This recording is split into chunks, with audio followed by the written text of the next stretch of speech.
occur in Paraguay as well. They are on sandy soils, and the forest is the one that provides for its own nutrition. The forest and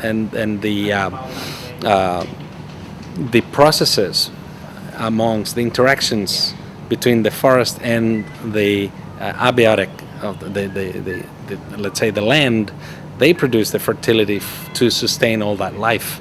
Once you retrieve that, then once you burn it, basically, the soils become completely impoverished in 1 or 2 years after that. And then you have to start adding all kinds of fertilizers, and the only thing you're left with is probably the temperature and the rainfall. But still, the business speculators, they think they can make money out of everything, and they have a right to make money out of everything. So they go and clear those forests that took thousands of years in achieving their climax. Well, governments actually lately, this last decade, have been promoting logging. Yes, they have legislation that legitimizes logging and clear cutting also.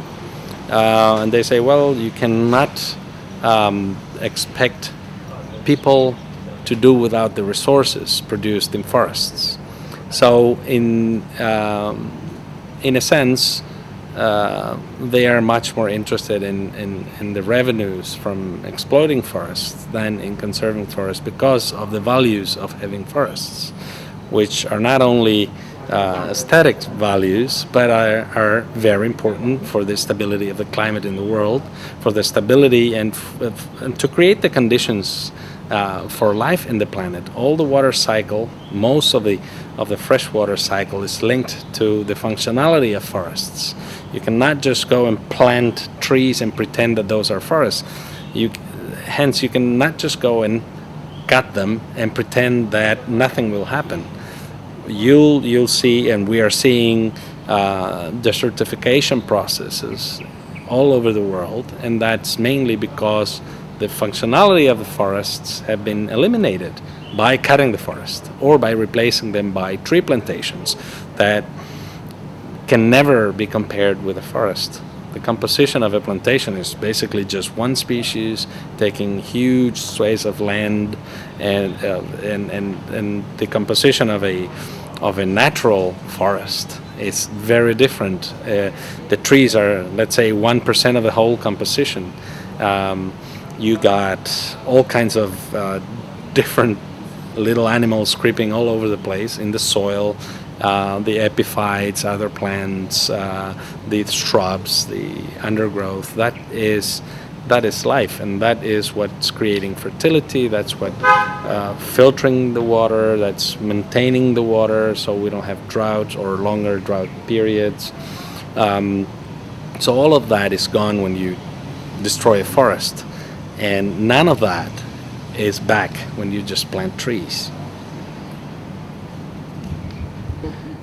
It's a convenient line. Yeah, we think carbon markets are a way through which rich entities and rich countries can continue emitting carbon dioxide. So the lie is that by paying someone to conserve forests, that will make any difference in the situation of the greenhouse balance in the atmosphere. For every hectare of forest you save, you are definitely doing something positive for the environment. But for every ton of carbon you emit, you're definitely causing harm. So those things shouldn't be linked together. Forests, as I said at the beginning, should be conserved because the Climate Change Convention already obliges countries to protect forests. They refer to the forests as sinks. Okay, they can call it that way, but they should protect them. And if you just pay money on top and continue emitting, you're not really tackling the problem, which is the emissions of greenhouse gases, namely CO2, carbon dioxide. So that's the main problem. So it's a very convenient lie, because they are boasting, oh, we're going to save the forest with this, and we're going to get money for keeping our forests. But what they don't tell you is that they will continue emitting, and that the effects of those emissions are taking the whole planet to a very, very dangerous situation. We are reaching what the Intergovernmental Panel on Climate Change called dangerous climate situations. And we've been living in that danger for already quite a while now. If you look at any newscast, they'll tell you nearly every day of climatic catastrophes around the world, hurricanes in Central America, southern U.S., landslides in Peru due to unexpected rain, off-season rain, much stronger typhoons in the Pacific and in the Indian Ocean. All of that is nothing but the consequences of climate change. And the main reason for that climate change are the carbon dioxide emissions of industrialized nations and industrializing nations. So for that reason, already common sense told these people to negotiate a convention that says, okay, let's go out there and conserve our forests. So we don't need any more trading or any more horse trading. We should just go and fulfill the mandates of the convention. In other words, we should save the forest and stop the Oh, emissions. absolutely, Yeah. absolutely.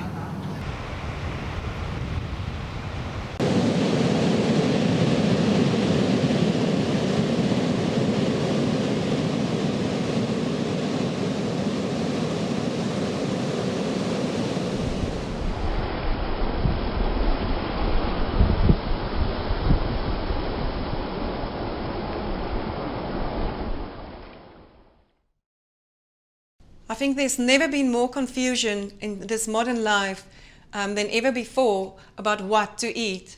We have such an oversupply of food, but yet again so much confusion about this diet and that diet and all these fad diets going around, and all the scientific information coming out.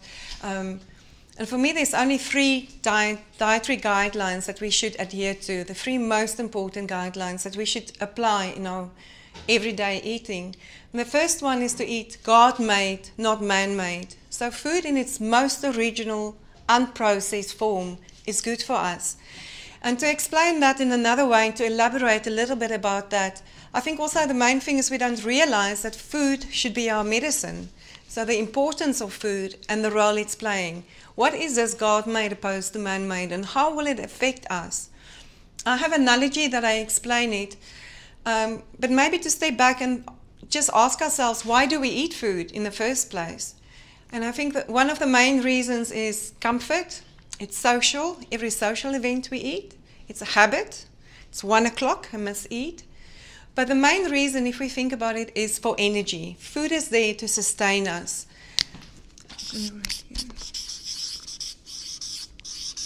So we eat for energy. And if I feel low in energy, low in spirit, I crave that something. And typically somebody would eat a chocolate.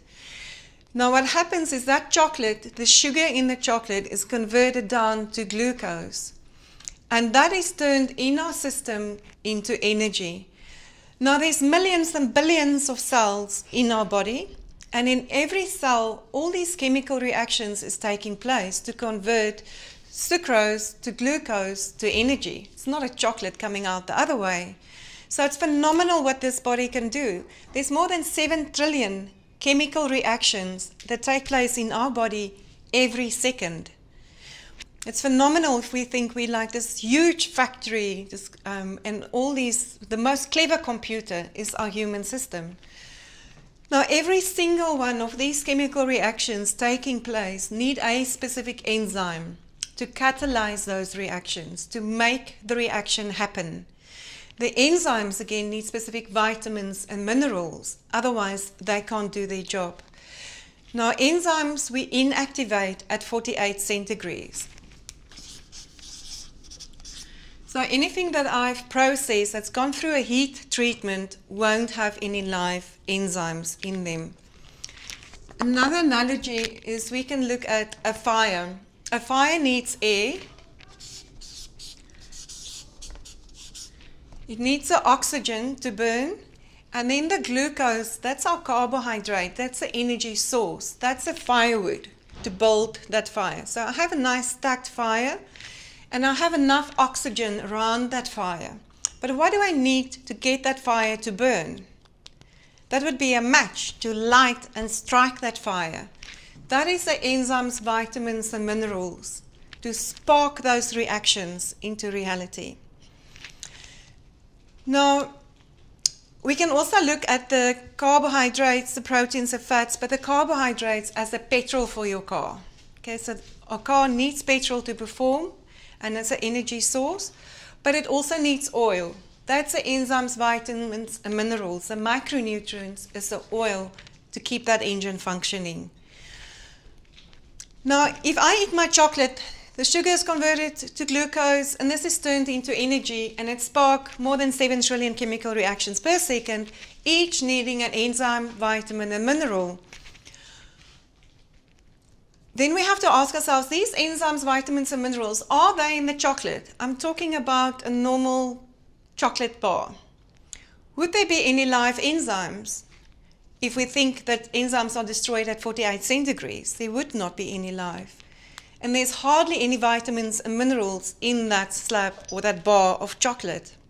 Now, if it's not in the chocolate, where will my body get these nutrients to help my body to convert the sucrose to glucose to energy?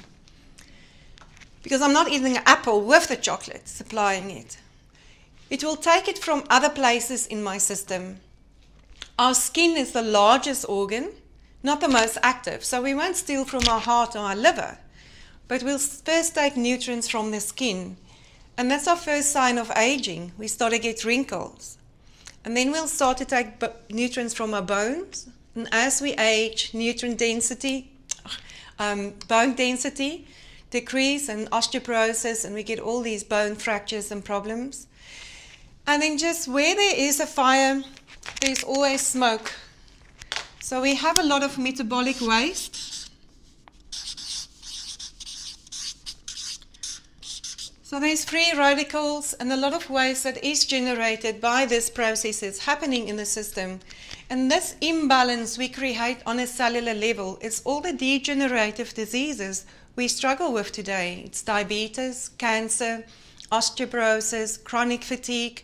Because if I have a sick cell depleted of the essential enzymes, vitamins and minerals, and a toxic buildup, and it's not getting the air and the water and the fuel source, that cell's going to be sick. And if I have a sick cell, I have a sick organ, a sick system, and a sick body in the end of the day.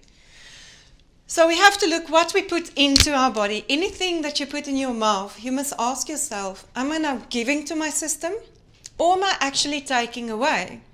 We think of that chocolate as extra kilo on the hip. We don't see it as something that's actually depleting the system of nutrients. Now, if we think of sugar cane, it's a live plant growing there with all the enzymes, vitamins, minerals, the fiber. Everything is in that plant that's needed to convert the sugar, the sucrose, to glucose, to energy. But what do? It's that white sugar stripped away and isolated, refined and isolated and stripped away of all these important nutrients. So if we think that's the bulk of what we eat is carbohydrates, but it's this processed carbohydrates. It's also in our grains, in the hull or the husk, the outside layers of the grain, where we have the most nutritional value. And with all the processing and refining, we lose all those nutrients. It's white rice, it's white pasta, it's pizza in the morning, pizza for lunch or supper. It's white bread. It fills our tummy, it gives us some energy, but it doesn't have these important nutrients. If you have a lovely red Ferrari, and I tell most of my clients, you're a beautiful red Ferrari, you would value that car. And you'll make sure you put the best grade petrol in there, the best, but also oil. What's going to happen to that car if you don't put oil into the engine? It's going to seize sooner or later. But we do that on a daily basis to our own system. I'm going to just mention the rest of the list of factors that has a negative impact on our system. If we look at smoke,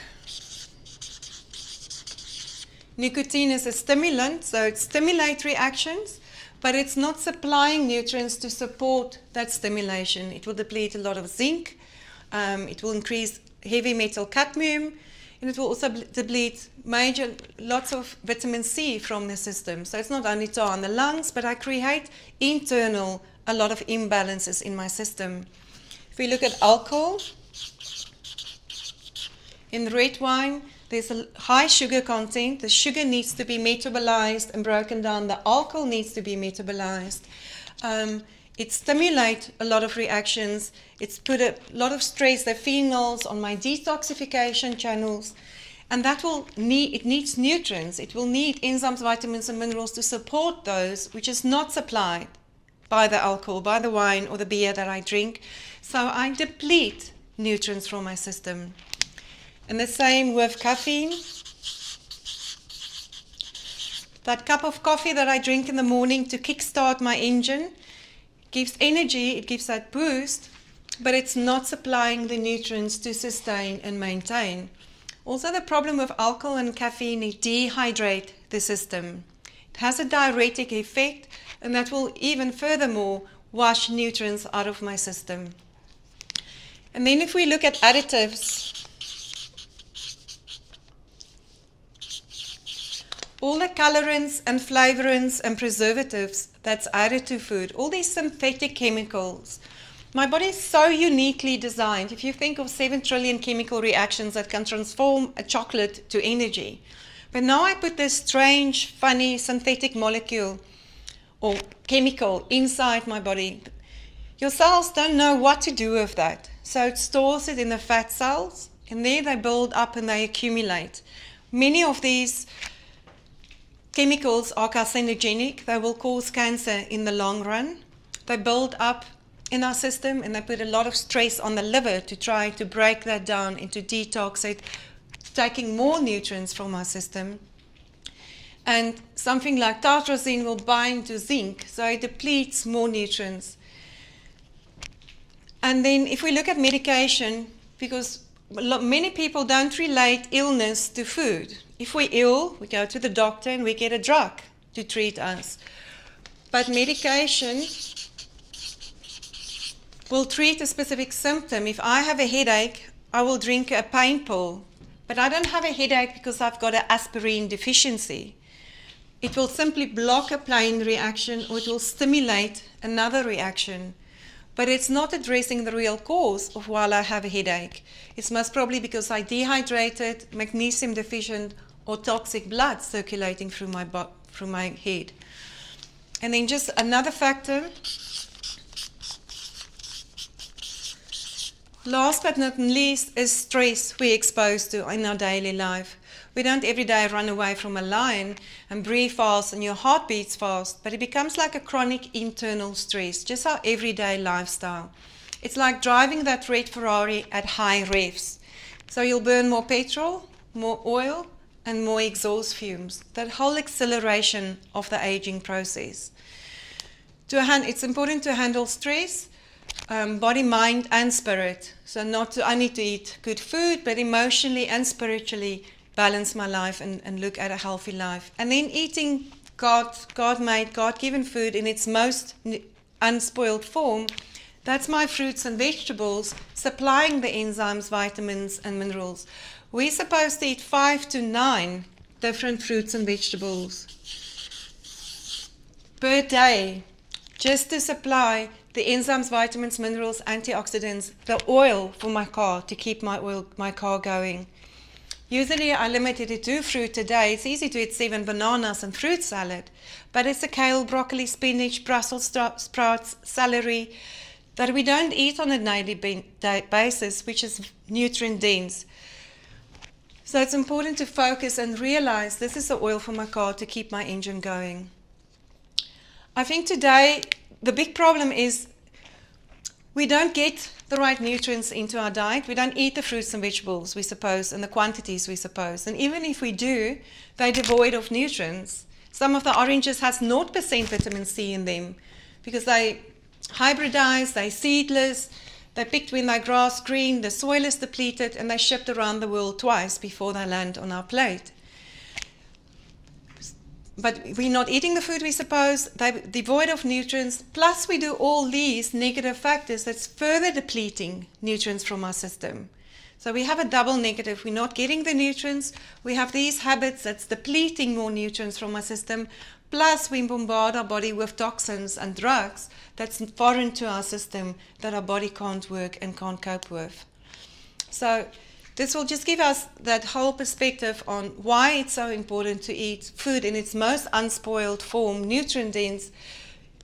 And just think of your red Ferrari. You'll put the best grade of petrol, okay, like the manufacturer of that car has intended, and oil to get the best performance out of that car. And we must respect ourselves and do the same. That's the first aspect of balanced nutrition. On the second one, I'll just focus on balance and proportions. And I think that is where the big debate lies, is what is the proportions and what should we eat? To me, it is to balance 20% of our diet. If this is our plate of food, 20% of that should be our complex carbohydrate. Complex carbohydrates is our sweet potato, butternut, our starchy veg, our whole grains, brown rice. And then 20% should be our protein. That can be animal and vegetable source of protein, our free-range eggs and pulses, our beans. And then 10% must be fats and oils. But 50% on our plate should be our salad vegetables. And every meal should be balanced like this. There's a lot of variation to this theme, but for me the realization came that this is how our body composition looked like. We are made of 60% water. 60 to 70% of our body composition is water. And this is our water phase. There's no water in protein, fats, and oils. So, and then also this is very micronutrient dense. So we need all those micronutrients to sustain, like I've explained, our system. So the bulk of our diet, this is supplying the fiber, the water, and the micronutrients. Our body composition is 20% protein. So it makes sense proportionally that that's the amount of protein we should get from our diet. And we shouldn't be more than 10-12% fat. That's an ideal body composition. So it makes sense that proportionally that should be our fat intake. Just also to note that complex carbs, proteins and fats are all acid forming. Whereas our salad and vegetables is alkaline.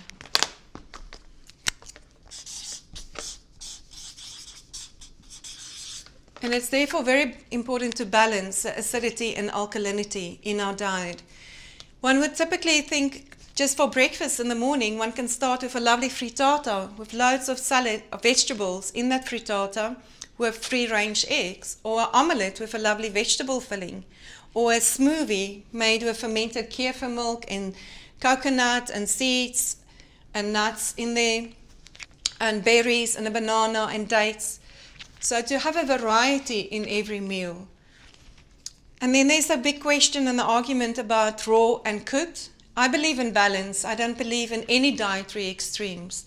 So 50% of our diet should be raw, where 50% of our diet should be cooked. When we expose food to heat, we destroy our enzymes and most of our vitamins. But many of our minerals are better absorbed from cooked food, like lycopene in tomatoes and carotene in carrots. So today I'll have it cooked in a stew or a soup, and tomorrow I'll have it raw in a salad. So The first point is God-made versus man-made, and then the importance of having balanced proportions and variety in our diet. And last but not least is our water intake. Most of people are just chronically dehydrated. It doesn't mean coffee and alcohol or sodas. We need to have a good purified form of water. We need 300 milliliters of water per 10 kilogram of body weight. So it depends on body weight how much water you'll drink. An average person of 60 kilogram will drink around 8 glasses of water to sustain and properly hydrate the system. Thank you.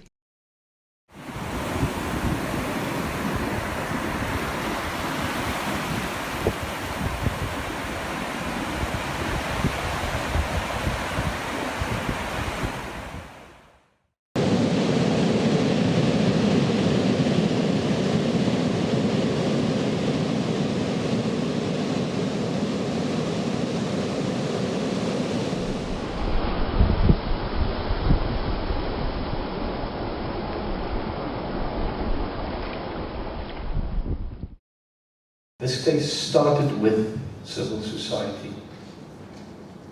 In other words, we dealt with an informant in this case. This case would most probably have never been if it wasn't for that individual that provided that first information of the crime. Now, that individual also provided the information on 3 prior cases, but he provided the information to the wrong people. The 14 officials that were corrupted within the case. And the information went to the officials, back to Arnold Benches and his crew.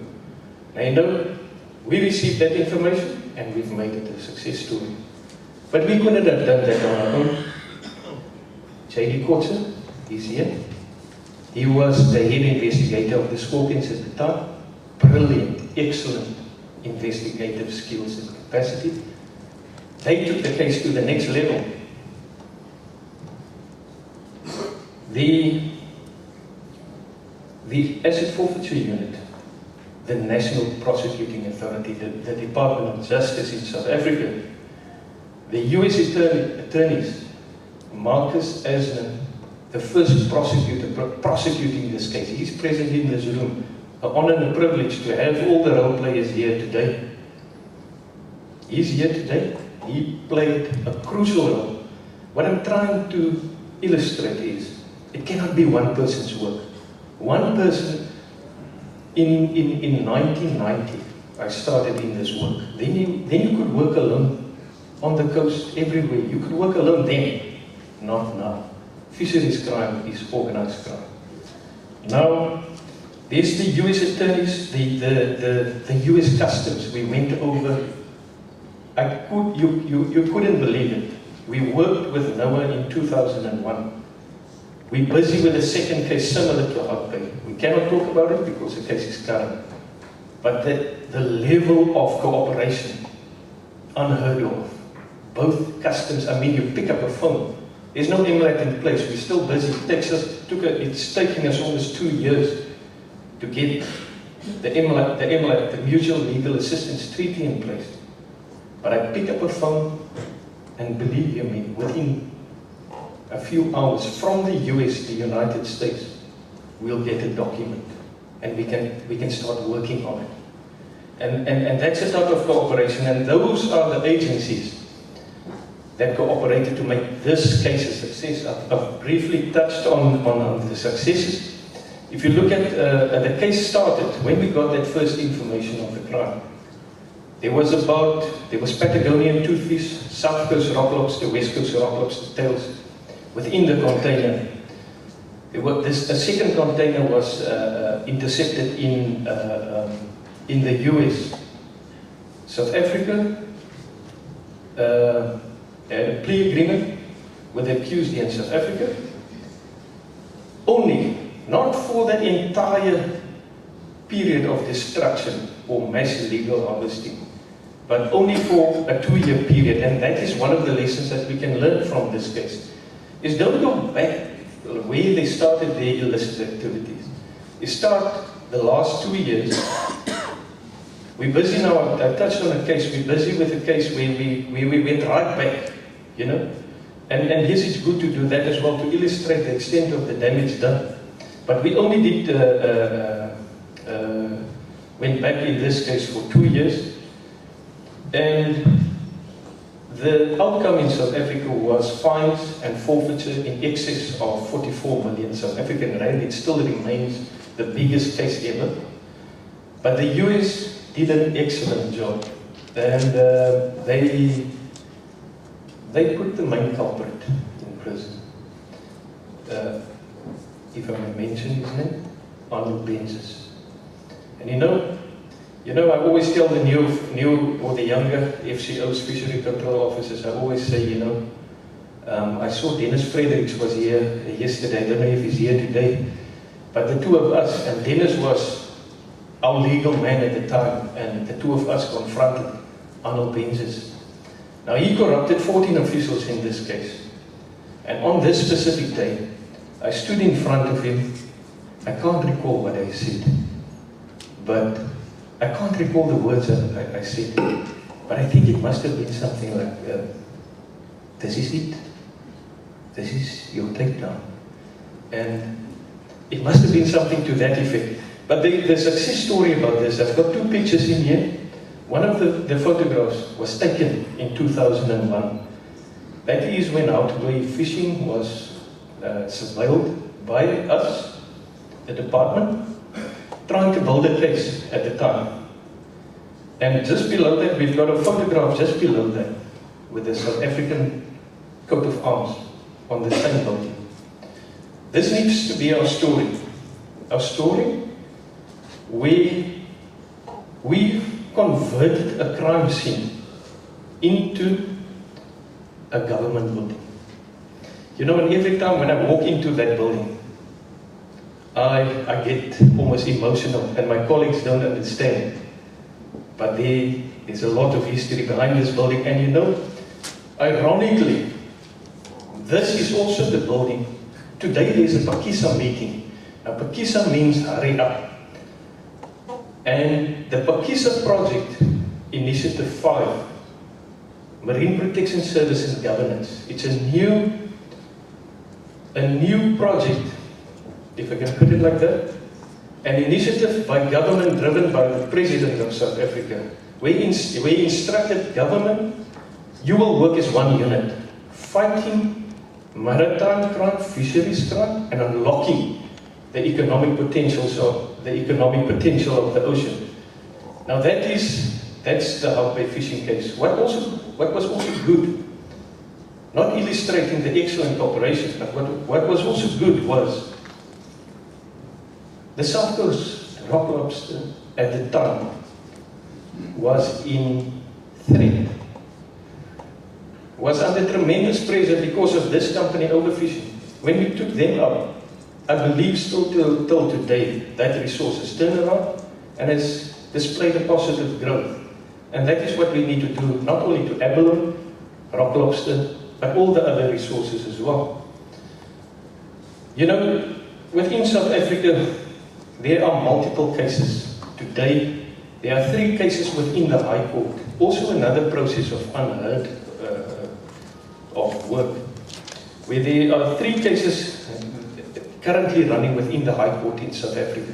They are abalone cases, but they syndicate-related organized crime cases where I cannot talk on it, they're current, but from the attorneys who represented the suspects or the accused in some of the cases, even them are charged, or at least one is charged in this case.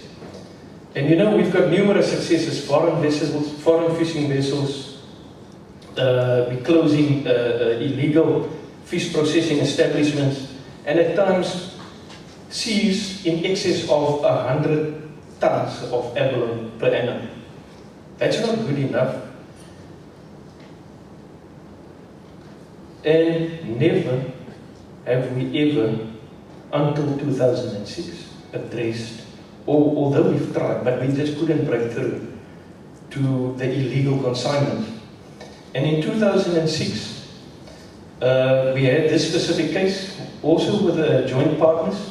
We searched the cold storage, a stone throw from where we're gathering today, and we seized a number of abalone in this premises.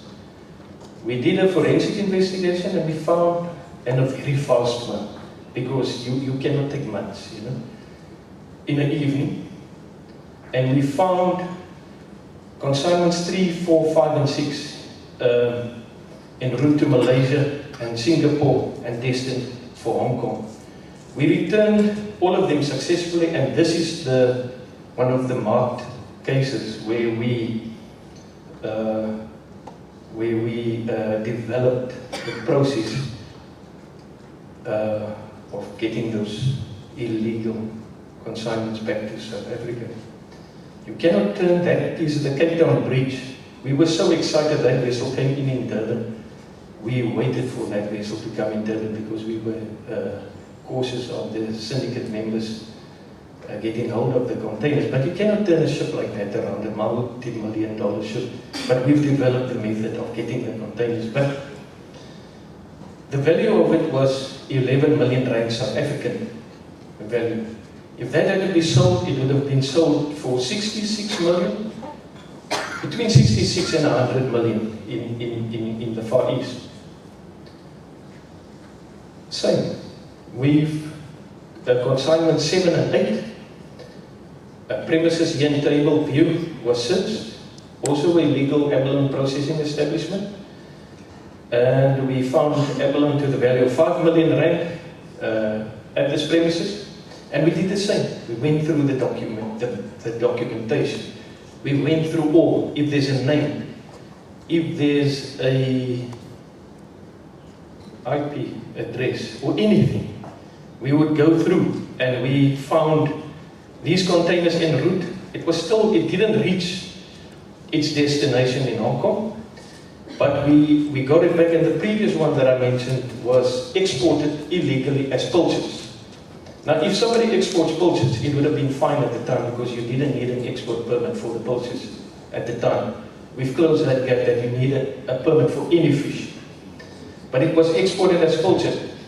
These consignments were exported as polypropylene pellets. And I'm not going to repeat the figures, you can actually see it up there. But there were a total of 18 of those bales, each bale weighing 1 ton, containing, so it was about 18, 19 tons of polypropylene pellets. Now you can imagine a normal FCO fishery control officer. How is he to inspect that container? And if you do inspect it, you need a forklift to unpack it. If you unpack it, polypropylene pellets flows like water if you open that bag. You search, you find nothing. Only 8 of those bags had the abalone in. So it just shows you the extent that they actually go to. I'm only touching on a few cases, and this is also one of significance, is also through the information network. We've learned that the AFCD, the Agriculture and Fisheries Department and Conservation Department of the Administrative Region in Hong Kong, seized the container, and that's all we had. And we picked up the phone. Marcus Bergner put us in contact with Charles Kuhn of the AFCD, and we got his phone number and we phoned him, and he said, no, it's not him, it's at the Maritime and Customs Command. And we phoned and we never stopped. And we told them, listen here, do you have a container? Yes, we do. And but that container is illegal. It's people have been deprived of a livelihood, and we told them the truth. And they started cooperating with us. And through the information that we received from Hong Kong, we found that the same syndicate sent another container through. We intercepted that container and returned it successfully. What was interesting in this case, and I must mention it, is that we valued that abalone at about just over 2 million, about 7 million South African rand. The Hong Kong authorities, the independent auditor, they valued the same container, which we returned successfully to South Africa at over 27 million South African rand. At that time, the Hong Kong dollar was almost similar to the South African rand. And the accused, they were going to fight this case. And we arrived at this court here, the Chu Sen Magistrates Court in Hong Kong. And we thought, you know, you always hear of an official committed suicide flying out of a building in Hong Kong. And we thought of something like that, and we thought, no, we need to take state security, we need to take the police with it. And at the end, we were only 2 officials, and we went to fight that case, and we got a conviction. And yes, I think it was 2 weeks later, that same group that you're seeing there of the Ports and Maritime Command, they had a massive success of ivory and rhino horn imported illegally into Hong Kong. Somebody mentioned yesterday we need to extend the cooperation. Where is Hong Kong? Where's mainland China? Where's Taiwan? Anybody here? Anybody from the Far East? That's one of our challenges. A last case, same thing, same principles. Consignment exported premises identified in South Africa. 3 suspects arrested. Container on its way to Singapore. We applied the same principles, got it back. Malaysia, excellent cooperation at first, but we've lost that container.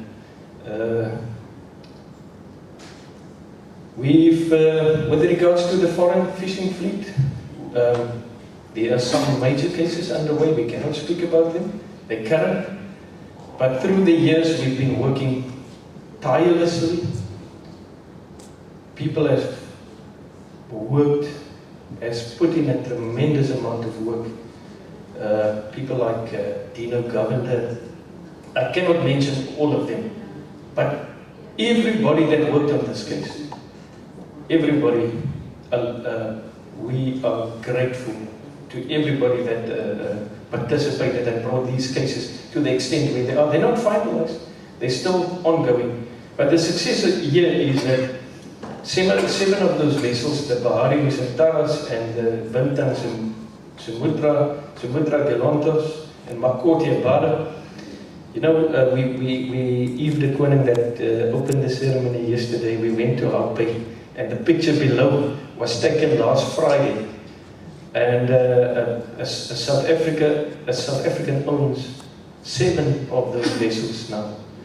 And vessels that has been fully involved in IUU fishing, human rights violations, human trafficking, IUU fishing, fisheries crime. They are now owned by South African with the intention of providing a platform to disadvantaged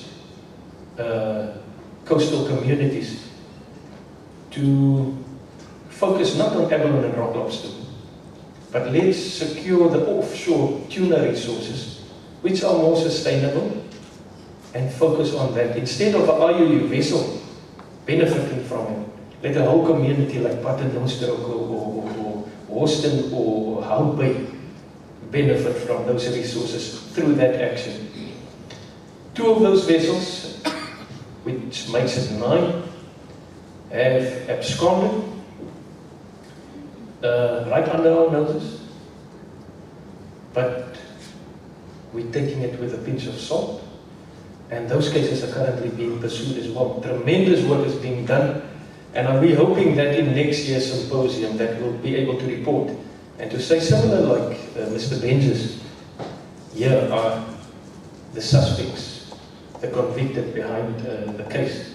Then a harmful case done by Polo, FCO within the department, brilliant work done, continuous hard work, and that case was also brought to the point where asset forfeiture seized or forfeited the vessel. The challenges, I've touched on some of them, but you know, on our notice board within the MCS offices, we've got a notice board there with this media clipping. And it states that the South African economy is losing 4 billion per annum as a result of illegal fishing. We sat with Marcus Bergner from Traffic now recently, and that figure is still modest. You know, if you take at the value, somebody mentioned, I think it's Gunnar mentioned yesterday, if somebody steals something, theft is theft. Somehow it doesn't apply to South Africa, because we know of cases where 300, that syndicate that I mentioned last, sent out 10 of those containers. We managed to intercept 2. Most of them are sitting within the Far East. 8 stolen and taken out of the country. It's people's livelihoods stolen. And you know, I wonder if we would take the same approach if it was money, US dollars, diamonds, or gold. Because it's the same thing, you know. It's the same, different commodity, same principle. And I could not believe, I could not agree more with Gunnar that theft is theft. We need to address this. This is one of the key challenges, you know. We're losing 4 billion rand per annum. And that statement is only based on the abalone and the West Coast rock lobster and the demand within the eastern markets. We're not talking the hake, the other fisheries. We're just talking 2 out of 22 sectors. There are 22 fishery sectors in South Africa.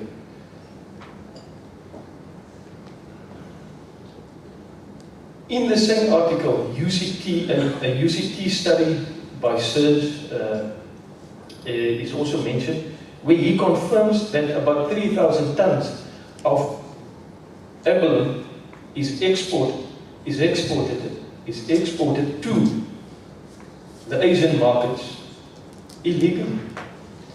Traffic confirms this by saying it's between 2,000 and 3,000 tons annually.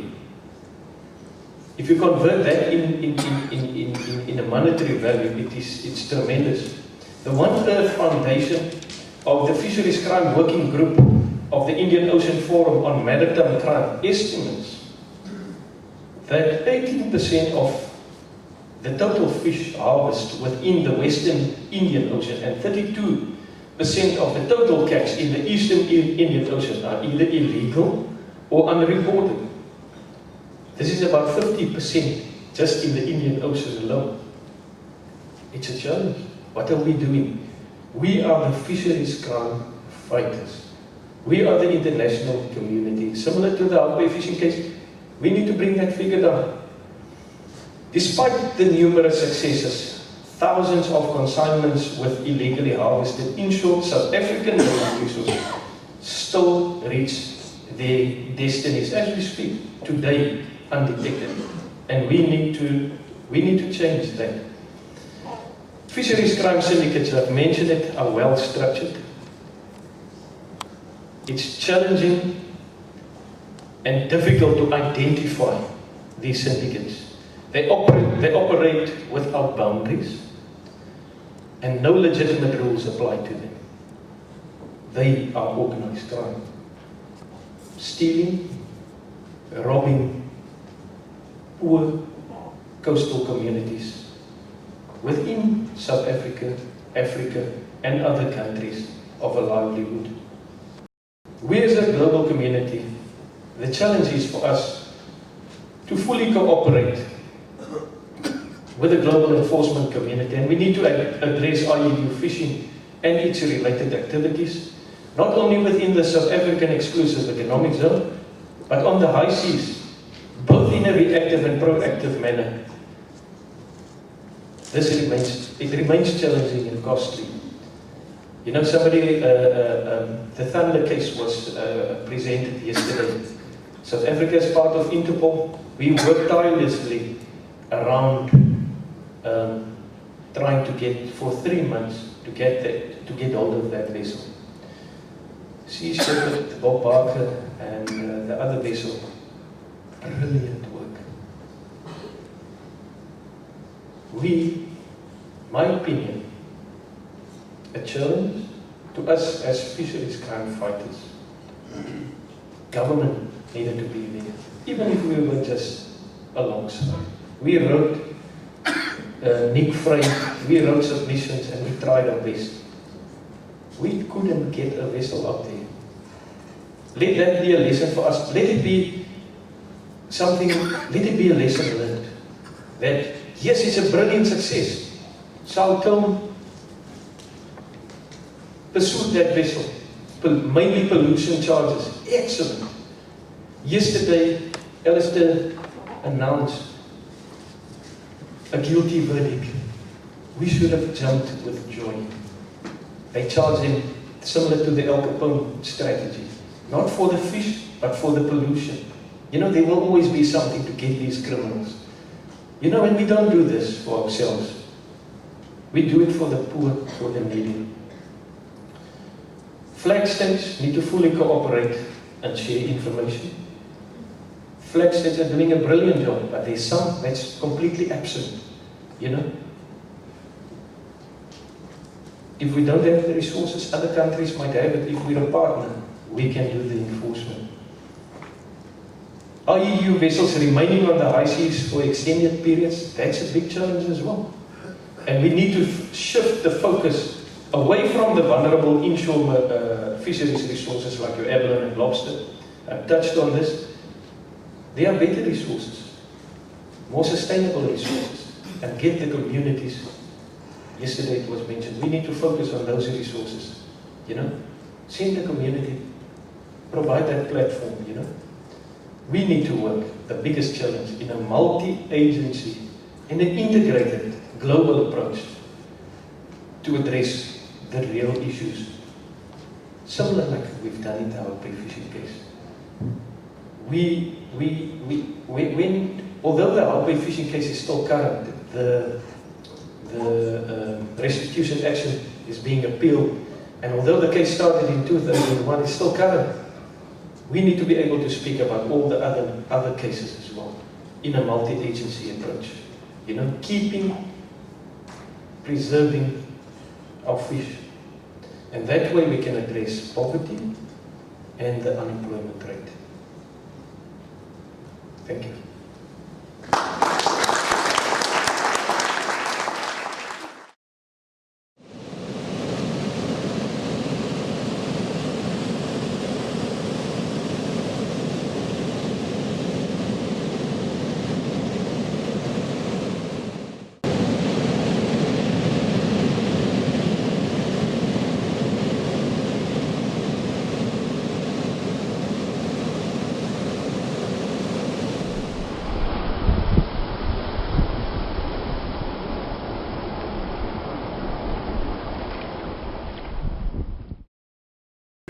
An interesting development and an opportunity is that the press about fisheries products being tainted with forced labour and slave labour has led to 2 class actions in California. One is related to Costco, which is related to the Guardian expose of CP shops having trash fish caught by slave labour, putting it into the food chain through fish meal for scallops and prawns. And the second one relates to cat food, of all things. Cat food that's been tainted by slave-caught fish. And a number of major US brands have been targeted, and we believe, as they're the owner, Thai Union may also be targeted, which could be quite a significant development. It's also clear that retailers are becoming increasingly concerned about their supply chain and their brand, their image. Because once it's targeted, it's very, very hard to recover. Another challenge is to reach public perception. Fisheries and what happens at sea is generally out of sight, out of mind. We've been using that for many years in the UN and other areas. But these hard reports from investigative journalists may be overcoming that. And we believe we have an opportunity. But we need to plan how we do it in a coherent way, involving multi-stakeholder participation, involving key governments, and taking the hard decisions and securing the multi-agency cooperation, which is fundamental. There aren't many in this room that could permeate the complex corporate webs which these criminal networks have developed. As has been said, they're not stupid, they're very clever, they've got good lawyers, they've got good planners, they know how to conceal what they're doing. And it is a real challenge to break that veil, but it is a veil nevertheless one we must break. So I thank you for your attention.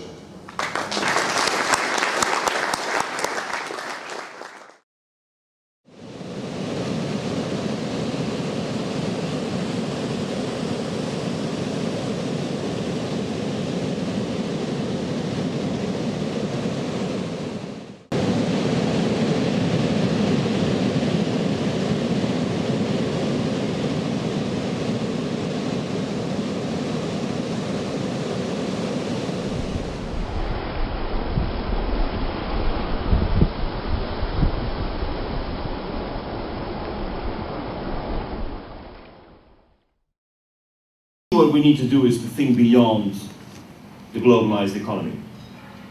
As long as we are going to continue to think that the globalized economy is the economy that we need, then we will continue to have a slide downwards for South Africa.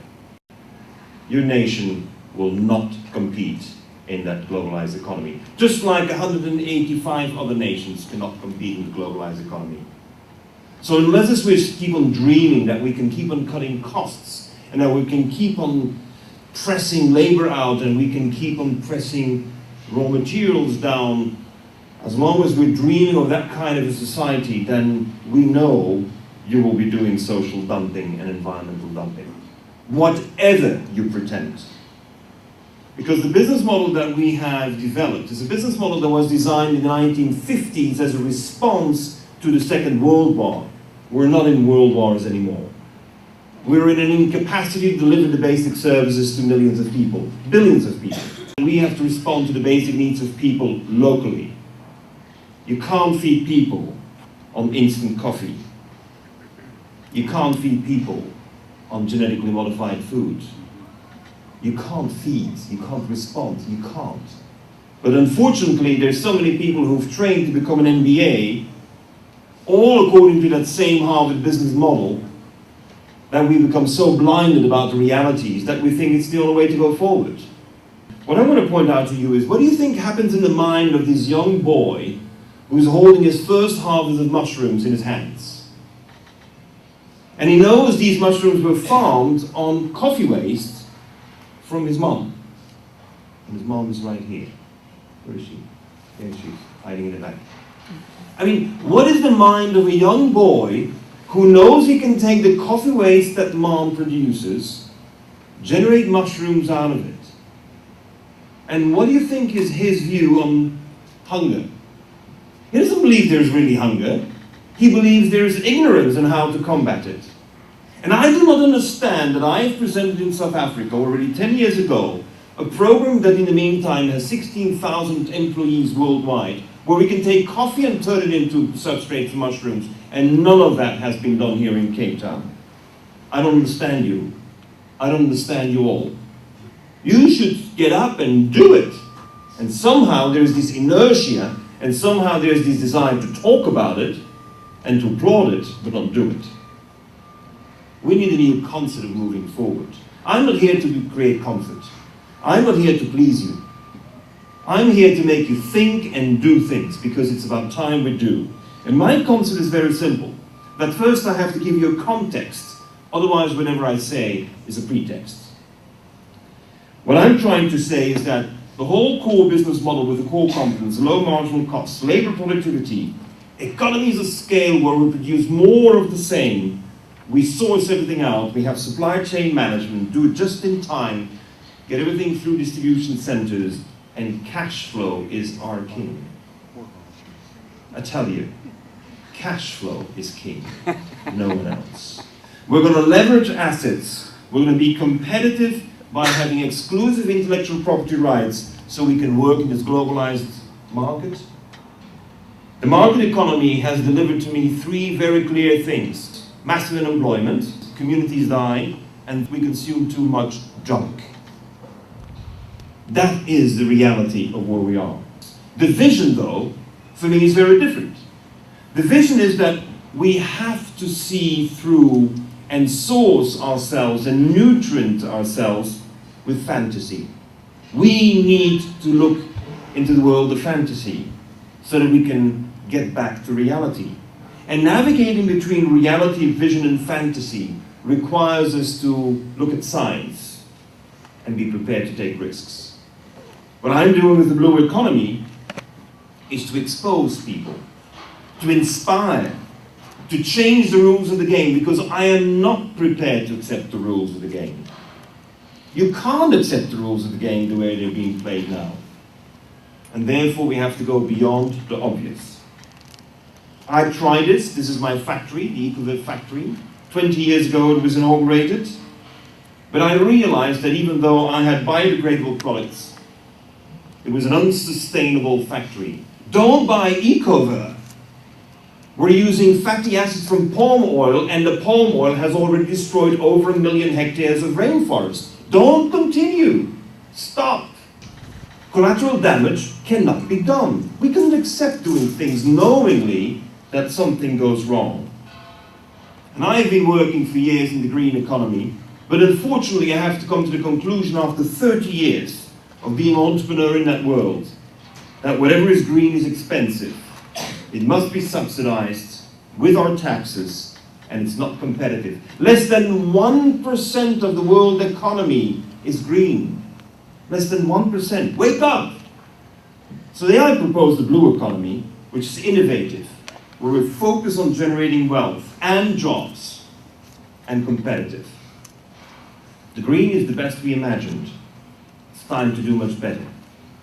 We don't have to analyze the problems anymore. We know them. It's time that we scan for the opportunities. Think positive, even when the picture is not good. I summarized this in the Club of Rome report in 2009. It's now translated in 36 languages, over 1 million copies sold. I know that we can do this differently. But we have to adopt, first of all, a new philosophy of business. The philosophy of business means that we have to have open business systems. Let's inspire ourselves for a second in nature. I mean, have you ever thought about how stupid it would be that if a tree loses leaves in the fall, that we would keep those leaves and reattach them again in the spring? Hey, doesn't make any sense. Yes, we know this doesn't make any sense. But at the same time, we're forcing companies to make bottles out of bottles, plastic out of plastic, paper out of paper. Just exactly like it's stupid to have a tree reattach its own leaves. Second, the basis of our logic must be in the laws of physics. We have embraced chemistry, and now we're going to fool around with genetics. Apply the laws of physics. Most of the things we believe is important will not be relevant anymore. We have to cluster everything. It's over this core business, core competence. We have to be able to cluster things together and substitute something with nothing. Wow, what's that? Well, you all have your cell phones, right? I mean, I do not accept a cell phone anymore that is not operating without batteries. Substitute the batteries with something else. Because there are several forces around us that will make it possible to operate a cell phone without a battery. Starting with the strength of your own voice. Starting with the heat of your body. Starting with the radio frequencies that are around. All of this is readily available. But somehow the business model means that the companies make more money on the batteries than anything else. And therefore, swallow your batteries. I don't get it. 40 billion batteries will be discarded this year. 40 billion. It's insane, and we're still on our phones. We have to start doing things with multiple benefits, not just for one purpose only. Nothing in nature is for one reason only. And whatever we do must enhance life and the commons. Concrete cases. I'm going to give you 5 cases. I'm going to try to take them into the context of Africa. First one, reverse the errors of the past. Sound familiar? We all make errors, so don't continue to accuse. Reverse them. Do better. Here you see the Vichada, land in the eastern side of Colombia, where cattle farmers destroyed the rainforests 150 years ago. Here you see the regeneration of the forests, against all the odds. And everyone who works and lives there only rides the bicycle. Paulo Lugari leads it. After 25 years, this area is self-sufficient in water and fuel. This place where there is no road has resins for export. Normally we think we first have to build a road. Forget about the road. Manufacture competitively. Fuel from the trees is being produced, turpentine. And drinking water, pure solar drinking water, is available for everyone. Those little machines you see here are locally produced, function for 25 years, guaranteed. And what is the result? The result is that before, 70% of the people suffered from gastrointestinal diseases. Today, 0. We are in Colombia. Same number of population as you have, same revenue levels as South Africa has. We eliminated gastrointestinal diseases in this area by simply providing drinking water with a machine that's locally manufactured. You can do it as well. And here is our next project, the pencil. You can see the savanna, which is degraded. You can see those sausages of green, which is the remnants of the biodiversity. And in the back you see the green patch, 8,000 hectares of rainforest regenerated. And out of this, 80% of the trees that we have to take out in order to regenerate the biodiversity, we're going to make pencils. And the pencils are made with the charcoal mixed with the pine oil and made in the wood. But is this really a pencil?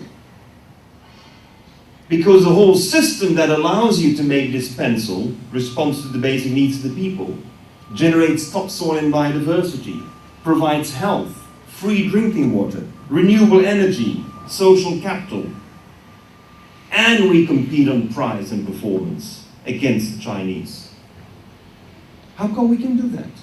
Because we don't focus on one income. We don't focus on cutting costs. We're focusing on responding to the needs of people, and out of the blue, not out of the blue, by planning, we have these additionals.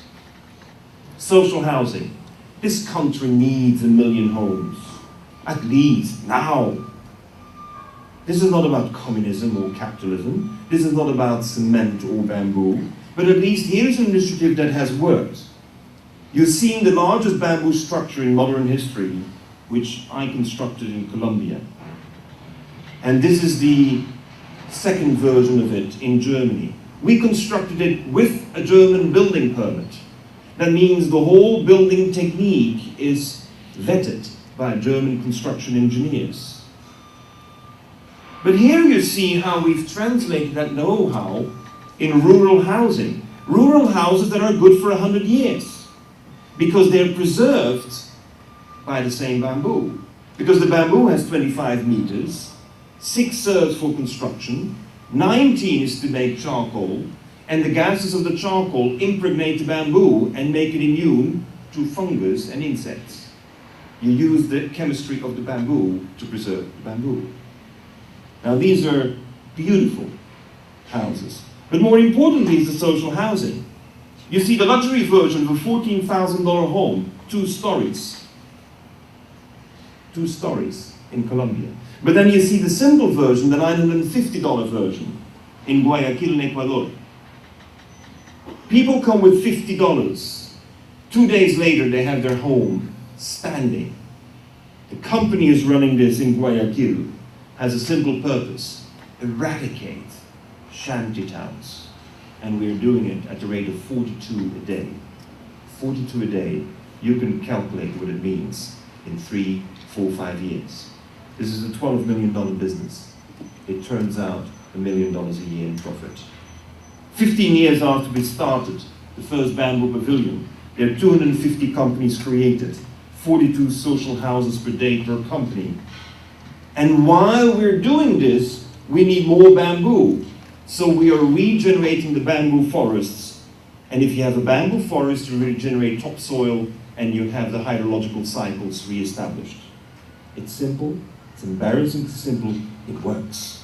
I don't know why you have such great difficulty in delivering. It doesn't have to be with bamboo. But what I do know is that time has come to respond to the basic need for housing. And we have to get back to traditional agriculture. The most devastating destruction of Africa is the destruction of traditional African agriculture. Like the white man has done in Latin America, like he tried in Asia, but in Asia failed. Let's go for a moment to Bhutan, where I do a lot of work.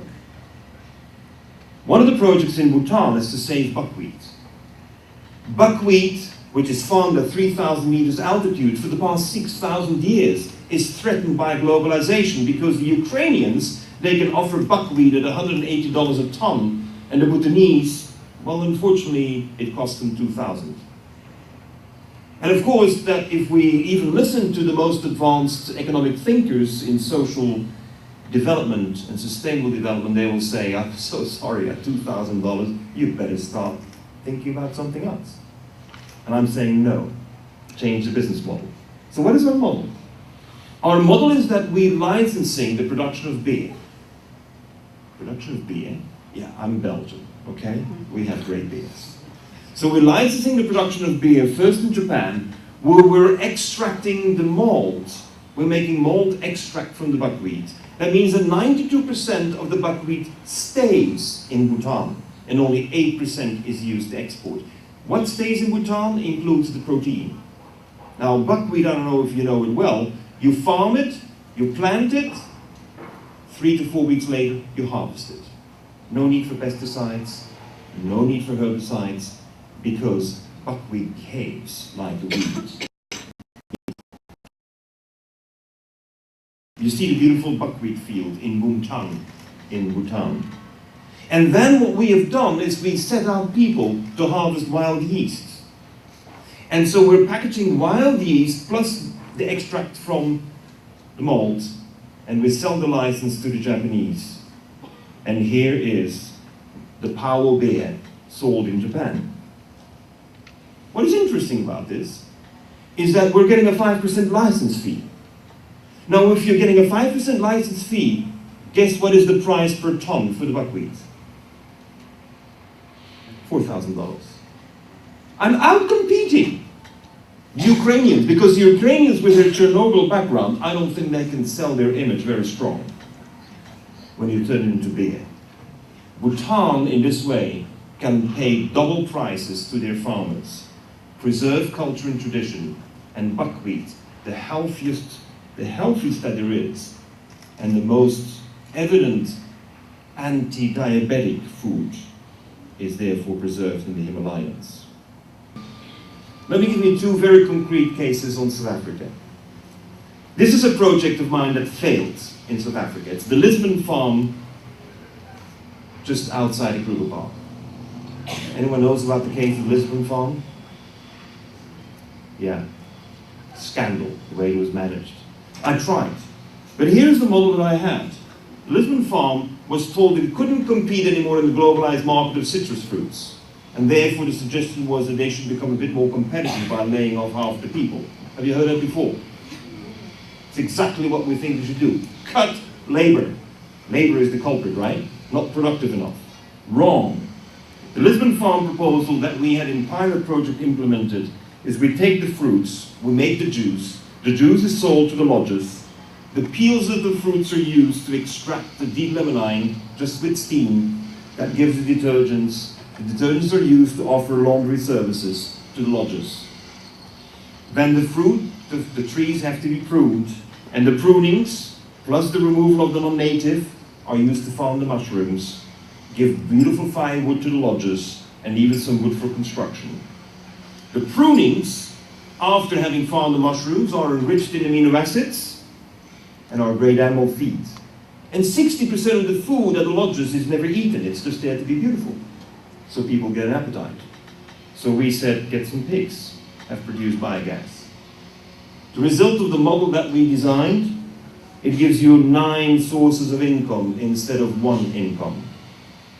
Unfortunately, greed came in the way and egos came in the way, and they decided to destroy the whole project. We're implementing it elsewhere now. Citrus farms should have 8 revenues and don't care about the world market price of citrus. That is competing on the global market.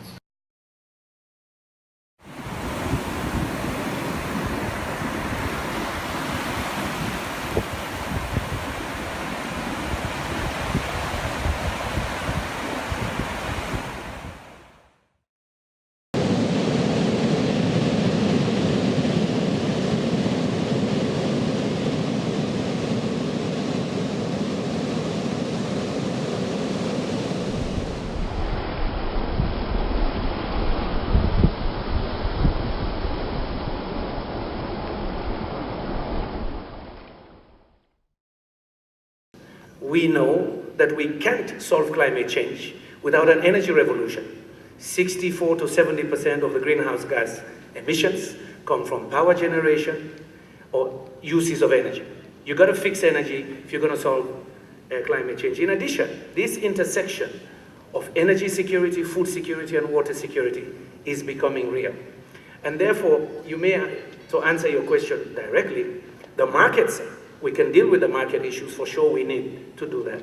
But we need to go down a little bit more if we're going to address energy poverty and its linkages to the other Millennium Development Goals. So what do we need to do? It is clear, we need clear, for every country we need energy plans. We're not talking about pilot projects now. You don't need an energy strategy over 10, 20 years to do a pilot project. But we're beyond pilots. We need to scale up, we need to move fast. The emissions are great.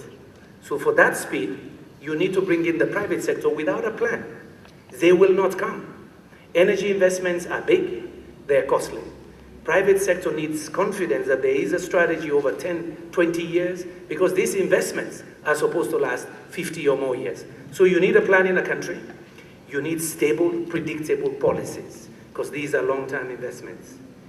We also need to do renewable resource mapping. We're trying to sell clean energy to countries. Some don't even know what the concrete potential is that they have. How much solar radiation? What is the wind map? Some countries don't have as yet.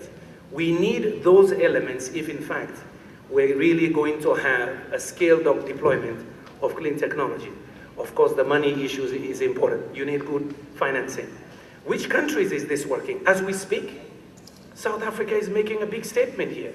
It is not in the negotiating room, but it's right outside. They're launching SARI, the South African Renewable Energy Initiative. Clear plan, clear map. Just a few weeks ago, they launched a request for proposals for 3,750 megawatts for clean energy. That's real. That's not imagined. And there's innovative financing, using donor money to de-risk private capital that they need.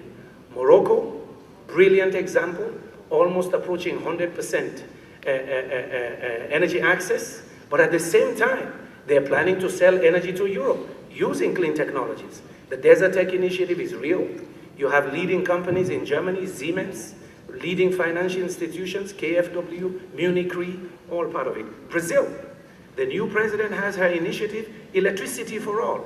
Because for her, before becoming president, she was leading the social programs to reduce poverty. She knows, as a former energy minister, without access to energy, people remain poor. They cannot produce, they cannot store food, they cannot pump water, and it's mainly the women who suffer. Finally, the same comment that Corrado made about China. Thanks to China, the cost of solar panels have dropped 30–40% in 5 years. Thanks to China, we see ambitious investment programs in China for clean energy in their 12 five-year development plan.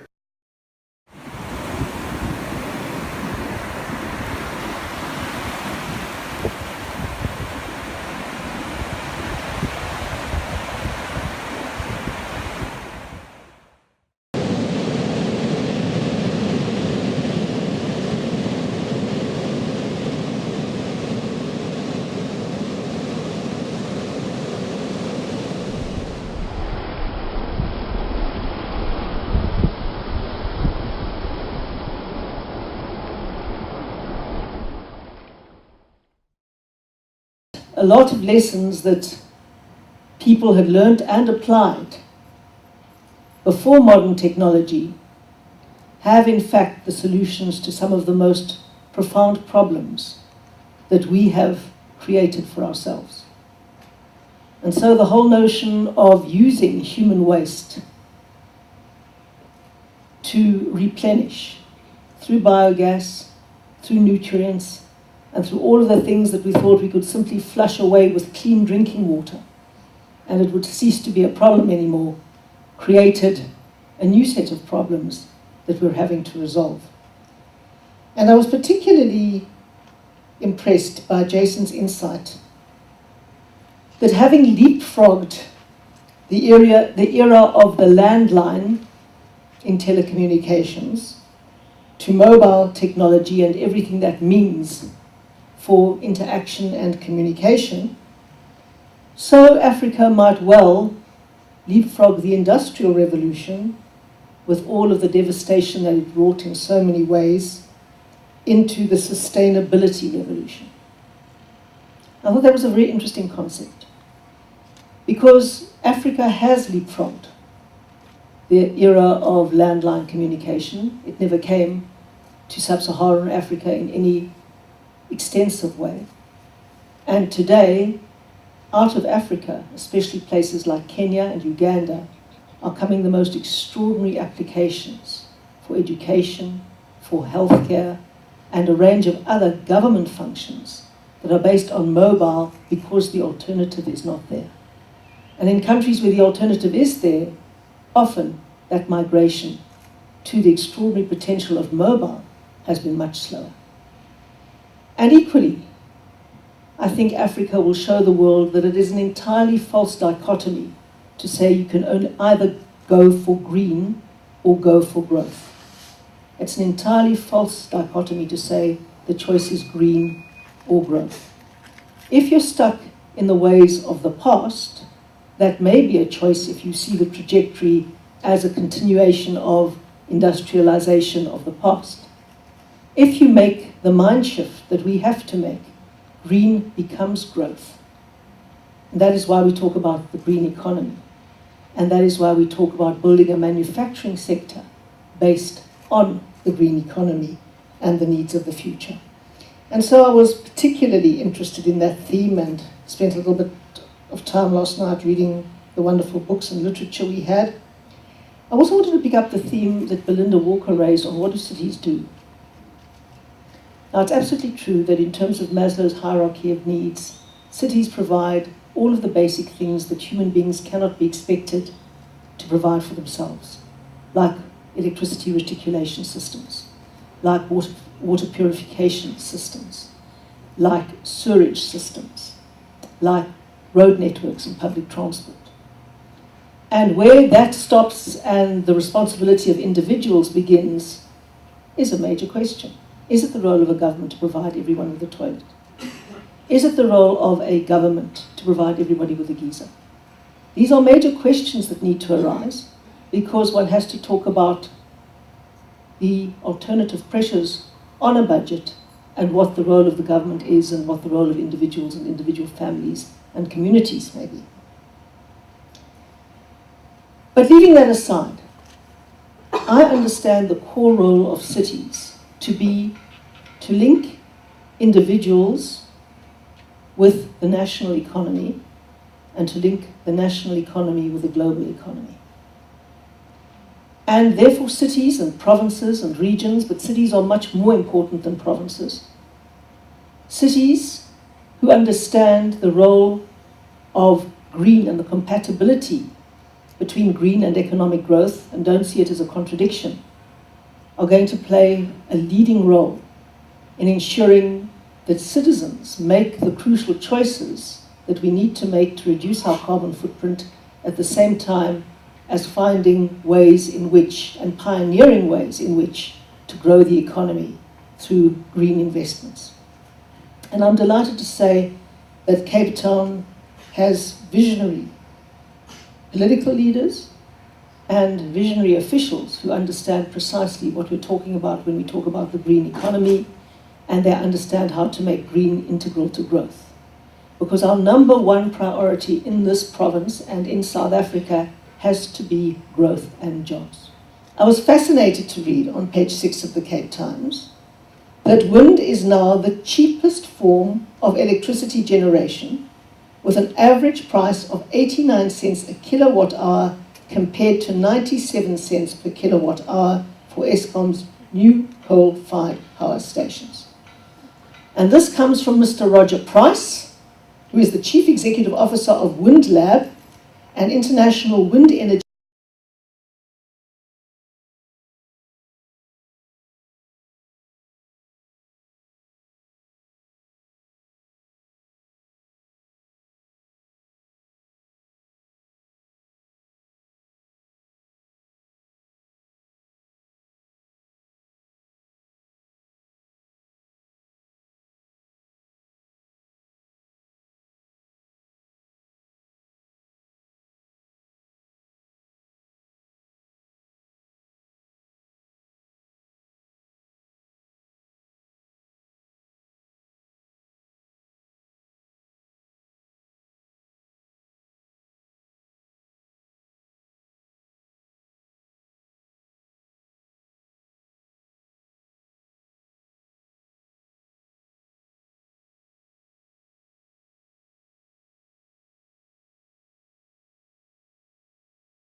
He is the director of the Institute for Human Health and Performance at the University College London.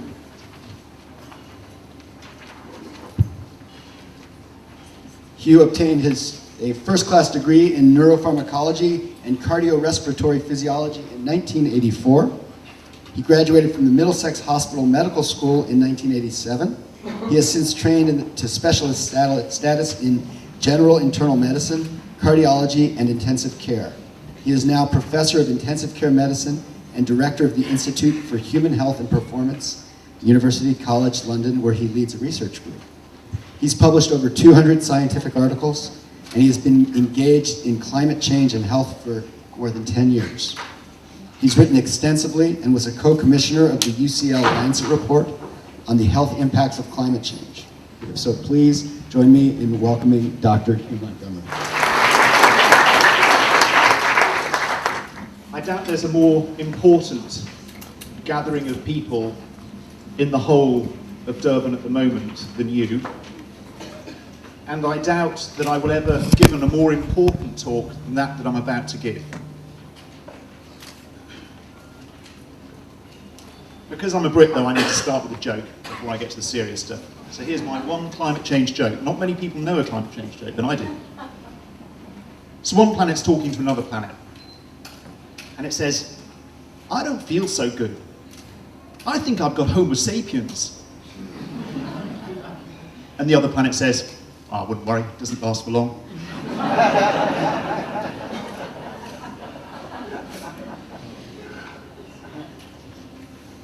This is where I work, and this is the sort of patient I look after. And sometimes patients like this end up on our intensive care unit dying and die because of some catastrophic event that's befallen them. They're hit by a truck. But far more often, they end up there because they become chronically sick that makes them vulnerable when that second hit arrives. And I'd like to start by giving you a brief outline of the chronic sickness that our world faces before we move on to that second hit. Here's human population. Whoever drew this graph probably got it wrong because humans didn't really turn up until around 140, 150,000 years ago. And there weren't very many of us around, probably around 70,000 years ago. There were no more than probably 5,000 breeding pairs on the planet. And it took us till around 1804 to get our first billion, and it took well over 120 years to get our next. But as we've worked our way up, we find that we're adding now another billion to our planet every 11 or 12 years. And each of those individuals, on average across the planet, has more money. That's not to say there isn't gross inequity in the world. Those of us such as me, who live in central London, who fly to COP17s, who carry a mobile phone and use computers, use a vastly disproportionate amount of the Earth's resources than do others in poorer countries. But look at the data here. The amount of money per capita screaming upwards in these 1990 adjusted dollars. World economy in 1990 dollars, 600 billion in 1800, 4,000 billion in 1950. Somewhere approaching 61 trillion in 2010, with average earnings per capita around the world rising steeply. The point I'm making is that those dollars are underpinned by resources, the resources that we all hold as common goods, the water, the soil, the rivers, the seas.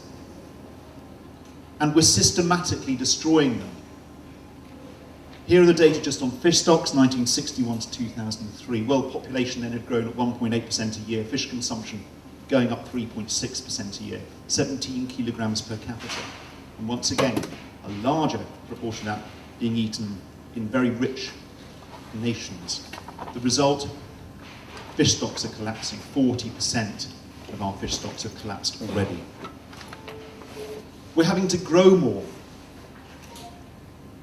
World grain production having to rise, but we run out of land.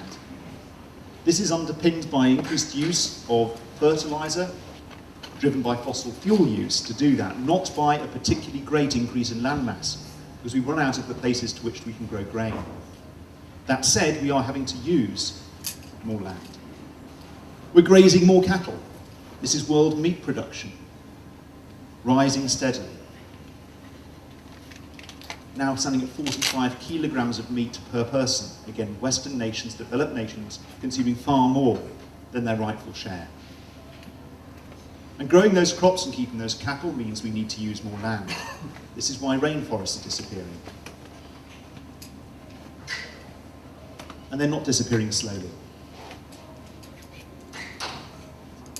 That means more water. I'll let you look at these figures for yourselves.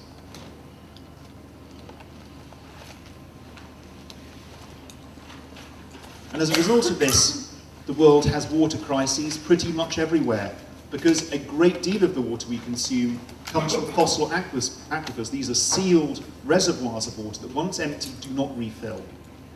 And when they go, large numbers of people suffer. And we know, for instance, that Saudi Arabia's grain crop fell by 71% shortly after the year 2000 because of the loss of that water, which is why they're having to buy land elsewhere. All of that means less life. This from the Living Planet Index, which there's a new one just released 2010 actually.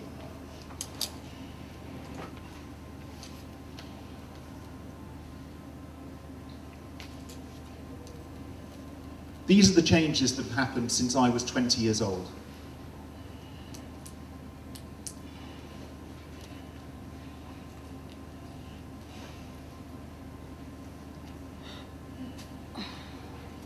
This is the biggest mass extinction that the planet has seen on the fossil record, and we're living through it now.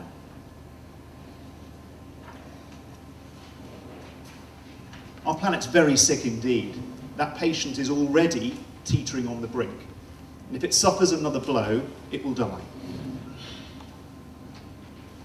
Especially if that blow is sudden and severe. When you talk to most people, the medical students here did a survey of delegates and negotiators last year, and they said to them, do you think climate change is a problem for health? A very large number had no idea that climate change had anything to do with people. And those that did felt that it was probably something a bit to do with malaria, and, quotes, the WHO can probably sort that out. There's a lot more to it. As temperatures rise, bacterial doubling rates increase, which is why you tend not to get so much diarrhea from eating chicken in England, which is generally a pretty chilly place, and you do if you go to warmer countries, because bacteria grow more quickly. The risk of malaria in some areas will definitely drop as swamps dry out and it becomes inclement, but in some areas it will rise. These were data, bear in mind, from low to mid-range estimates from 10 years ago. And as I've explained, we're way past those low-range estimates. So bear in mind, a lot of these scenarios are pathetically lightweight. Things will be much worse. Red represents the certainty of malarial transmission. And this was estimates on low to mid-range risk in the next 50 years. Why? Because in warmer climates, mosquitoes can live. As the temperature goes up, the malarial parasite replicates faster inside the mosquito, so the mosquito becomes infected more quickly. And this applies to other things like dengue. The viral incubation period shortens, the breeding cycle of the mosquito shortens, and they feed more frequently because they're buzzing around a lot more when it's warmer. Higher temperatures kill. We are evolved as multi-celled organisms over 540 million years to a very niche range of temperatures. And as temperatures rise, mortality rates rise. So these are just deaths in the United Kingdom. As it gets warmer, people die more. And you can see that anywhere in the world. These are data from Delhi, just a few seasons, showing seasonal changes. That as it gets warmer, people die, as it gets cooler, people don't. This is just a function of human biology.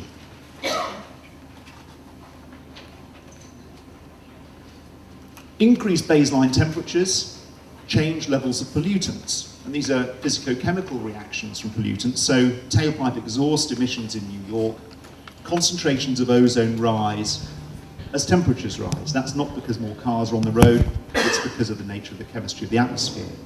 And ground level ozone is very harmful to the respiratory tracts of humans. We change the way in which pollen is released. Pollen seasons lengthen. They start earlier, they go on longer. Many plants produce more pollen as it's warmer. And there is a shift in some species, and we're looking particularly at ragweed pollen, to much more allergenic forms of pollen around the world. But as you put more energy into a meteorological system, that energy appears in the form of weather. Now, the recent UN report said that it couldn't say with confidence that previous increases or recent increases in extreme weather events can be said to be due to climate change. But those of us that are scientists and physicians in this audience understand well that lack of evidence is not the same as evidence of lack. And somehow we have to account for this increase in extreme weather events over recent decades.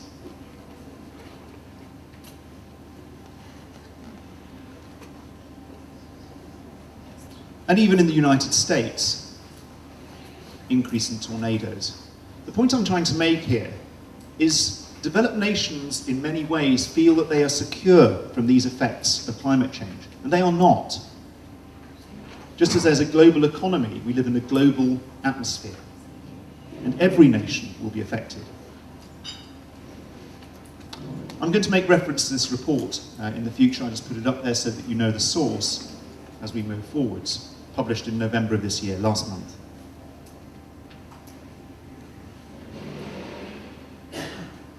Cyclone wind intensity will increase as you warm ocean surfaces. Hurricanes become stronger. And we've seen strong hurricanes and the damage they cause.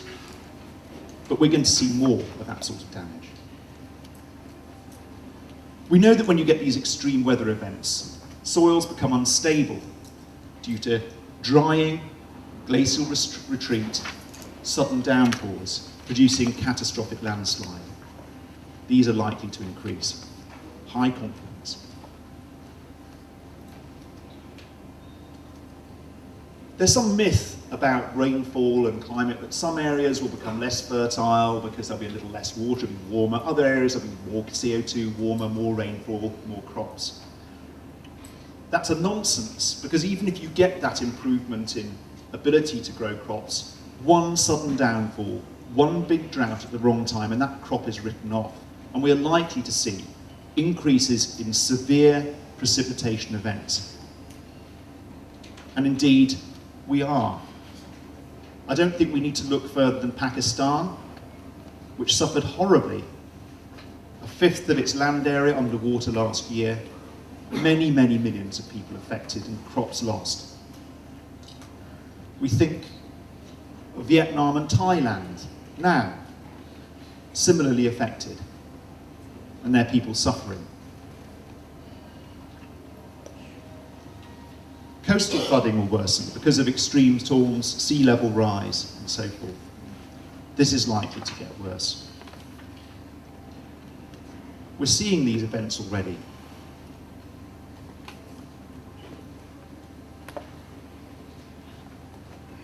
And we're going to see more extreme heat waves. These are the anomalies for June 2010. Some areas cooler than you'd expect. Some areas, the red dots, very, very much warmer. August 2003, heat wave in Europe killed perhaps up to 75,000 people. And we're going to see more of these, according to that UN report. Look here. Very likely the length and intensity and severity of these heat waves will rise. A 1 in 20-year hottest day is likely to become a 1 in 2-year event. Think of Russia last year. Massive droughts leading to forest fires. Vast areas affected, crops failing. Large areas unable to export wheat. And these sorts of events, flooding, drought, extreme weather, means there's a shortage of food. Shortage of food makes it become more expensive. then people start speculating on the price of food, and it drives the price up further. Which is all very well if you live in central London on a doctor's salary. It's not acceptable when you're living on the breadline in a poorer nation state and you can no longer feed your family. We know from Nick Stern's data that climate change will be catastrophic to economies, and we know that poverty drives ill health. And we know that when you have starvation and drought and loss of habitation and disease and poverty, people will move. And when they move into other areas that are similarly distressed, you get conflict. This even from 2003, from a Pentagon report. The result could be a significant drop in the human carrying capacity of the Earth's environment. That's talking about deaths. And they're not alone in saying this. We co-authored an article for the British Medical Journal just recently, drawing on statements from the International Institute for Strategic Studies, from the CIA, from organisations that you and I would perhaps not normally consider to be the most liberal organisations in the world. But they are concerned. I was deeply impressed with the Minister's words earlier on. I've been to many meetings about climate and health. He's, believe it or not, the first person I've heard that actually starts talking about ecosystem effects. Because we're at the top of an ecological pyramid, and if that collapses beneath us, our foundations are lost. Again, this paper now some 7 years old, and from what I've told you before, we're now exceeding the worst case scenarios that have been predicted by the IPCC earlier on. This happening on top of that mass extinction event about which I spoke earlier. So the question then, have we a terminal disease now? Or is there a cure? I don't know. If there is a cure, it's in your hands. And that's why you are the most important people in Durban today, because no one else is listening. And they have to listen, and they have to listen urgently to you. We need to inform patients, we need to inform our colleagues, we need to inform our politicians. Because if you work in health, unlike politicians generally in the world, or bankers, you're trusted to speak the truth. You must speak this truth of the risks, but also the benefits. In Western worlds, if we substitute driving for walking, we get reductions in diabetes, obesity, stroke, coronary vascular disease, peripheral vascular disease, hypertension, depression, dementia, breast cancer, bowel cancer. As a Western white male in Britain, the second most likely thing from which I will die is bowel cancer. And any of you who've seen someone die of that disease, it's horrible. The biggest preventable cause is saturated fat consumption from red meat and red meat consumption. Reducing those, taking more exercise, benefits the planet, and it benefits the health of our country, it benefits our health economics. We have a good selling point here, and Andy Haynes will be here this afternoon to show that not only does this apply to Europe, huge fiscal savings, but he modelled this around the world for different countries, of different levels of poverty, different cities, and showed, I won't go through these in detail, except to say, very big advantages wherever you are in the world.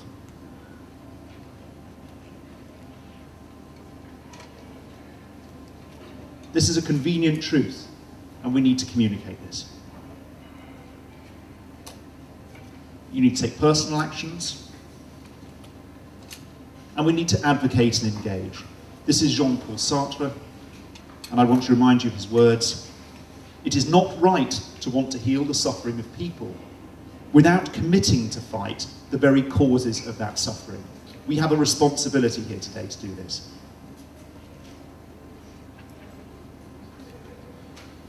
We have a responsibility not to sit on the sidelines of these negotiations, to think that we're marginal to them.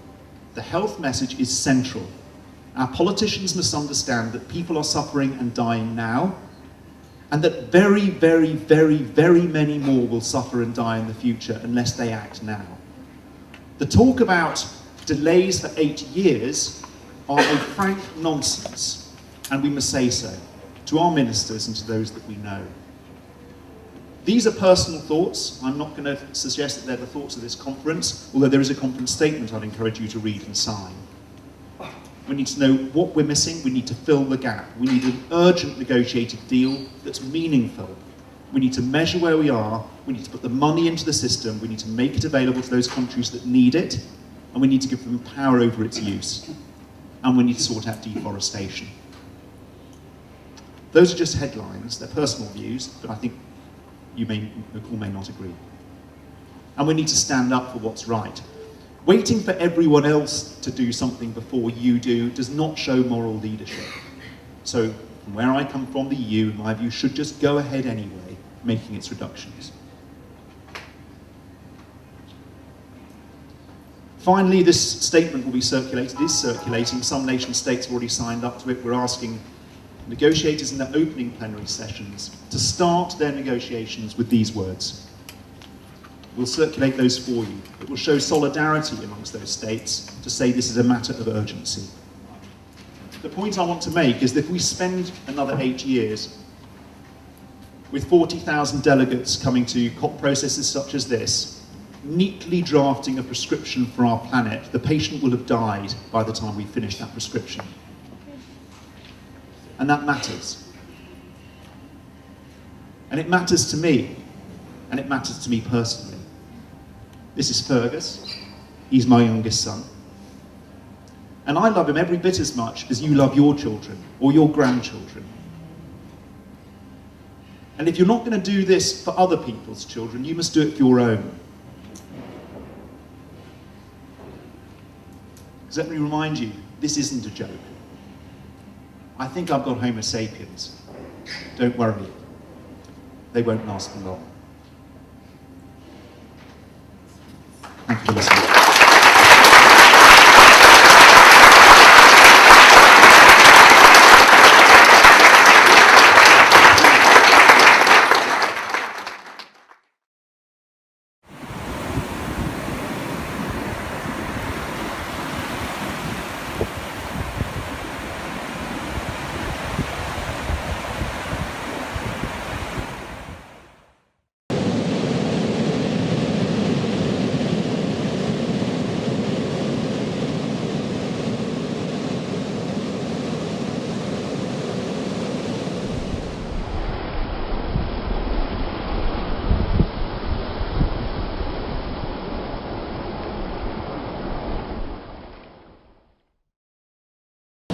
We believe, from the least developed countries and vulnerable communities, that climate change is a moral problem. It's a problem created by the rich countries, rich people in poor countries, and a problem that the poor are going to suffer. Poor people in poor countries, but even poor people in rich countries. A stark example is the people of New Orleans who suffered at when Hurricane Katrina hit there. Over 1,000 people in the richest country died. They weren't rich people of New Orleans, they were the poorest people living in the 9th ward of New Orleans. So poor people, even in rich countries, are the ones that are most vulnerable. That's not right. That's a morally unacceptable situation where the rich cause suffering to the poor without taking responsibility for it.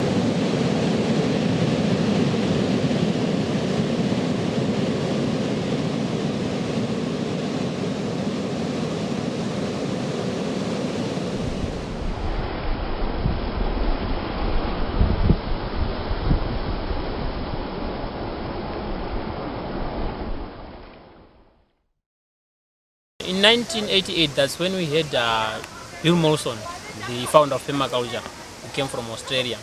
He held a workshop in Botswana on permaculture. And two of our guys, who are now our trustees, went to attend the workshop. And then after the workshop, that's when they turned this farm into a training center. And their main focus was permaculture.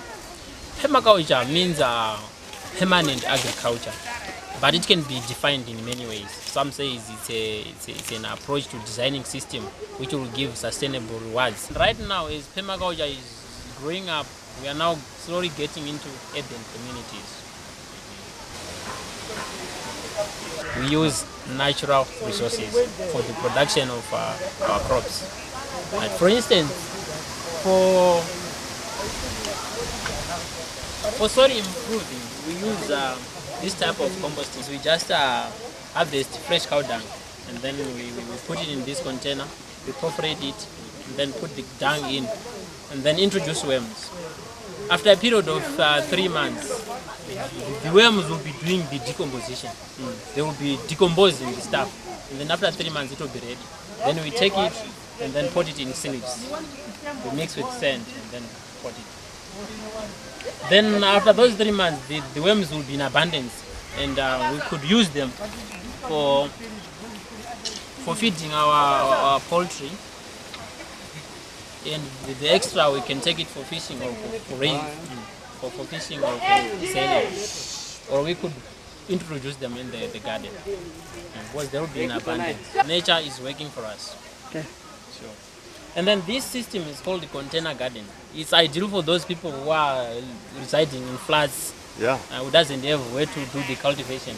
We just fill in an old sack with compost and a bit of soil. Then you perforate it and then you plant your vegetables. You are home and dry.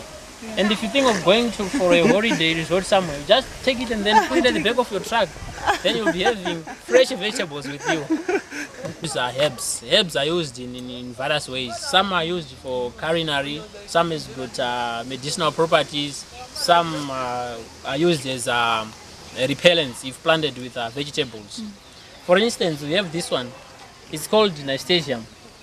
Some use it as just a flower, but it has got more properties than just being a flower. We use it to deworm our livestock. It's very, very, very useful. And for human beings, if you have got upset stomach, take the flowers and then chew them, swallow the juice. If you have got eye ailments, you could just take the flowers and then you put them in boiling water, let it cool, and then bath your eyes. It helps a lot. Then we have celery. This one we use it as a repellent again if planted with the brassicas. And apart from that, on medicinal properties, it suppresses BP. One is suffering from BP. If he takes this one regular on his or her diet, it reduces BP. What is BP? Blood pressure. Oh, okay. Blood pressure. Celery. Celery. And then this one is called thyme. Thyme, variegated thyme. This one is used for cooking, in fact. Apart from cooking, it has got many medicinal uses again. You could use it for whooping cough, you could use it for bronchitis, you could use it for headaches, or for boosting up one's immune system. If one, especially those, it could be AIDS victims, if they take this one, it helps them to boost their immune system. The lifespan will be a little bit prolonged if they take this one regular on their diet. It's very, very useful. Mint is in different varieties. We've got spearmint, we've got black mint, we've got peppermint. Right.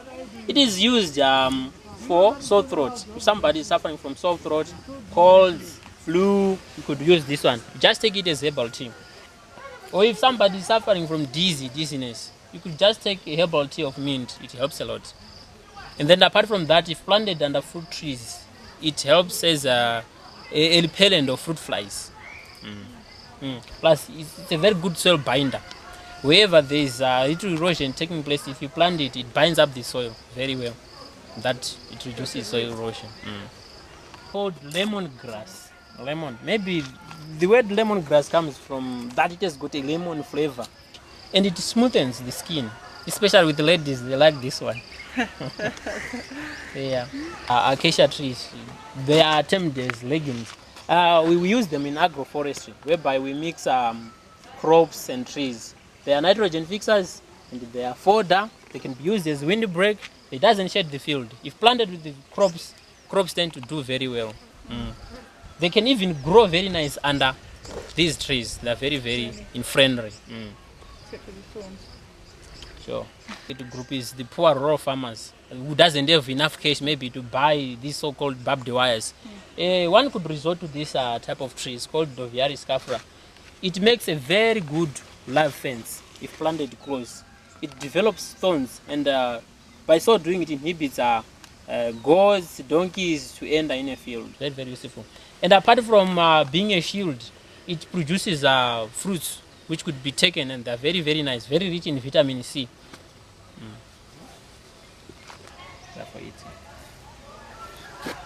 We have here is we have indigenous trees, be it indigenous fruit trees and then trees.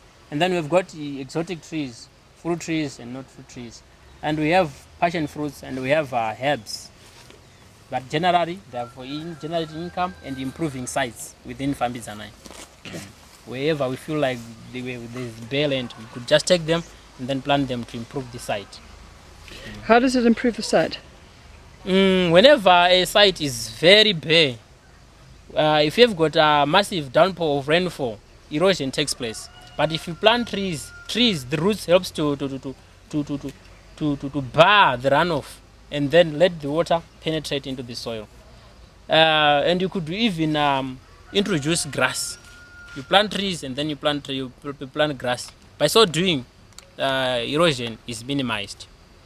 That's how it improves the site. We plant our crops diversified. The reason being that we are trying to encourage a symbiosis friendship, whereby if you have got a nitrogen fixer, that nitrogen fixer will be fixing nitrogen, thereby benefiting the neighbor. It could be, in this case, it could be spinach.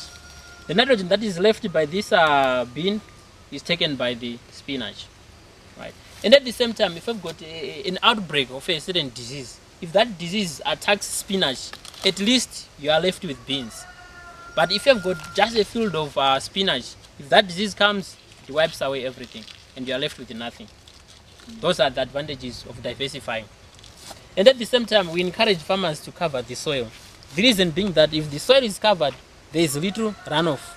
And at the same time, there is much percolation. The temperature of the soil remains constant when the soil is covered. There is little evaporation. And at the same time, it decomposes as time goes by. It decomposes, and by so doing, it will be adding fertility into the soil. So it's just grass?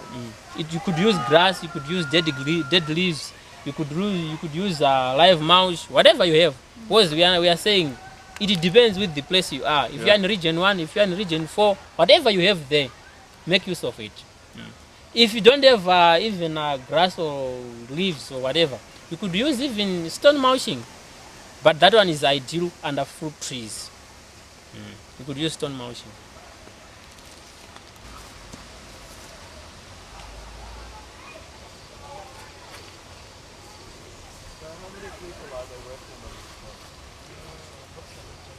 We also encourage farmers to dot a few fruit trees in their fields or in their gardens. Right.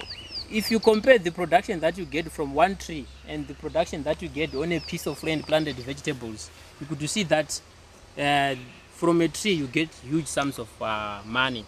So we encourage farmers to dot a few fruit trees into their system for boosting income. Is this what kind of tree is this one? It's macadamia nut. Which one? That one. Macadamia nut. That looks like Very, very expensive. A kg you could buy it at least something like $300 and something dollars.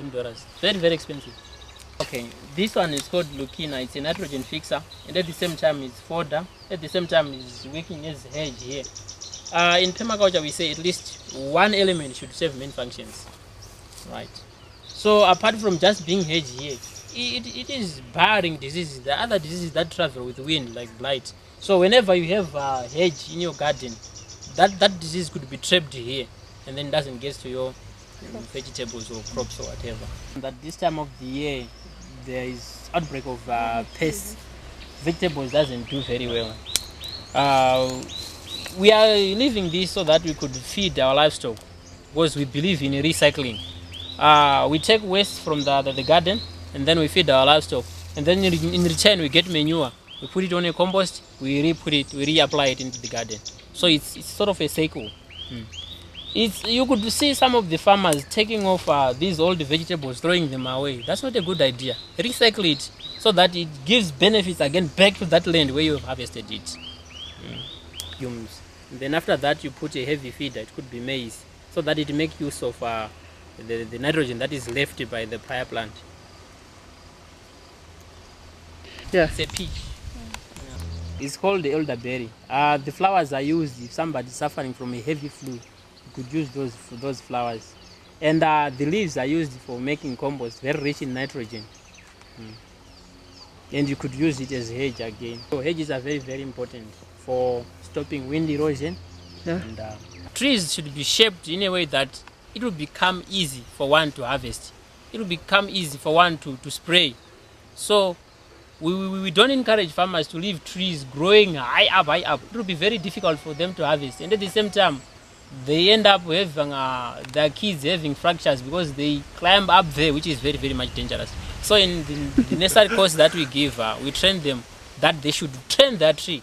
A tree can behave in the way you want if you train it. But if you leave it, it will give you problems. So this is the result of training. The branches are growing sideways. It's very easy to harvest. You can even harvest when you are standing. You can even spray when you are standing. We make organic remedies. You could spray with hot pepper mixed with a bit of soap, or you could use tephrosia.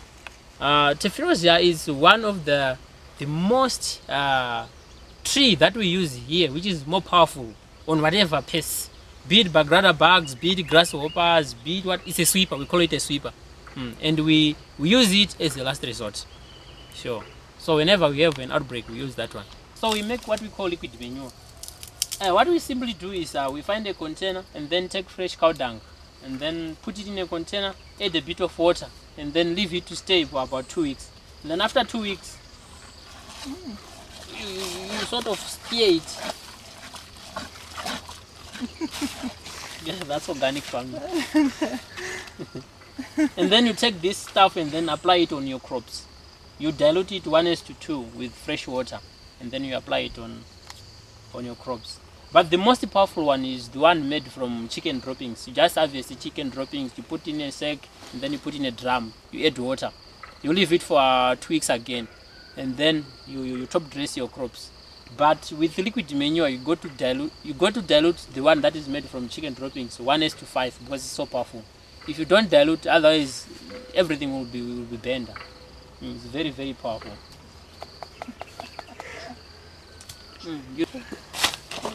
That's for the flies, hey? Sure. This is what we call stone mulching. If you've got problems with chickens scratching at the base of a fruit tree, just put stone mulching and you are home and dry. And at the same time, it's acting as a habitat for lizards. Because in organic farming, we also need what we call predators. They help us in reducing the number of pests. So this is a home for lizards, beet snakes. You know, snakes are very good for controlling mice. So this is the ideal home for our predators. Is prepared for them. If you put fertilizer, yes, you get quick results, but the taste is awful. But if you use manure, it gives a wonderful taste. The taste is just perfect. Remedies on spraying is that whenever you have a customer or you have visitors during the night, you can pick up the leaves because you would have used chilies or hot pepper to do the spraying, which is something eatable.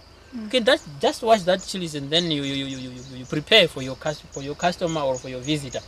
But if you use Roga or these synthetic chemicals, if it is 21 days before harvest, you got to wait for those 21 days.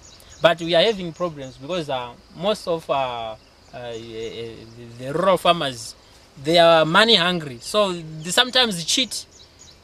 Rather than waiting for those 21 days, you could see him waiting for about 15 days and then start harvesting and then selling for the sake of money. But look, what will happen? All those people who consume those vegetables will end up having problems just for the sake of money. But if you go organic, you could do spray and then at the same time harvest, no problem. Fig tree. It bears fruits and then the fruits turn red when they are ripe. By so doing, they attract birds. And then whenever we have birds in here, birds rather than feeding on the figs, they could end up picking up pests. It could be butterflies, it could be grasshoppers, they end up picking them. So it's serving main functions here. It's a fruit tree, and at the same time it's attracting birds. The birds in return will feed on pests. This is called yarrow. It's a herb. It's called yarrow. Yarrow is a very good plant if mixed with the brassicas, because it produces a certain odor which is not liked by pests. So it will be acting as a repellent here. And at the same time, it's a painkiller. If somebody is suffering from anything, you could just take a herbal tea of it and then it eases the pain. It's very good again on bleeding. If somebody is bleeding, you just rub the leaves and then put them on that wound. Automatically the blood will clot. It promotes clotting of the blood. So rather than going to the nearby clinics, we have everything here. Yeah, we have everything. Maybe when somebody is dying, maybe that's when we could rush that person to the hospital. But otherwise, we would have tried all means by using the natural stuff we have here. Okay, this long grass is called vetiver grass. It is a very good soil binder. Wherever there are gullies, or if you want to go on gully reclamation, we advise farmers to use this one, because if it establishes very well, the roots can go up to 1.5 meters. And it bars runoff very, very, very effectively. And apart from controlling soil erosion, we use it to control moles. Whenever we have moles in a piece of land, you just plant a row of these and then a row of those somewhere there. Then you could kill the moles that are found in between. And then those from there or from wherever, they cannot pass through the rows because of the smell it gives. It's not liked by moles. So it's a repeller of moles. The connection of the ecosystem, they'll be seeing everything. So they prefer using these outdoor classrooms. Closely, we build what you call a chicken tractor. It's just a small wooden thing with a bit of fence, so that we keep the chickens at one place and then we put the chickens in. The chickens will scratch, that is picking whatever pest they could find. And at the same time, they'll be dropping their droppings, that is fertilizing the soil, and then weeding. The grazing or the taking of the whatever is growing there, that's fine for us. So after a period of maybe 2 weeks, we move it, put it in another place, we plant something there. It means that place is pest-free, it's manured, and it's weeded or it's cultivated already. And that's how we use chickens in the system of permaculture. Then we come to biogas. We encourage farmers to use these biogases in rural areas as a way of getting fuel.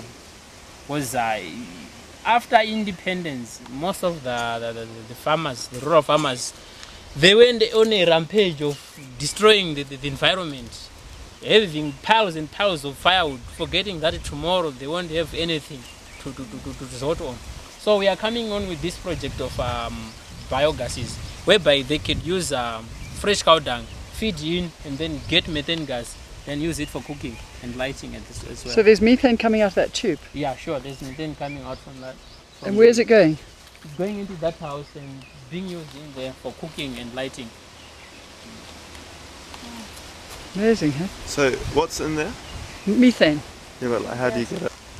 Then we have the inlet there, where we pour, it could be kitchen leftovers, fresh cow dung, we mix with a bit of water, it forms porridge form, and then we pour it in. When it comes here, there are those anaerobic bacteria or something, which does the decomposition. And then the product that we get is methane gas, and then it's piped into that house. Wow. The waste it comes through the outlet. We take it as celery. It could be used as liquid manure.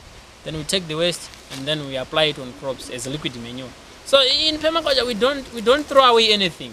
We make use of everything. Yeah, sure. Make use of everything. Beautiful stuff.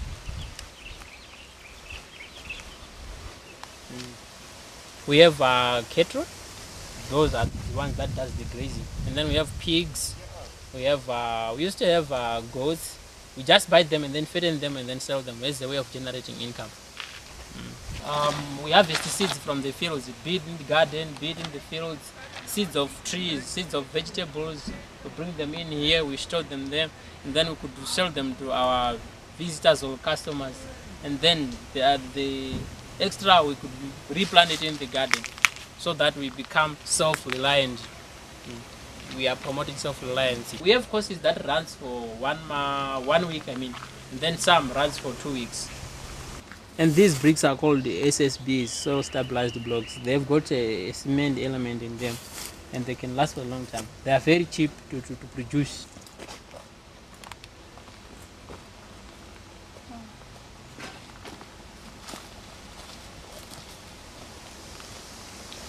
And they can stay for a long time as long as they don't get wet. But even if they get wet, because of the properties of cement that is inside, they become much stronger. And as I said earlier on, that our target group is the poor rural farmer. If you look at our structures, they are made in a way that even the rural farmer can afford. Look at the ceiling; it's made of reeds, many reeds that are found in rivers. It's not very expensive. The window frames is just planks, but at least the house is presentable. It's not all that bad. It's presentable. Yeah. So we are encouraging farmers at our level base to use local available resources. Something that doesn't pump out money, because money is used to get these days. Water that is harvested from the roof is diverted into these pits. These are water harvesting pits. We believe in permaculture that water which is above the ground is destructive, because if it joins forces, it can even sweep away a house. You know, the floods. So we try by all means to encourage farmers to let all runoff sink. Straight away. Let it sink, and then if it sinks, it becomes productive, because it will rise up again at night, and it will recharge the water tables. Then by so doing, you'll be having perennial boreholes. But if you leave it flowing, going away, it's lost forever. You'll never get it again.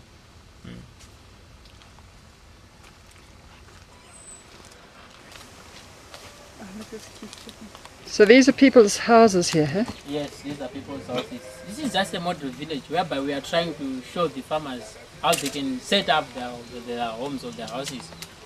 We have the bedroom facing the northern hemisphere. It's because the sun here in Zimbabwe, it follows this direction. So if you build a house this way, it means only one room is going to get enough sunlight.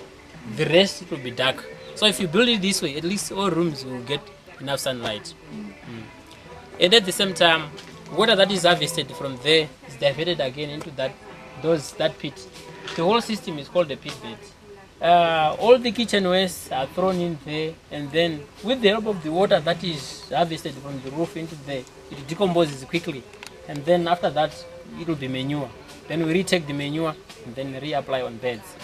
How does the water get there? Through the gutters? Through this drain. Drain. Then the water that is harvested from that bedroom goes through the gutters into that tank. Unfortunately, we are not using the tank so far. Then you could use that water for washing your clothes or your plates. And what about drinking water? Drinking water, we get it from an electric borehole. It's somewhere there. And then as for soil preparation, we also have this herb here. It's called the stinging nettle. Stinging nettle. We use this one to make liquid manure. Earlier on I said you can make liquid manure out of chicken droppings or fresh cow dung. But if you don't have all those, you could resort to this one. This one or Russian camphor. It's very, very rich in potassium, very rich in nitrogen. What you simply do is you harvest the leaves, you put them in a container.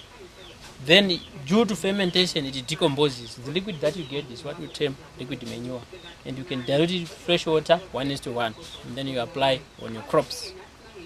Apart from making liquid manure, it's a very good suppressor of sugar diabetes. If somebody is sugar diabetic, you could resort to this one. Just make a herbal tea, and then you put a bit of honey, then you take it. It suppresses the disease. Blood poisoning, it also helps. And again, it's a repellent of snakes. Those who are in Zimbabwe who are living in region 4 or 5, there are lots of snakes. So you can just make a small jura of this one, because snakes doesn't penetrate on it. Maybe it's because of the spikes or whatever. It doesn't like snakes, and you could hardly find one crossing this one. So it's a very good repellent of snakes.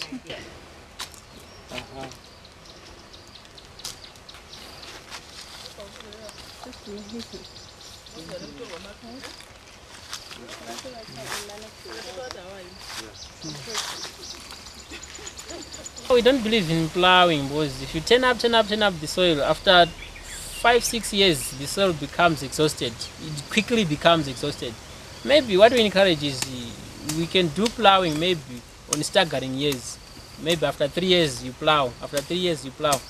Or on these other years you could practice what we call minimum tillage, where there is little disturbance of the soil, so that the soil will remain intact.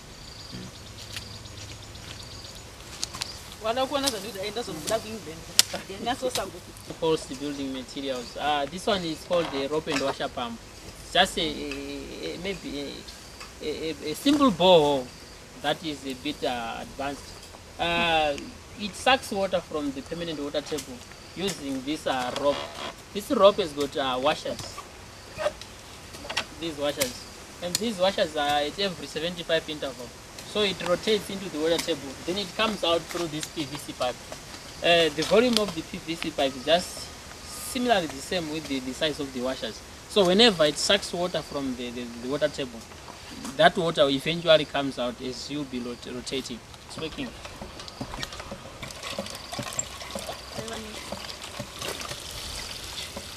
That's pure water, huh? Yes, that's pure water. That's absolutely fantastic, man. Jeez, you guys are so clever. Yeah.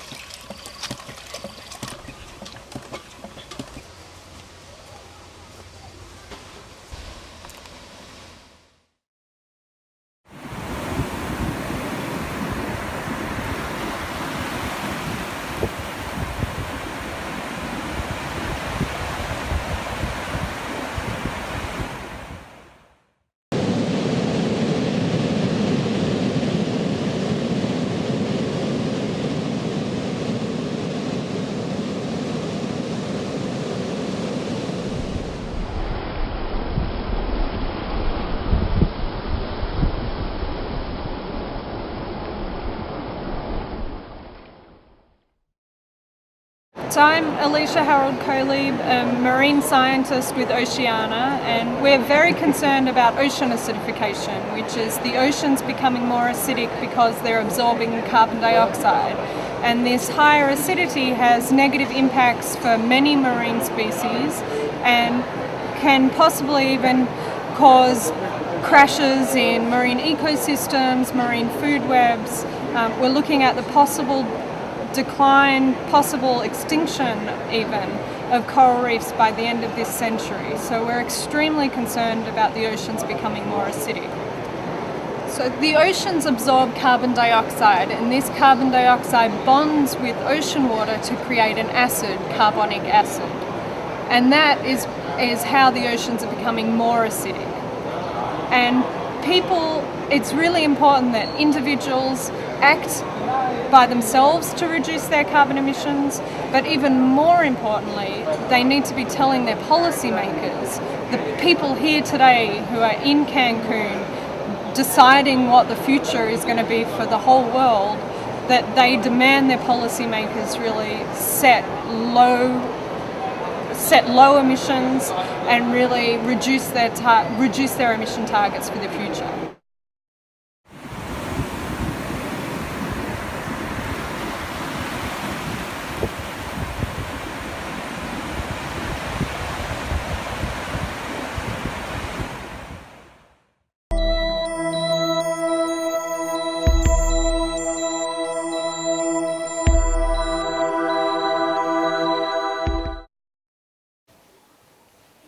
It's very weird.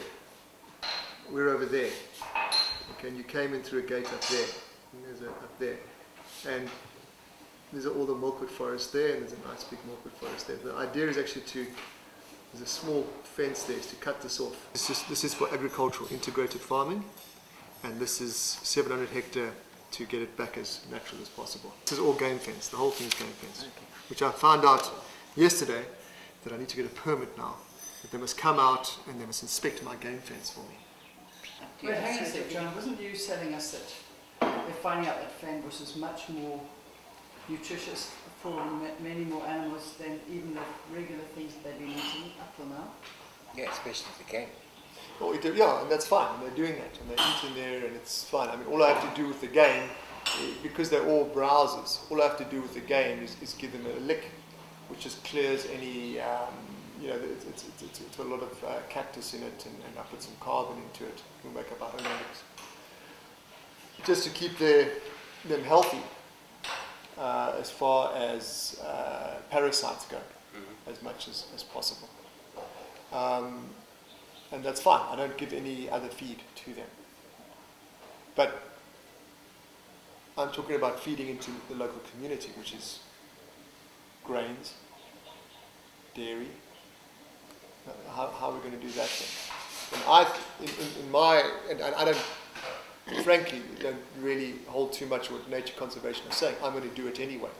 Because within my own integrity, I feel a 10% or even less, 8% payoff of utilizing the land to maintain 700 hectares of pristine land is a fair swap. Actually, I mean, for example, in our area, Stellenbosch area, it's the other way around, is they are trying to persuade farmers to put 10% to pristine. Yeah. So your figures are inverted. Yeah, exactly. So I don't really give too much a hoot to what nature conservation do. I feel that my integrity. I have a funny feeling that nature conservation are locked into a few strange paradigms. Yeah. What would you say were the paradigms? Well, in short, I would say there's an element of a kind of eco-fascism. They're not thinking holistically. I mean, you've pointed out is the sustainability. Sustainability is a major issue. How do you sustain, and there's a financial element as well as all the ecological elements and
here we have an environment that's as close to pristine as you'll probably ever get. And in an environment like this, you can see living water. And it's such a contrast to what you find in most agricultural systems, where water is invisible. It's almost entirely vanished from the soil. And all we really saw when we were passing through a lot of those agricultural lands was a lot of bare soil. And really, it's not surprising that our health in the national population is declining so much, as when we have food coming from such an impoverished environment. What's been shown in recent years with the movement and the interest in probiotic foods is the significance of having a healthy soil, in that a healthy food is in fact a home for a host of beneficial bacteria and fungi or microflora that are essential for our health. And once you start depleting a soil of its soil life, it doesn't become possible for the food from that area to have those populations of beneficial microflora in them. It's also, what you're getting now is a wheat plant, for example, in that when we're going through the wheatlands, is so far removed from the original kinds of wheat that were cultivated and eaten by people. And that really applies across the board of all the varieties of food that we're eating, in that most of the products now are hardly recognizable compared to the original varieties that we were eating. But it's even seen and actually become in certain parts quite fashionable amongst chefs that it's the probiotic or the biotic elements, the flora that are contained within a food plant that give it the more subtle and tasty qualities that are appreciated by the fashion in cooking these days and are so vital to our health. It seems strange that we have to go and buy from the chemist a formulation of microorganisms, whereas if we only chose correctly, we could be eating homegrown organic food that contains the same kind of microflora that now a modern person in the city has to go and purchase over the counter at the pharmacy.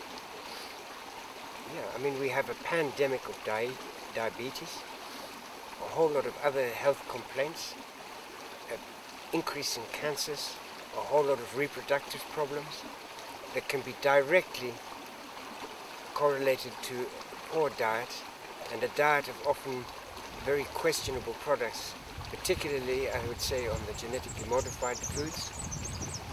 And yet no one is taking any notice of the warning signs that are there where populations are eating those foods. You know, and it's not going to be your chemical tests, like I've seen some comparisons done where there's not a discernible difference in terms of chemical properties between foods, but very little testing is ever done on the biotic component of foods. There are some tests, such as the Brix tests, which are used in the wine industry, which do show a significant difference. But yet it's those probiotic elements, and each of those bacteria have a whole genetic formulation, in a sense, imprint that activates our own health and immune system and gives a resistance to disease.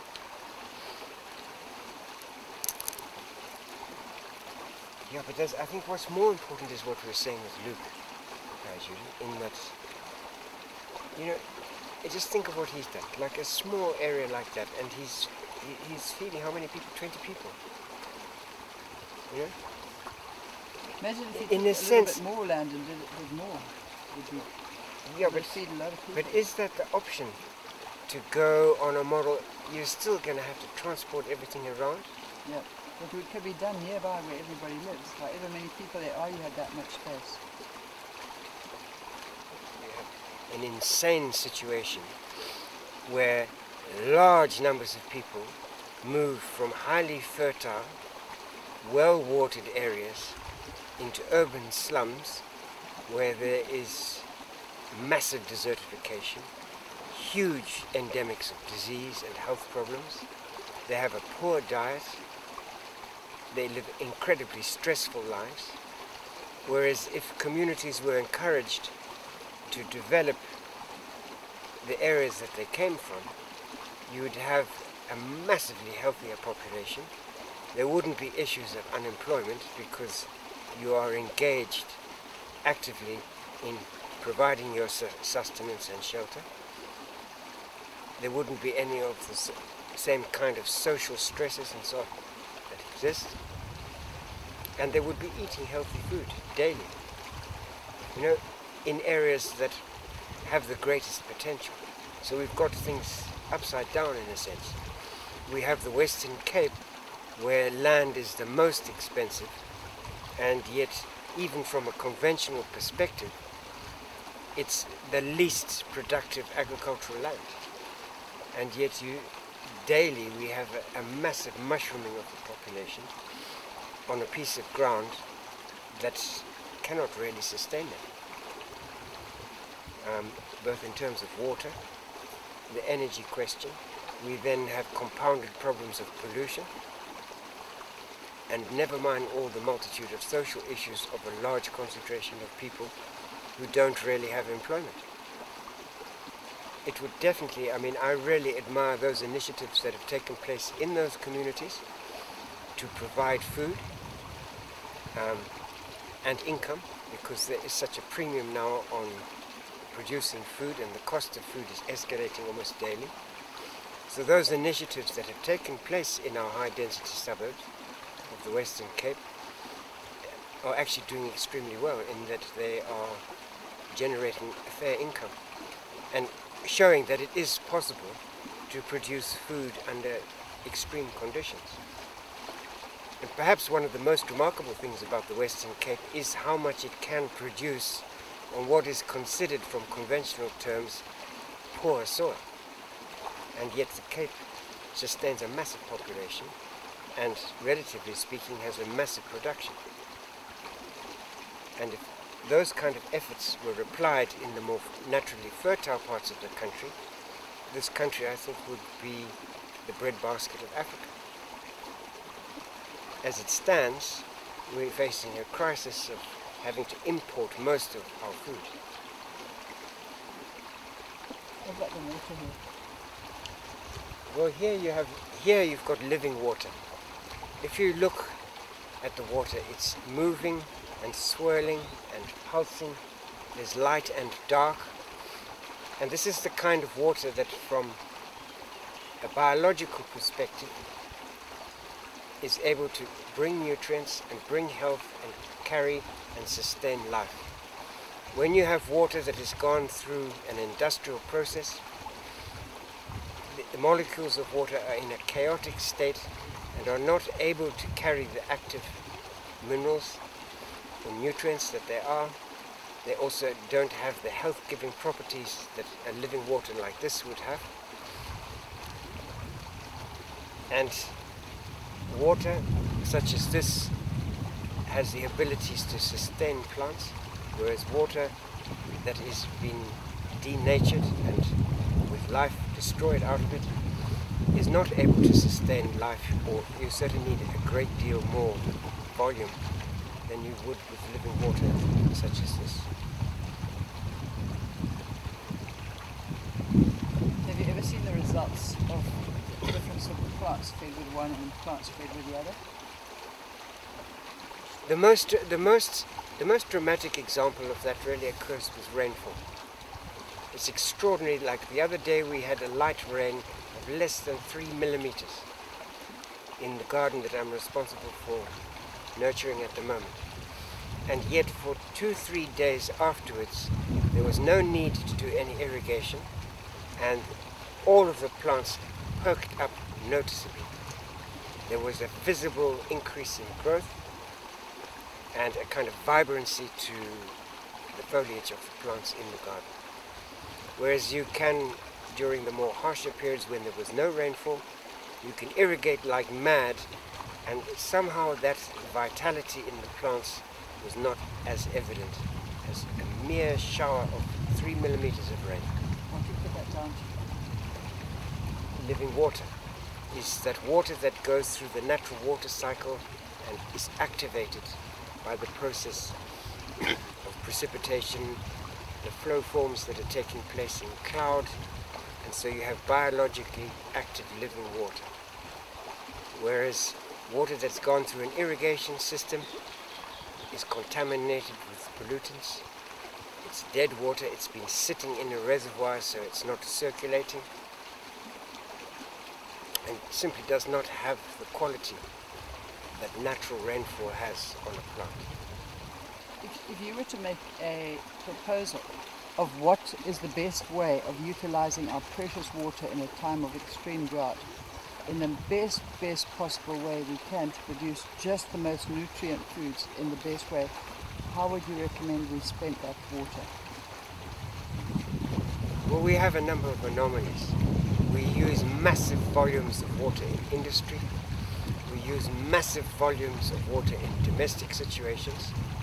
We have a situation in the Western Cape where water is distributed at random through the townships without any charge. And it's not surprising then that you find that in the Western Cape is using almost up to 40% of its capacity water a year. And actually the highest proportion is to the city. I mean, I think it's a fallacy that the farmers are using it all up. It's urban developments. One of the most inefficient uses of water takes place on a thing like a golf course, or what I call green deserts and lawns, where massive volumes of water are pumped out onto a surface. They then move through the system and end up causing drainage problems. So our design on the water system is short and lacking. I know for certain that the same amount of water that is applied, for example, onto a golf course could sustain quite a number of hectares of food production. And I mean, what I've seen with a polyculture organic system, a hectare of organically grown food can yield about R250,000 per annum of valuable product. That's using last year's figures. And if we consider the inflation of costs of food, that's going to escalate. Compared to the returns from a piece of open grassland on a golf course, I doubt whether the subscriptions are going to match that kind of income generation or necessity generation. Whereas the subscriptions are really just pandering to a very elite selection of the population and not benefiting the population as a whole. And it gets compounded further by the kind of addiction to chemicals that takes place in that kind of environment, of massive applications of fertilizer, herbicides, pesticides, and so forth, to maintain that situation. So really, a situation like that is one of, from an ecological perspective, the greatest disasters we're facing. And with very simple planning, if those resources were recycled into a food production system, we would have a great deal more satisfactory situation in terms of nutrition for the population in that area.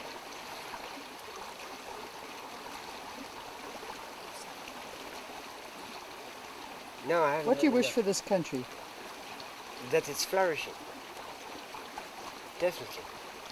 That the country flourishes to its potential. I mean, actually, this country has incredible potential.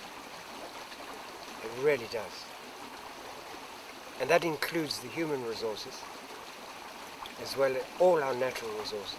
It's well blessed with natural resources. It's a splendid place. And it really should be flourishing. What should governments ban or promote that would work? That would help us get ourselves out of the shit? What would you say? Tell us a few things. I think it has to start with communities. You have to empower communities to take hold of their own destiny instead of becoming dependents. That's very important, and there's a holistic, it's definitely a holistic approach would be needed. We should thrive on our diversity instead of nitpicking in our diversity. And I'm talking here of populations. Populations should be allowed to nurture themselves instead of forming into lagers that are feeling constantly threatened. I think a rethink on urbanization is desperately needed, personally. It's not a mode that has worked anywhere satisfactorily throughout our cultural history. Most metropolitan cultures have ended up extinct, and we should really learn from that. It seems that we failed to learn from it.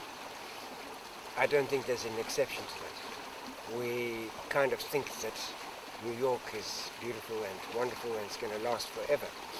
But there's no ways a metropolitan area that large, and we could speak of more local urban centers, can sustain themselves. They are entirely dependent on importing their requirements. And with the kind of culture of plundering our resources instead of respecting and nurturing our resources, they're going to run out. Resources are going to run out, and urban centers are going to face even more extreme crises than they're going to face at the moment. And that we should see that.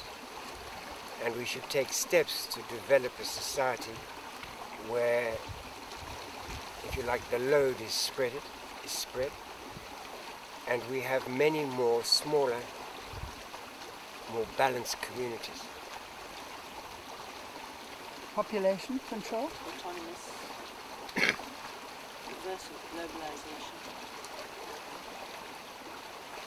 Funny enough, I think there's something very anti-life about population control. That's my own personal opinion. It's because you've got 5 kids. Yeah, maybe. Maybe it is, but I think there's something anti-life about it. It's true that the escalation of the human population is alarming, but is it alarming because of the concentrations of people in urban centers, or is it alarming simply because of the increase in numbers? Is it alarming because of the plundering of the planet? Okay, that increased population would, in a sense, people think implicitly imply. Or is it actually the industrial mode that is the danger? And personally, I would tend to think it's our industrial mode that is the problem. So you think it's actually possible for us to continue to have continually and forever escalating population boom? No, it can't happen. Then at what point would you say this anti-life thing would kick in? Nature's going to kick in anyway, whether we like it or not. There will be natural controls coming in. They might be shocking. Maybe they are kicking in with the massive health problems that are occurring in the first world. It's nature's way of kicking back and trying to balance things out. So you could almost say is that high concentration of people is asking for pathology of some sort or another. Some disease, some crisis is inevitable.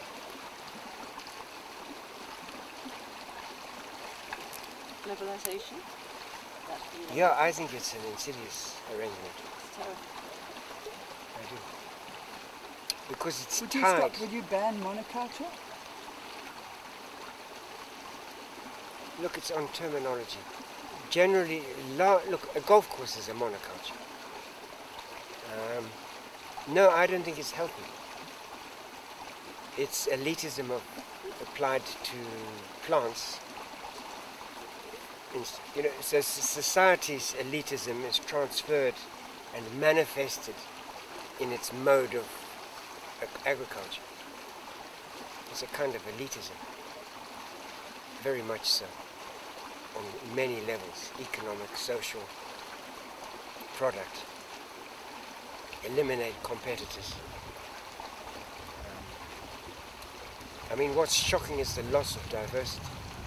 We should cherish diversity and not eliminate it.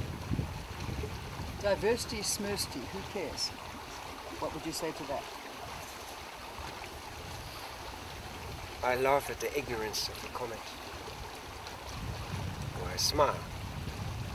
There's a rather sinister element to it, but really shame on the person who is seeing the world like that.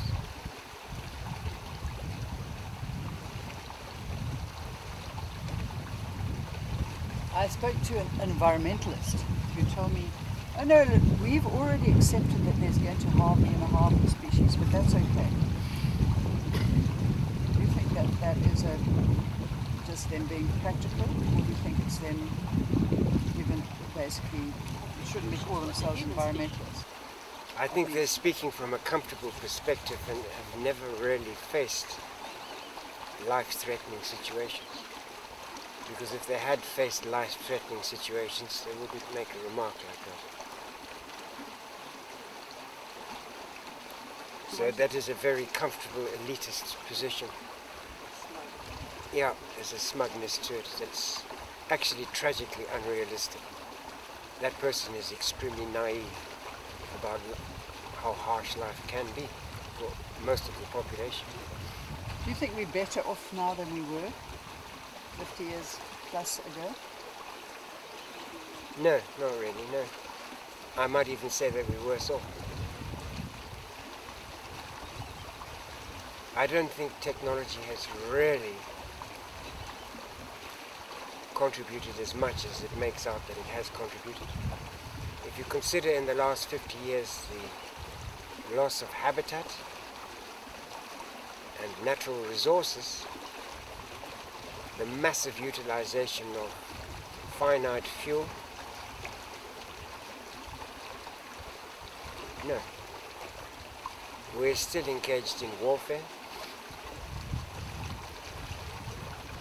No.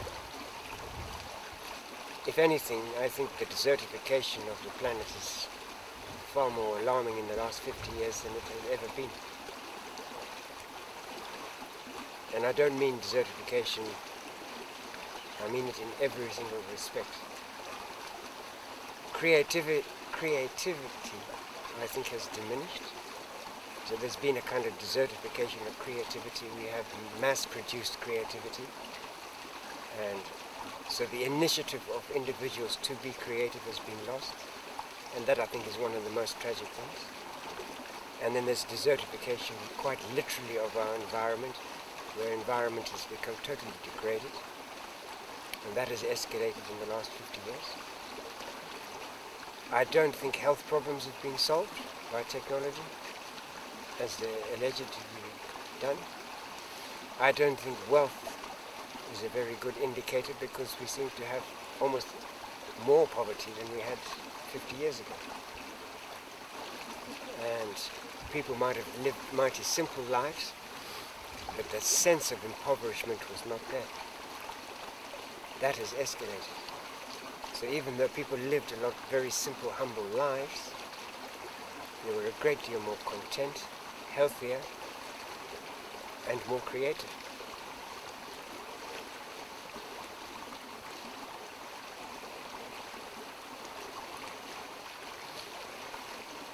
What do you teach your children about, what do you wish for your children to do about the future, if anything? Do you think it's not their problem? Or do you hope that they somehow can undo what's been done? I hope they have the initiative and creativity to deal with the challenges that are undoubtedly going to be presented to them. I think, in a sense, as a guidance with my children, we have had adventures over them. We've tried to teach the children to deal with challenges. And I think that's very important. So, for example, the challenges of a new country, a new language, being able to adapt. So I think that's the most important thing, is to be lively enough to deal with the challenges that we are facing. And one can only hope that they survive and flourish.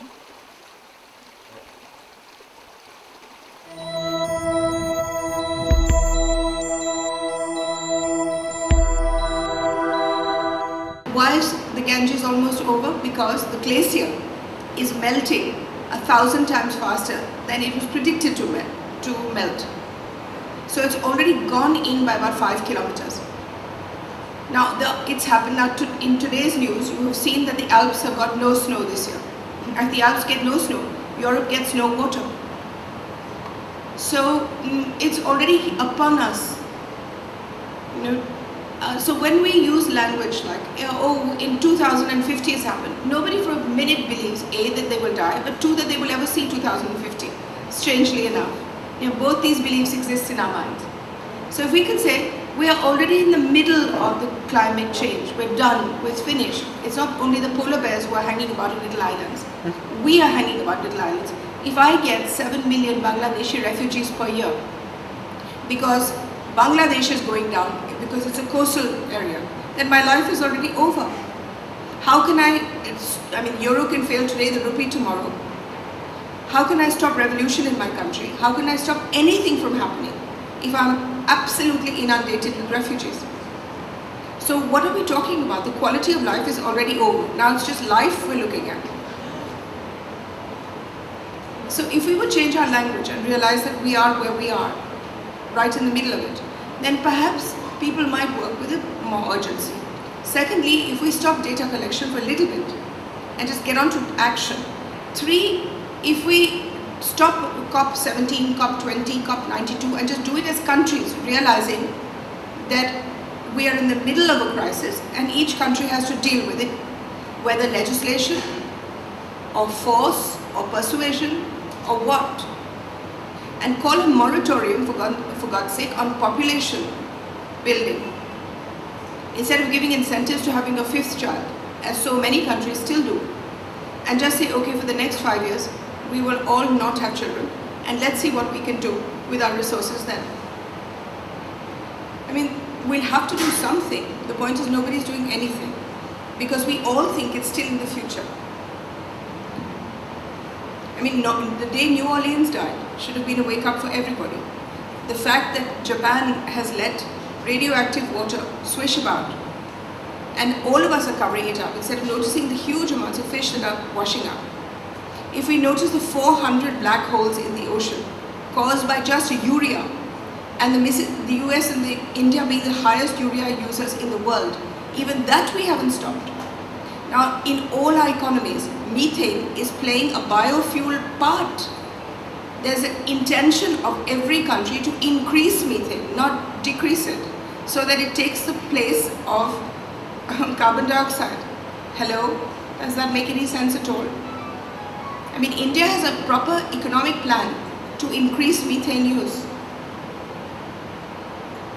So, again, another long answer. Sorry. Thank you. And there just doesn't seem to be any short answers here. I wish I could just reply with yes. Maybe I'll think of something. The World Preservation Foundation has seen a number of solutions that can actually work, and one of them is the Netherlands Environmental Assessment Agency have said that the quickest way and the cheapest way to pull down carbon dioxide, to stop the heating, is to plant trees, to grow trees rather, and grass, to take the livestock off all the rangelands, all the pastures of the world, and that would cost only 20% of any other mitigation proposal. Now, where do you take these cattle off? Two years ago, the Netherlands Environmental Assessment Agency produced it. I'm happy to be happy to get it. In Africa, 51% of the continent is actually high rainfall savanna. That is, there's more than 3/4 of a metre rainfall. And we're told that with that rainfall, if the savanna was not burned, it would return to woodland and forest. So there we have huge potential to soak up. It's in Africa, fire is used commonly to maintain pastures, to burn out old grasses. Several times a year they fire. No, it's used in India as well. It's used in China. It's used all over the world. Yeah. Fire is used as a method to clean up. Yeah. So I share your concern, but I do see these solutions are there, are readily available for us. I don't see any How do you think we should? I don't see tree planting as a solution that will work immediately. After a tree is not a tomato plant. It doesn't grow in 2 months. I can plant a billion, million, trillion trees. And I will still have to wait 50 years for them to turn into a forest. Right? A tree, 100 trees does not a forest make. No. But there are many areas that will regrow naturally. No, I'm saying even if we let it regrow naturally, or even whether we plant them, it's still not a solution that will work for me right now. It will not stop the Arctic from melting. I'm more concerned with the permafrost in the Arctic than I am with anything else. Because if they melt, and we've still got the ozone holes there, then nothing stops us from completely going over the edge. So give me a solution that will stop the Arctic from melting, that will keep the permafrost, keep its methane. Give me that solution. Don't give me about putting 5 cattle into a room and letting the grass grow naturally. We're looking at titch-button solutions. That's why NGOs do, halfpenny worth of work and then congratulate themselves horribly. Or governments use NGO work to say how well they're doing. But tell me the one solution that will stop the Arctic. That's all. That's the one point we need to go to. Not Durban, not India, not anywhere else. Subhanam Gandhi, I have a question from the moderator. In the mitigation strategy... Sorry. Yeah, tell me. No, just to follow on this question, you mentioned mitigation strategy from grassland. I'm just wondering if you could share with us your opinion of the difference of changing diet versus a mitigation strategy like that. If you don't eat, you don't have to take... You see, the Netherlands is suggesting every country has come up with its own crackpot solution, all right, to remove 12% and 15%. US says make pigs with 3 stomachs and cows that have produced less fermentation, right? All the scientific establishment is now working on biogenetics for animals to make them produce less methane. Netherlands, as you say, is saying let's take them all off the pastures and put them into rooms. The point is, whether you put them into rooms or you put them outside, they're going to produce the same methane levels. Yeah? So the best is not to have them at all. And the only way you could not have them is by not eating them. So don't eat them, and by next year they won't be there.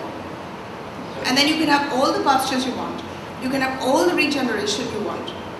All the fires that are set in our countries are to clean up the areas for cattle, so they won't be set anymore. So do you think the vegan solution is a real solution? I'm saying not only is it a real solution, but it's an immediate solution. Within 3 years, you will have given us a breather to work out the carbon dioxide problem. Here we're not even getting the breather.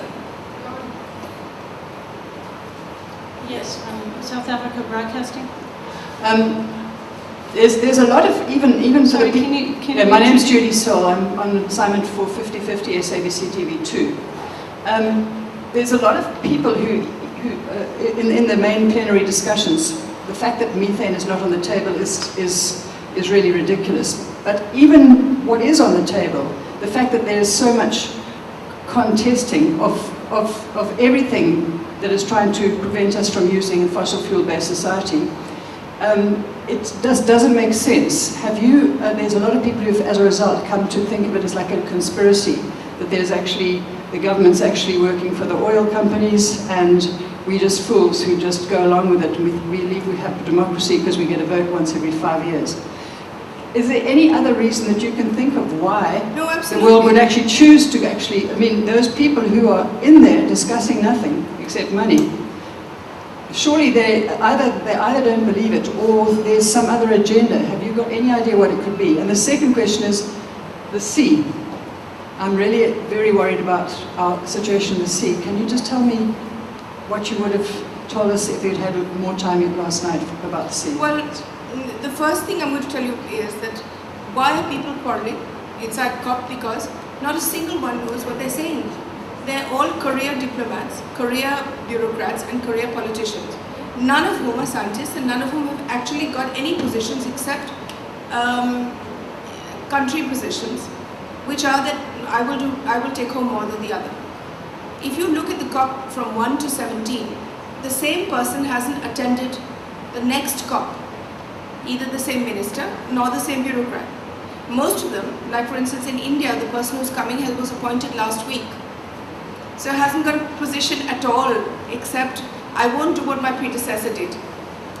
So what you're dealing with is people who are talking about matters they know nothing about, to an audience which is not in Durban but in their own countries. And it's about a subject that cannot be dealt with, as I said before. Why would I quarrel with you? And why would I keep quarreling with you? Unless I didn't know what I was talking about. 2, I didn't know what I wanted. What do we want with carbon dioxide? As I said, what is the position? What are we quarreling about? Not one person at COP17 is saying, all right, I will do this, let's quarrel about this. Shall we put off coal first or cars first? That hasn't even come to the table. The quarrel is, you have more carbon dioxide than I have, therefore you must allow me to have as much carbon dioxide as you have before I mitigate it. That is the quarrel, right, to put it simply. Now that has half the world on one side and half the world on the other. Now that is not a bridge you can divide, because the developed world is saying, okay, we've made the mistakes, please don't make them again. We will pay you money not to do it. And the developing world is saying, I know, I'm sorry, that's too late, I can't go back with just this much money. If you give me this much money, I'll think about it. But in actual fact, I'm not going to change because I'm going to do what you did. That's the only quarrel. So the actual nitty-gritty in COP17 or COP1, COP8, COP10, Rio, wherever you, Kyoto, Copenhagen, has not even come onto the table for negotiating. Which is, alright, am I putting a moratorium? You will be allowed to have 500,000 cars and I will be allowed to have 500,000 cars. Fine. Now let's talk about this. But that hasn't even come onto the table. Okay, you will be allowed to have 400 coal-based plants and I will be allowed to have 400 coal-based plants. Once you get to actuals, then there will be no more quarreling, then we're dealing. And we will be able to reach a sensible solution. But we haven't even reached the point of dealing. Because there's nothing to deal with. What we're actually doing is saying, I'm going to do what you're going to do, and you're saying, no, you're not going to do what I'm going to do. And I'll pay you not to do it, but my money is very little because my euro is going down the drain and I've got a recession going on in the US, so I'm going to give you very little. End of problem. So that is the problem. That is the reason why COP is achieving nothing. The second is about the sea, the ocean. You mean the ocean? Yeah. The ocean, unless you stop fishing, is dead. Unless you stop using it as the largest garbage dump on the earth, it's dead. Unless you start saying that using it as a resource, as a permanent oxygen sink, rather than a fish catching country, you're finished. After all, if I use urea, it all pours into the ocean. But I'm not the only one. You're pouring cyanide into the ocean, you're pouring your oil into the ocean, you're pouring everything into the ocean as we speak, every minute of the day. So it's not holding up at all. 400 black holes, each black hole is between 100 kilometers to 200 kilometers, which means we're looking at, what is a black hole? It's a hole that goes from the ocean floor to the top. And within it, there is no oxygen, there's not even this much signs of life. It is like a dead star. No fish will go through it, nobody can enter it. If you go in, you may not come out. And it has only been created by an excess of algae, which were created by the chemicals we put in. And they destroyed the ocean, that part of it, till no fish, nothing exists in it. Now these are not reparable. They will be there forever. And you had 16 6 years ago. You have 400 now. So how long is it going to be if the whole of the ocean is a black hole? Where will our water come from? After will your clouds pick up water from the ocean and give it to us as fresh water? Where will we get water from if it's all a black hole? So the ocean is not something that we can even save. After all, your corals are almost all white now. And they are the biggest bioindicators. You have to stop fishing. You have to stop using it as a garbage dump. It's easily done. If you just stop fishing, you stop fishing. After all, when they said you can't kill whales, then everybody stopped killing whales, except Japan and Norway. So there are things that have to be done by executive order. But they're not even on the table as yet. Nobody is saying stop fishing. They're looking at quotas. You fished out the Arctic, so you go to the Pacific. You fished out the Pacific, now you go to the Indian Ocean. So I don't really have much hope. But in any case, all of it becomes irrelevant when the Arctic ice melts. So, I know, so boring, so despondent. I wish I could say something so happy that we would all be jumping about for joy. Other follow-on questions? Yes. Hello. Please identify yourself. Yes, my name is Mafeno from the University of South Africa. Okay. Just listening to all this, man, of course, there's a sense of despondence and almost loss of hope. And I'm hoping that we might be able to come out of this. But surely I doubt if it will be an overnight sort of solution as we are proposing. My question is twofold. Firstly, everything I think in the world is tied to economics, commercialization of this, that, or that, which is the money element. And that is why we have these big conglomerates, all of them defending their positions and doing what they're doing. I mean, there is money involved in commercialization. Now, from the message that is coming from your side, it's more, I would imagine, of an appeal to an individual, your ordinary man in the street, to say, change your lifestyle, basically, something that I'm very much for. But it's a case of how realistic is that? Because it's one thing to say, hey, let's look that way. For me, it's a case of how do we, if we were to just put simple, realistic steps for an ordinary person. What I'm saying is don't change your lifestyle. That's the thing that everybody doesn't understand. The carbon dioxide quarrelers, the ones that have taken carbon dioxide as their main message, are saying change your lifestyle, which is what nobody's prepared to do, including me. If you tell me don't go for a holiday, roam around in the dark, go to sleep before 6 because there's no electricity after 6, I'm not going to do it, right? I mean, Greece was dying and it still wouldn't change its lifestyle, right? So I'm saying, have as many cars as you want, put all the electricity on, do what you want, don't change your lifestyle, except in one small fashion. Don't eat meat. That's what I'm saying. Don't eat fish. Now that is the least of your lifestyle changes. If I asked you a simple question, give me a choice, whether you will use your car or whether you will eat meat. If you eat meat, you will not get a car, and you will not get buses, you will not get transport. Which one would you choose? Well, look, it sounds all simplistic the way you... No, it's quite simple. It's quite simple because one says, I'm saying use as much carbon dioxide as you want, give up the methane. Now you have to take a choice. Obviously, anybody will say, no, a car represents for me freedom. Travel represents for me liberty. Whereas meat is irrelevant if I have great vegetables, if I have great food to eat, if I have mock meat, if I have things that taste the same as meat. After all, it's taste that you're worried about, right? And what we're saying is that without the methane content, we can give you the same meat because that is where technology has already reached. So what would you rather give up? See, what I'm trying to say, ma'am, is that I'm talking as a man in the street, somebody that lives in an ordinary community where, for whatever reason, over the last, I don't know how many years now, people's diet is so much made of, stuff from meat. Essentially, Absolutely. Now, that is a radical change to say to somebody, I mean, as you know, South Africa is one of the... But I need to present it. Governments need to present it as an either-or solution. If you do meat and cars, you die. So now you do meat or cars, meat or electricity, and you live well. Which one would you choose? Tell me. Well, I know what you're leading to, but I'm saying, practically speaking, for an ordinary so guy, then we be practical, for an we ordinary all guy, die. wherever he goes, there's a KFC, there's a McDonald's there, there's this, there. But that's there because you eat it. So if we were to say to them, guys, this is what we should be doing, a step-by-step process. There's no step-by-step time now. Of living or living off. I'm saying we are trying to do a step-by-step.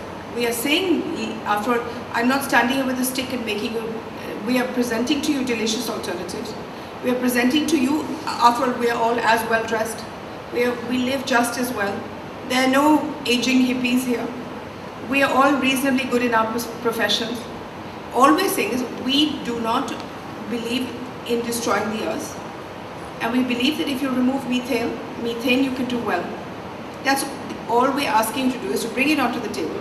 And this step-by-step approach has been tried for carbon dioxide. It hasn't worked for even one step. After all, after spending something like $100 trillion, solar energy is still 3% of the world's total electricity mix. So that's step-by-step. That's a step-by-step approach.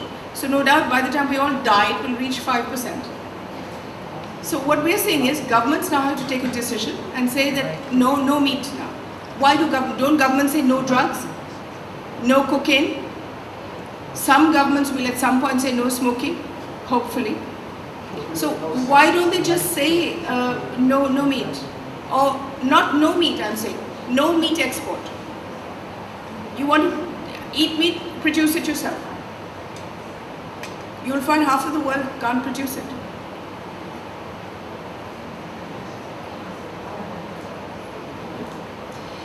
Yeah, briefly, just to follow up on what, my name is Melanie St. James. I'm here from Empowerment Works. We're based in California. We're a global sustainability think tank in action. And the first thing I'm hearing is that there's a lack of evidence-based policy making. And so, Madam Gandhi, from your experience, long experience in government in India, what do you feel would enable, what mechanisms could on a national level, like you said, so we can take action, each country do what they can. What have you seen to be effective? And also in regards to what is culturally relevant and normal, just wanted to call attention to Dr. Mienge's presentation yesterday about the proteins that have been traditionally in the African diet, and actually that the meat consumption is more of a neo-colonial consumer-based strategy and marketing from globalization, and the evidence of that historically, and how that has really become more of a market trend rather than our own culture here, or the culture here. So the question is, what should governments do? Is that the question? How can evidence become part of the policy-making framework? The first thing is to, I'll tell you a story. I don't know whether it should be on television, but it's a correct story. When I was 32, I was Minister for Environment, and I was sent off to fight to work the Montreal Protocol because India was holding up the entire agreement. So before I left, I asked the Prime Minister, what should I say? And he said, I don't care, say anything. And so I actually studied, and we managed to get the protocol through. But that were my specific directions. I don't care, do what you like. So the first thing is perhaps to bring these up in all parliaments. Let people bring up methane for debate. Let everybody realize the seriousness of the situation. And then let governments sit together and work at it in their own way. If some people want to do coal first, let them do coal. If some people want to stop meat export, as India should. If some people want to reduce leather, then put moratoria on, for instance, no leather to be worn by children on school shoes. No leather to be worn here or there, or whatever. in large groupings. Now those things can be adjudicated executively. For instance, the Supreme Court in America has ruled that vegetables have to be given to children in schools. Now, after the Supreme Court has made its decision about giving vegetables to children in schools, the American government has allowed pizzas to be called vegetables. So, I mean, you have to make up your mind. But things can be done by governments.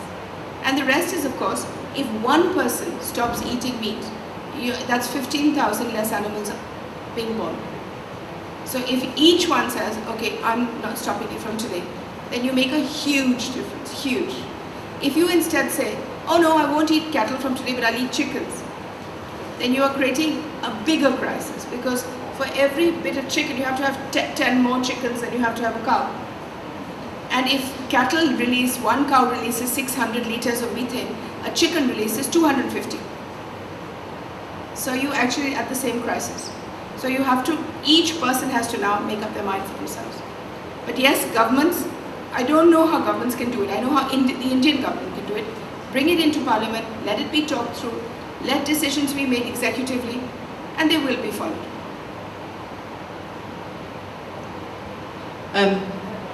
It seems very strange, but that a whole conference on global warming actually ends up with the governments talking about money. But that seems what they're talking about. They're not really talking about saving our planet, they're talking about money. And it leads you to begin, especially with all the things that have been happening with the world of money, and you begin to realize money is really a scam, isn't it? It's just a way of controlling the resources of the world. No, but they're talking about money because there's nothing else to talk about. If I say that I'm going to pollute as much as you pollute, and you pay me for not polluting, then the answer is money. But how do you stop? See, the people giving the money, the United States was giving a polluter fund, right? Now I know in India that you did the stupidest things and then you claimed that money. So you didn't actually make any difference. Suppose I was running a shop and I decided instead of giving plastic bags out, I gave paper bags out. Then I would get money from the polluters fund. Suppose I grew 15 trees in my backyard, I could then claim money from the polluters fund. So if you're going to throw money about like that, then the talk will always be about money because there's never enough. But there's no way in which the people taking the money are using it sensibly, and there's no way that the people giving the money can or even should give it. Alright, I made a mistake, I polluted the planet. Why should I give you money now not to pollute it? You do it yourself because in any case we're going to die. Maybe because of my mistake, but you're dying just as much. The thing that also worries me about money is it's a means of certain very few individuals controlling the world. And so we never get that far because there's never enough money. So how do they control the world? They just create more. No, America gives the money, but they give it to the Indian government, for instance. The Indian government disperses it like a normal lunatic would, which means straight into the dustbin. In terms of paper bag replacements or other rubbish. So nobody controls anybody, it's just money for jam. You just throw it away. Do you foresee us ever living in a world without money?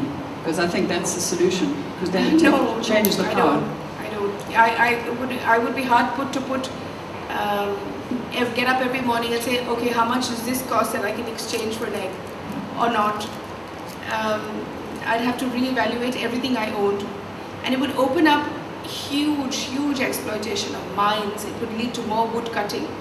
Because then you're exchanging. The barter system in this day and age, with our mentality, would destroy the world in 3.5 minutes flat. Why would it have to be barter at all? Why do you have to evaluate everything? Why don't we just put in because we want to? Because we just want to contribute something to the planet? Because when we were doing that, there were probably 1 million people on the planet. And now there are 7 billion. And I can't see 7 billion people actually negotiating a lack of tender, legal tender. Thank you. Are there any further questions from Madame Gandhi? We should go to Daniel now. He probably has far more sensible things to say. I just want to ask my name is Jean. We run a small farm in Canada. And one of the problems is we sell 2 tomatoes, and that costs people $1. And they go, $1 for 2 tomatoes? I can go get a hamburger at McDonald's or another place for $1. And this is caused by subsidies. This problem of I want to grow and export peas. I have to buy land, put in the pea seeds, harvest them, can them, send them abroad, all at my own expense. But if I want to export meat, I grow the meat. When I say grow the meat, the goat can graze free on government land, denuding all the hills and villages of their rightful pastures. It's free. I then take it to a government slaughterhouse where it costs me 1 rupee, that's about 1 cent or 2 cents, to get each goat killed and cleaned and packed for me. And I then export it, and for every meat goat that I export, I get an incentive of double of what it cost me. And if I want to set up a slaughterhouse myself, I get a free loan from I get a free grant from the government of 20 million rupees. And I can set it up and I don't have to repay the loan. So that is the kind of incentive I have for creating meat and for feeding the rest of the world. So as a result, I have no forests left. I have no pastures left. Oh, absolutely. There's a demand for it. But there's a demand for it because I've created it. I'm giving to them free. I give you a 1 kilo of meat at 20 cents. So obviously there will be a demand for a 20-cent meat. And I can give it to you at 20 cents because the pasture has come free, the forest has come free, people's water has come free. I have created only death and devastation in the villages because they have no plants left, they have no water left because of the goats. We have whole, mountain ranges like the Aravalis, which have not got one plant on them left anymore. My sewage systems are blocked up with blood. Everything, and that's why I can sell meat for 20 cents a kilo, which is what I'm doing. That is why I'm feeding the whole of the Middle East. So if I remove those subsidies and said, okay, you want to grow goats, you tether those goats, you feed them on food that you've grown yourself. You will use your own slaughterhouse and you will pay this much money for the slaughterhouse. You will look after your own sewage boy. You will do everything that I do as a vegetarian to grow food. And when you send it abroad, I'm not giving you an incentive to export it, you export it and whatever money you get, good for you. Then my meat instead of 20 cents will cost $200. And then there will be no demand for it, I assure you. Thank you, Madam Gandhi.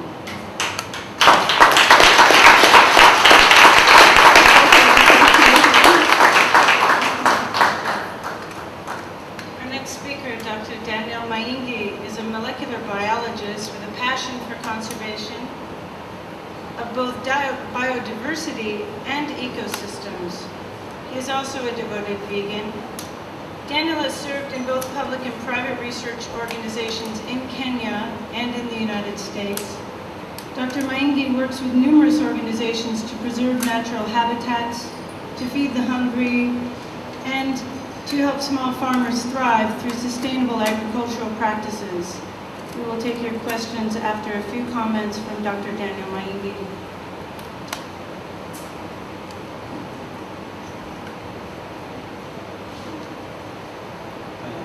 Thank you, members of the press. I think I'd like to twist most of the discussion this afternoon to the questions of Africa and its place in the climate change debate. I think from many of the scientific journals and papers that you read, the evidence actually shows that the African person, whether here or in diaspora, is more affected by lifestyle diseases. You go to the US and you find the black American, the African American people are the ones with the highest rates of cancers, heart attacks, and also diabetes. And you come to Kenya, you come to Nigeria, or even South Africa, and as soon as you introduce meat, you start getting a lot of problems, and then the health cost goes up in the hospitals and all that, simply because for many years, Africans never used to eat much meat as we are being forced to eat right now. Most of the diet was based on protein coming from plant sources. And I can tell you the case of Ethiopia, which has this particular plant. It's in the millet wheat family. It's called teff. It has the highest amount of protein in it. And if you make what they call the injera and put all your other greens on it, you won't need any other protein from anywhere else.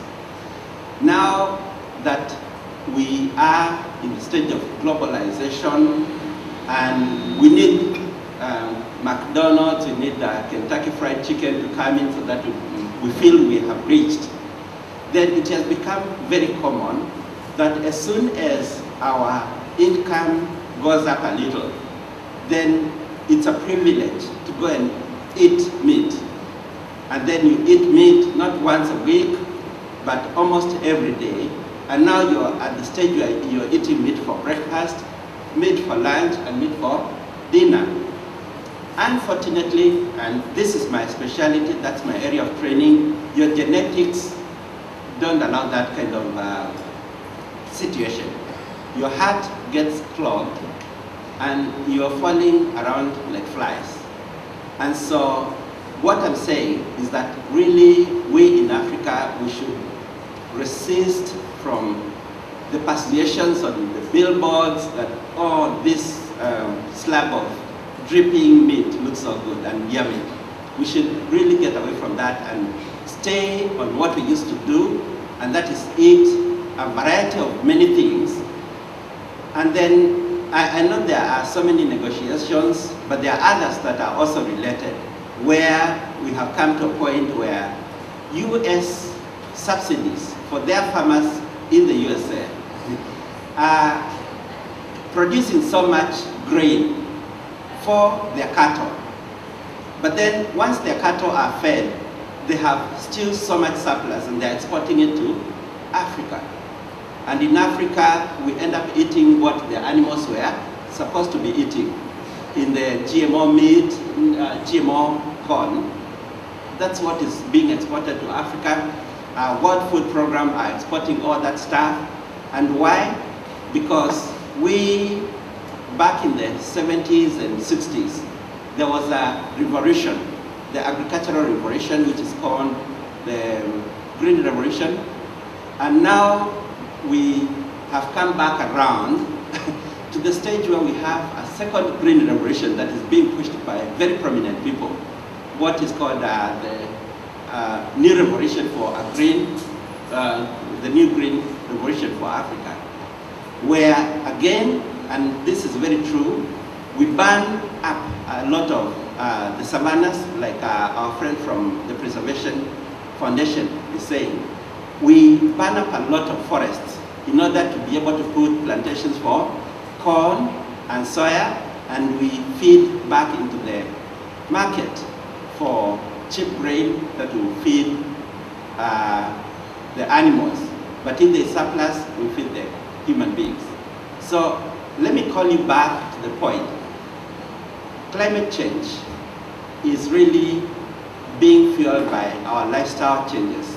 And if we can cut back, like we have always been, on eating meat, then we can begin to make impacts, not in 50 years, but within the next 10 years.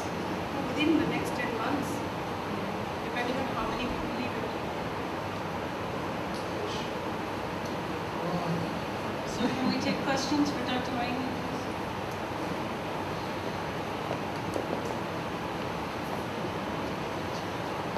Thank you, Doctor. My name is Judy Solly from SABC TV. I've been very interested in the position of meat and health for a long time because to some extent it seems almost poetic justice that what we do to animals should result in making us suffer so much.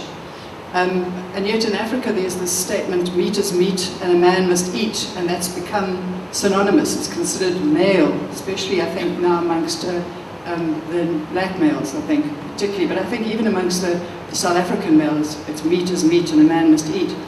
In actual fact, they found out that, I think, that with the amount of female hormones that you get in your meat, exactly the opposite actually occurs. Could you comment further on that? And also, one other thing is that could you comment also on the amount of toxins that are in battery farm meat, please, and what effect it might have on our immune systems? Thank you so much.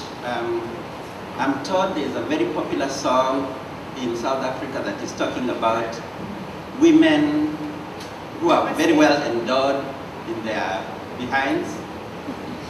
My mom is genetic. Say it.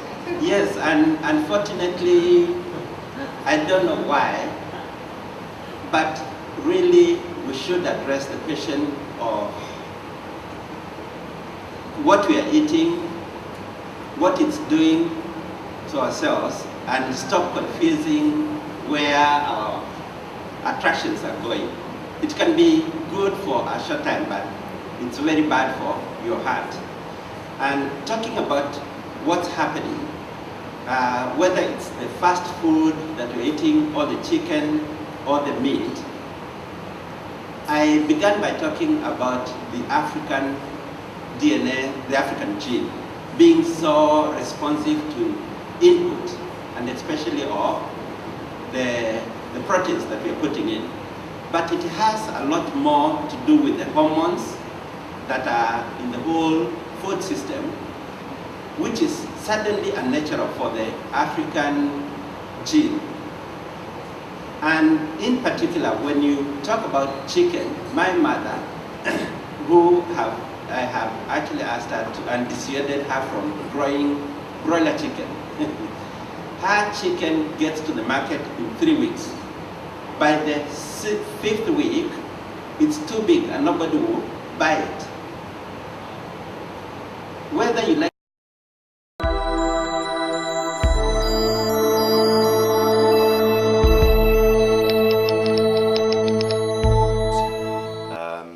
and this is putting a huge amount of strain on other foreign countries that are trying to do their utmost best to preserve their conservation and wildlife species.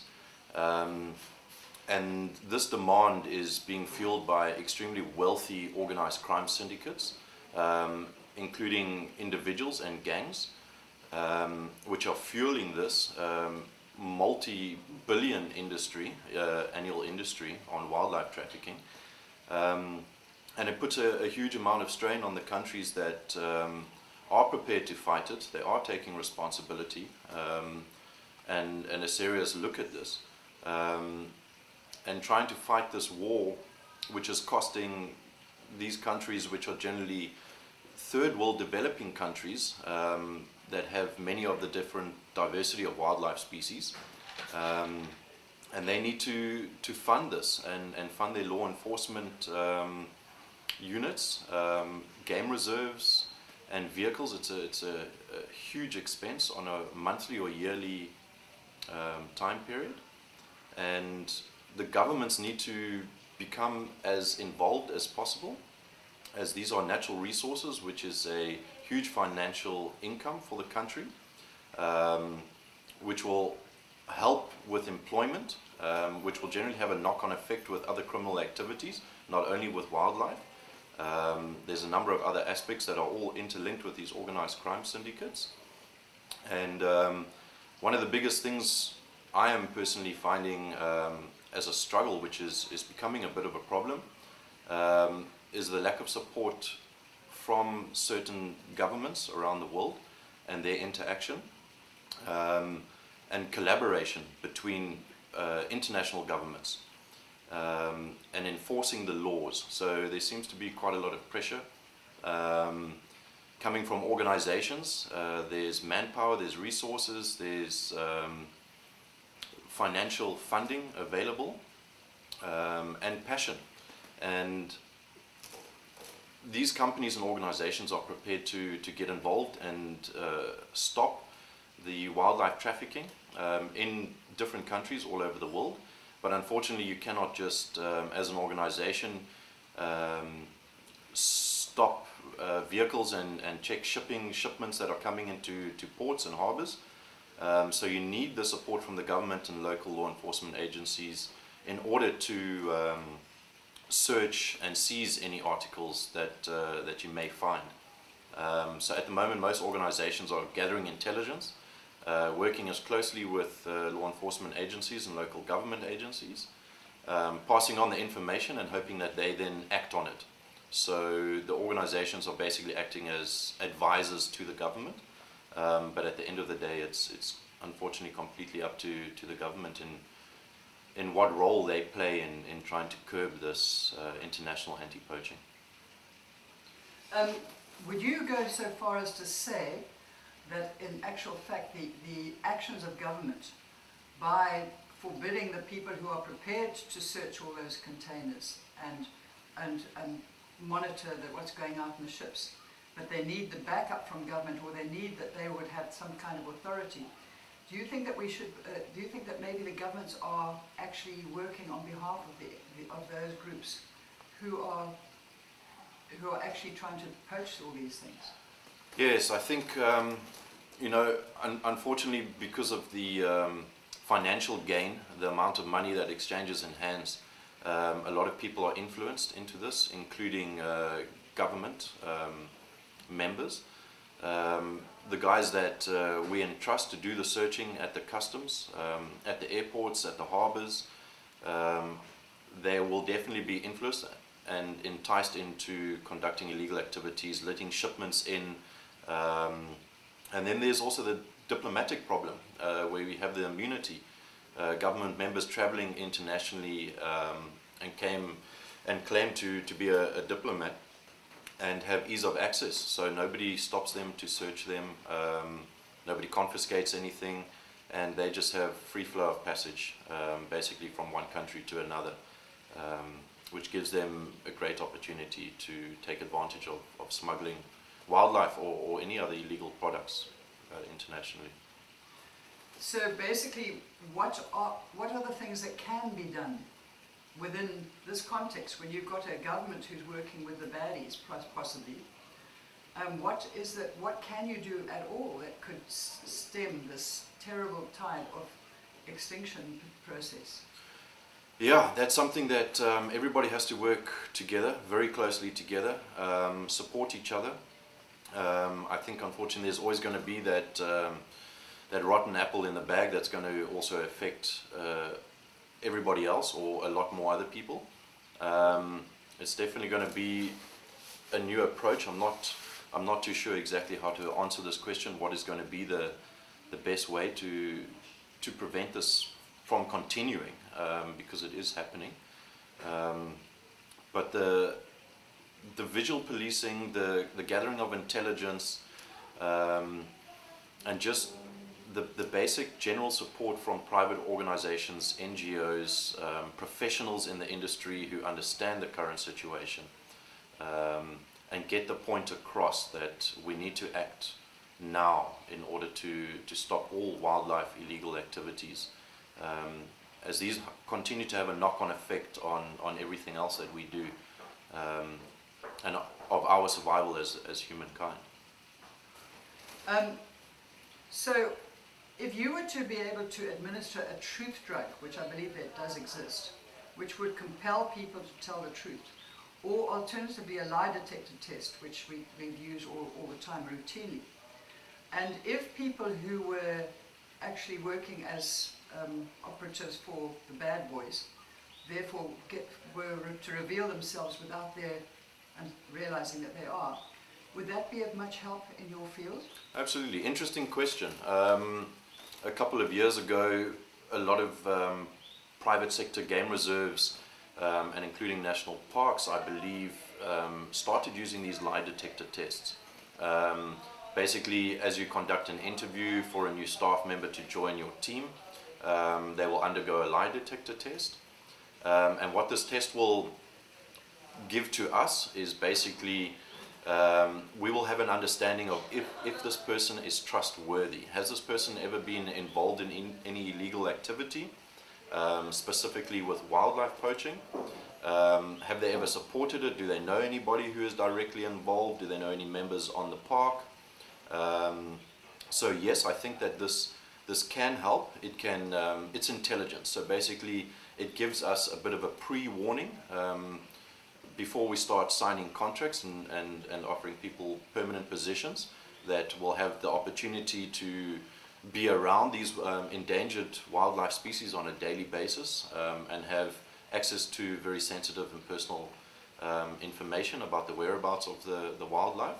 So the lie detector tests definitely help, but I'm not sure if they can be technically used to prevent somebody from continuing a current job position.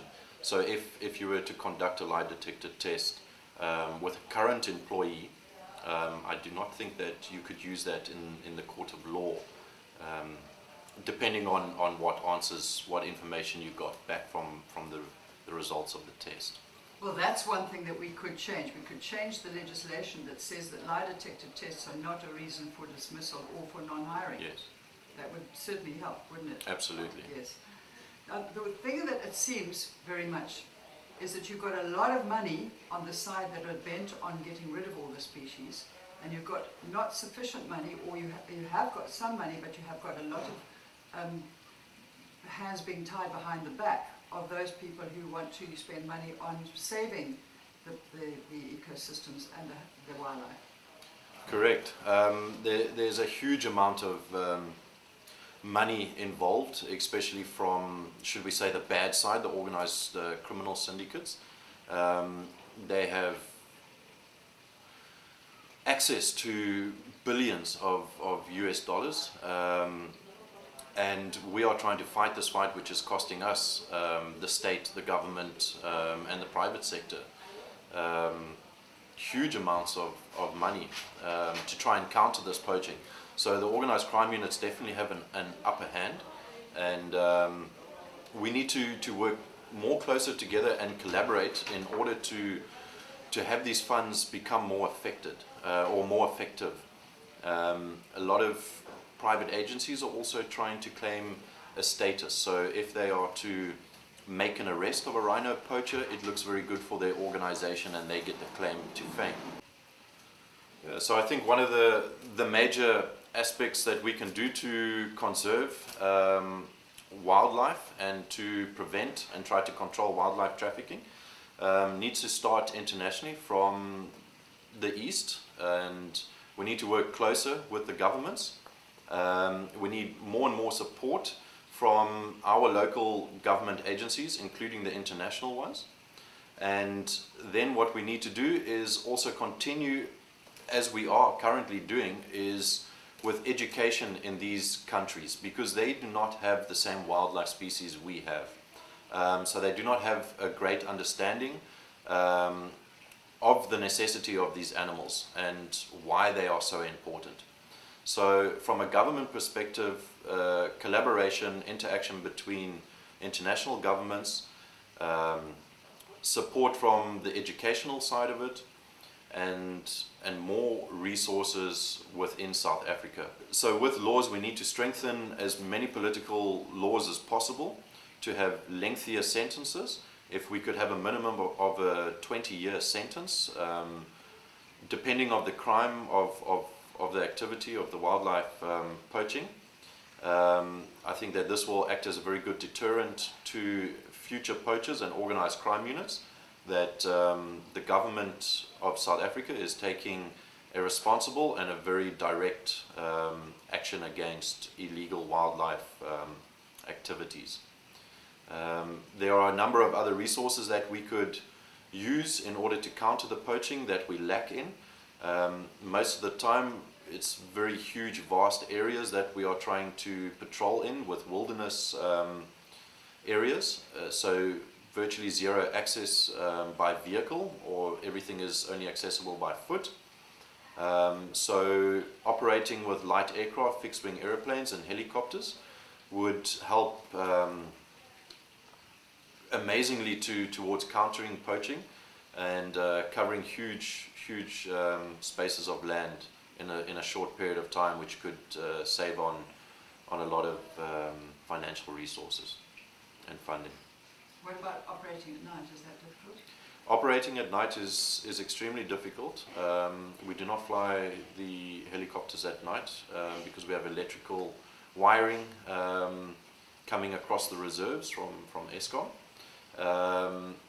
We operate on foot during night patrols. We also utilize night vision, military night vision optics in order to counter poaching and prevent an incursion of poachers and anti-poaching rangers running in and having confrontation. It's also very good to illuminate wildlife. As I mentioned before, there's a potential threat from the wildlife that we are trying to protect ourselves. Rhino and elephant, lion, buffalo, these are all quite a major threat, especially at night time. So yeah, we need to continue 7 days a week, 24 hours a day to try to counter this poaching.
I want to zoom back out from the ground and go up to the level of an institutional investor. Ole Sorensen is here with us today. He's the Chief of Strategy and Research of ATP, which is one of the Danish very large institutional investors in this space. The dialogue between the policy community and the investment community is so weak, I simply do not get it. Kyle and Nick was on the AGF, the advisory group on climate finance set up by the General Secretary of the United Nations earlier this year to sort of at least starting sort of chart this territory for us. I think that's a major achievement, but if you look at it from sort of a little greater distance, you could ask yourself, why did that happen in 2010? Why didn't it happen in 2005, 2002? I don't know.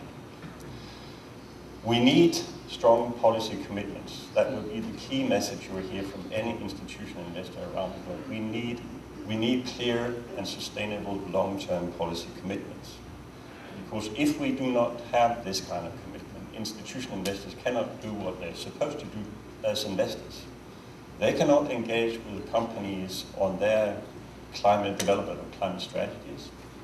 They cannot engage with companies on a discussion on how to go about climate risk and make use of climate opportunity. And it's very, very difficult for us to go into the kind of utility investments and other kind of project type investments in developing countries that are related to climate change. You cannot pay your way out of flawed policies. You simply cannot do that. You may be able to do that, but it takes a lot of money. It may actually be cheaper to get policies right than trying to pay your way out of this. What's the future of carbon trade and carbon finance? You have to have confidence in where people are going. The European Declaration for 20% reduction 1919 to 2020 is, I think, credible. I'd like it to be a bit more credible. I'd like it to be 30%. But these are the kinds of things that we have to look for in building that confidence. One is, I don't think we will see the international agreement. It would be very good. We have actually a working group in the UK thinking about, couldn't we as business community go ahead and simply shadow price carbon? Shell is doing that in some respects. 25 is too low. But so maybe even there, what I call about the coalitions of like-minded businesses, we should explore that. But yes, we need that carbon price, but we are not on a very good track at the moment. And you are living in the US, you know what I'm talking about. The ideas are about the alternative routes. It's very important that people understand the risks, but if it's just frightening people, it's not going to get anywhere. Those ideas have to be about what we can do and why it's attractive. And behind the ideas will be examples. It's the power of the example, I think, that will give us particularly something to express. The Industrial Revolution will be in large measure in agriculture. It will be everywhere. And we have to be able to show to people what's going on. University teachers like myself have a job to do. Particularly journalists have a job to do. Thank you for the presentations. Thank you for calling for an industrial revolution. I believe it's highly welcome. We need it. But I'm missing one element. We do not only need an industrial revolution. We need a revolution in people's minds. We need people to accept the possibility that we go through another revolution. And there are elements in our society that need to support this process, I believe. We have come from a guilt and sin-oriented society, and the churches have played a tremendous role in this. And we need to be based on creativity. We need to employ the engagement of all the people that can participate in this revolution. And that is the majority. The main investment we have to do is not financial, I believe. It is human. How do you want to motivate humans to participate, to believe that this is a future-oriented process? Thank you. We cannot wait for governments to move on this. We are moving forward. We are going to invest $1 billion in countries around the world that have proactive environmental standards. Where are you investing and how are you going about it? We're announcing, OPIC is announcing today, as part of the US government's and the President Obama's commitments to Copenhagen and to Fast Start, an initiative that we hope will raise $1 billion in new financing for climate change-related investments in emerging markets. And specifically, next week on December 15th, we'll be doing a global call for proposals for equity funds interested in investing in the sector climate change-related finance, meaning all kinds of renewable energy, wind, solar, geothermal, waste energy, that's for you, as well as the infrastructure for other kinds of natural resources like water, agriculture, land, etc. OPIC itself will put in at least 300, we hope more, $1 million to support the equity funds that compete successfully in this. And we think this is a very exciting thing. It will be the largest commitment that OPIC has made in the sector to date, and it will be one of the largest initiatives that the US government has put forth to support climate change mitigation in emerging markets to date too. Social security reform, China, as you said, doesn't overpromise, it overperforms. But I truly believe that with this Leadership Now 12-year plan, and the way you do it in other fora, I was involved when we created the G20 among finance ministers, where China very much understood, but the systemic significance comes systemic responsibility. That China will also take the next step now, beyond the admirable progress back home, of leading internationally in its very wise and long-term way. The world needs that, and China will look good. MRV, for example, I understand China is now more amenable because you will look much better than the Americans and others when these things are measured. Again, as a personal impression and being close to the dialogue that takes place in the party and in China, I hope this next step will come with the next leadership change. I think we've shifted in the business community and the finance community. We talk about opportunity. We see the size of this, multi-trillion-dollar market, as Richard Branson talked about yesterday. But it's very difficult to frame the question of opportunity when you're talking in developing countries with people who feel that they have not been at the table, that they've had no stake in how they ended up where they are, and for whom this is a debate about existence. It's about the way in which their families are going to survive, and it's the way in which they can even have an aspiration for their kids and for their kids' kids. And so I think that in the past, the language of risk was off-putting to business. The sort of public policy language didn't allow the private sector. The private sector has taken the debate, talked about opportunity, but now that opportunity sticks in the claw, really, of those who still feel that they're not really at the table and don't have a stake in the future. I think language gets in the way, and especially at the international level. And so it's at the national level, it's at the community level where you start seeing people starting to build, a shared vision of the future. For political leaders, then I think it's how do you imagine what the future looks like? And I think some of the work that actually happened before Copenhagen and after Copenhagen, helping political leaders imagine what a decarbonised economy looks like in their country in the next 20 years. That is not an easy thing to do. And that's the conversation then that has to take place between political leaders and people with the business community part of it. So again, it's going to be a bottom-up story. You're not going to get a shift in language and an idiom that expresses and embraces how this is everybody's shared right. That's not going to happen at the international level. It's going to be a bottom-up shift in language to represent the ethic that you talk about. Thank you, Rachel. Take a few minutes to basically make a bridge from accelerating capital through to making mass change with information and communication. Basically, there's three driving beliefs here, and we've heard them from the panels previously. It's a job too complex for governments alone. Businesses have to act. It's the economic opportunity of our generation to sort this, and actually we need to dive into sectors in order to make the solutions real. So, it's not for governments alone. It's been said that it's three souffles that have to rise together: policy, capital, and technology, in order to make a working marketplace to solve this problem. Policy is a necessary but insufficient condition to get things done, and technology is arguably not the bottleneck. So we have to focus on capital and moving capital in. Can we afford it? We've heard this before as well. We can afford it. The climate wealth opportunity. The left side of the cost curve basically shouldn't be there. This is opportunities that make money on existing situation. A price on carbon, better policy, all that does is move that x-axis up. So where's this capital coming from? Estimates from Spring Ventures. There's $300 billion of philanthropic capital out there allocated. 18,000 billion of government money, but $125 trillion of private money. So we think we know where this capital is coming from. How much do we need? 550 billion a year, it's been said by Bloomberg NEF and others. It's less than 1%. So less than 1% of private capital allocations have to shift to all the opportunities on the left side of the cost curve you've just seen. Sectors that matter though, we have to dive into the sectors. Where you find the sectors is where you find the market failures, where you find the reasons that capital are being blocked, and where you find the co-benefits in order to get out of that situation and move forward and accelerate capital into those markets.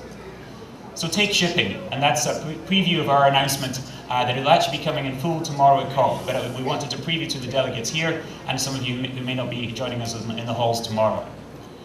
Diving into the sector like shipping. Take shipping. It's 1 billion tons of CO2. If it was a country, it would be the 6th largest country in the world, in between Germany and Japan. On a SOx, NOx and PM level, it's even worse. One large ocean-going vessel pollutes the same as 50 million cars in SOx terms. 15 large ocean-going vessels are polluting the same in SOx as the entire world stock of cars right now.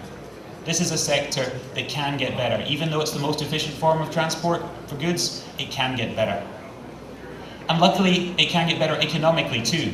DNV have done their own cost curve just within shipping. There are dozens of technologies that can be fitted to the modern fleet. Retrofitted, hull coatings, software, others, and they all have short paybacks, many under 3 years on a 25-year asset. The ship of tomorrow could look very different from the ship of today. Information is the market failure in shipping. It's very hard for the actors to tell a good ship from a bad ship, a clean ship from a dirty ship. So what do? We go to the innovators in the industry. It's been heard, we don't need consensus in order to drive change. We need a few leaders on the supply side that say, hey, I want the market to signal who's a good ship and who's a bad ship. And so the industry can put a sticker on the side of every ship. A to G, those in Europe, you're familiar with this sticker on the side of your fridge freezers and on the side of your apartments. And get the industry to say, we want this to happen. It doesn't need everyone, it just needs the market to pull ahead. And on the demand side, imagine the actors can do a Google search on vessels, find a vessel, and then effectively give you the online equivalent of a sticker on the side of every ship. That's our announcement tomorrow, but imagine what can actually happen with this. What can the Port of Los Angeles do with an A-grade ship? Give it an incentive. What can the brand, like Marks & Spencer's or Nike, do with this information?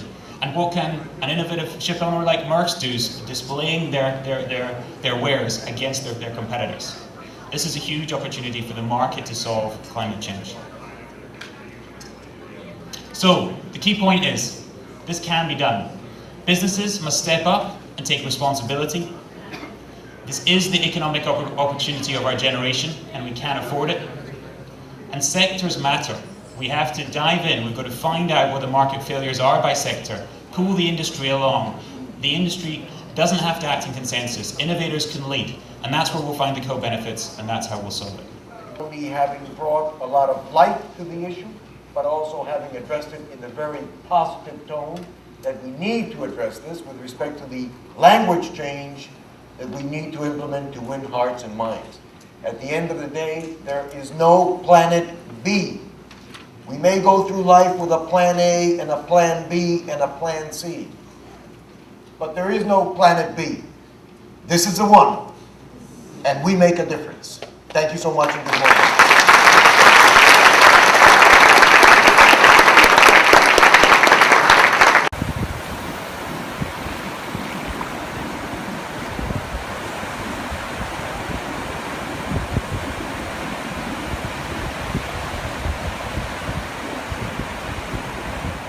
It seems to me that this message from WMO carries with it from the part of policy, and we have made an enormous effort over the years to bridge the gap between science and policy and bring them closer and closer together, because policy must follow science. But it seems to me that from the point of policy, what it calls for is for two characteristics that could seem to be contradictory but are not. One of the characteristics is urgency, and the other one is the gradual nature of the response. Let me explain why these two characteristics are actually not contradictory.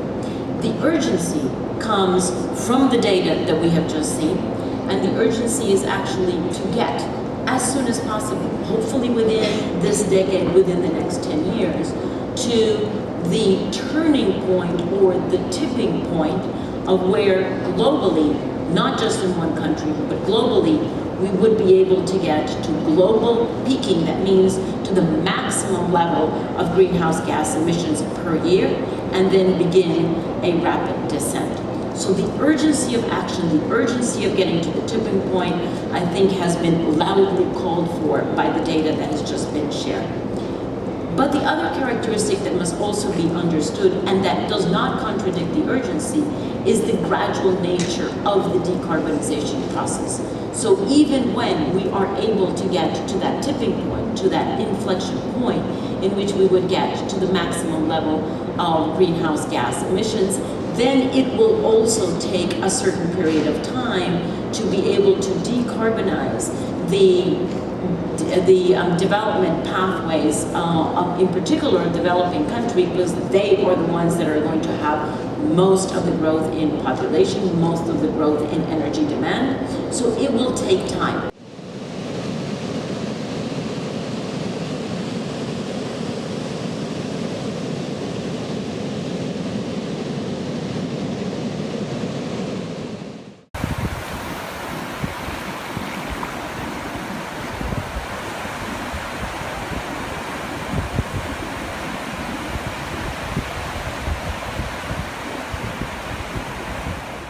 As you see pictured here, this is a volcanic carbon dioxide vent, and it's a naturally high carbon dioxide system. Similarly, upwelling regions are naturally high carbon dioxide systems. So today's upwelling regions can provide a window into what future marine communities will look like. To understand upwelling, you can imagine the ocean as a layer cake. So we have deeper layers and we have surface layers. In upwelling regions, those layers are disrupted, and you have your deeper water being brought up to the surface. This deep water is cold and nutrient-rich, which supports high fisheries production. However, the water is also high in carbon dioxide, which means it's low in pH, it's more acidic, and it's also low in oxygen. I'm a graduate student at the Scripps Institution of Oceanography, and I live near an important upwelling region off of California. This upwelling region supports many productive fisheries that support our economy as well as recreational fishermen. So where are the upwelling regions of the world, and is there an upwelling region next to your coastline? The ones that I'll be focusing on today are the eastern boundary current regions and the equatorial upwelling region, and you see those circled on the map. And these upwelling regions support productive fisheries around the world, for example, on things like sardines and anchovies. And we see fishermen in Mexico, here in Peru, in Chile, in Namibia, in India, and then also in the US, depending on these productive fisheries in these upwelling regions. So we need to focus on upwelling regions because they both provide a window into what future marine communities will look like if the ocean becomes more acidic and less oxygenated, but also because right now they're very important economic areas, and because they may be vulnerable to changes in ocean acidification because they're already naturally low pH areas. From ocean acidification experiments, we know that there are certain marine organisms that are vulnerable to ocean acidification. These are calcifying mollusks and corals, and they have a harder time building their calcium carbonate shells under these lower pH conditions.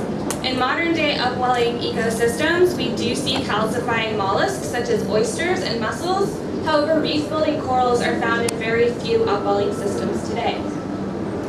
Furthermore, in upwelling ecosystems, you don't just have to worry about acidification. We mentioned that the characteristics of that water is that it's also very low in oxygen.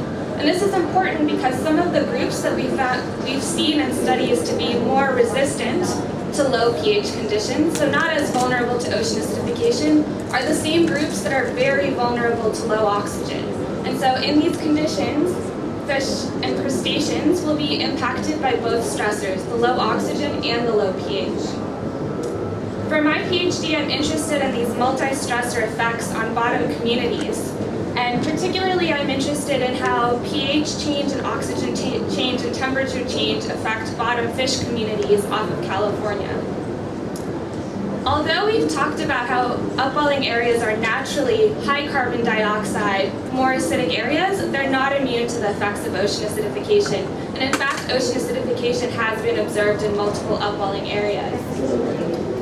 And with the changes in chemistry that have been observed, we've also seen negative impacts on calcifying mollusks. The consistent findings are that things like oysters and mussels and pteropods and abalone are being negatively impacted by these declining pH conditions in upwelling systems. We also see changes in community composition. In these areas where pH has declined, you see shifts from calcifying mussels making up your community to more fleshy algae making up your community. So we're seeing real community shifts. And these community shifts and these biological changes, they're not just great for scientists to talk about, but they're affecting a lot of people economically. In the Northeast Pacific, in Washington and Oregon, the oyster hatcheries have experienced a lot of economic costs from this because their larval oysters are dying from the declining pH conditions in the water off their coast. So animals in upwelling areas are going to be increasingly vulnerable because they'll be experiencing these multiple stressors. In the future, they'll be experiencing more acidic surface waters, more acidic upwelled waters, increasing surface temperatures, and then also decreasing oxygen levels. And we really need to think about the impacts of ocean acidification from the cellular and organismal physiology to the greater level of populations and communities of marine organisms, and then to the food web, because it's a healthy food web that sustains our fisheries. And the US is doing a great job monitoring ocean acidification off of our coasts. What about other developing countries like Mexico and Namibia and India that just don't have those same resources but are in these really important upwelling regions? Since upwelling regions are so economically important, we have to think about how ocean acidification is interacting with other climate stressors to affect these marine communities.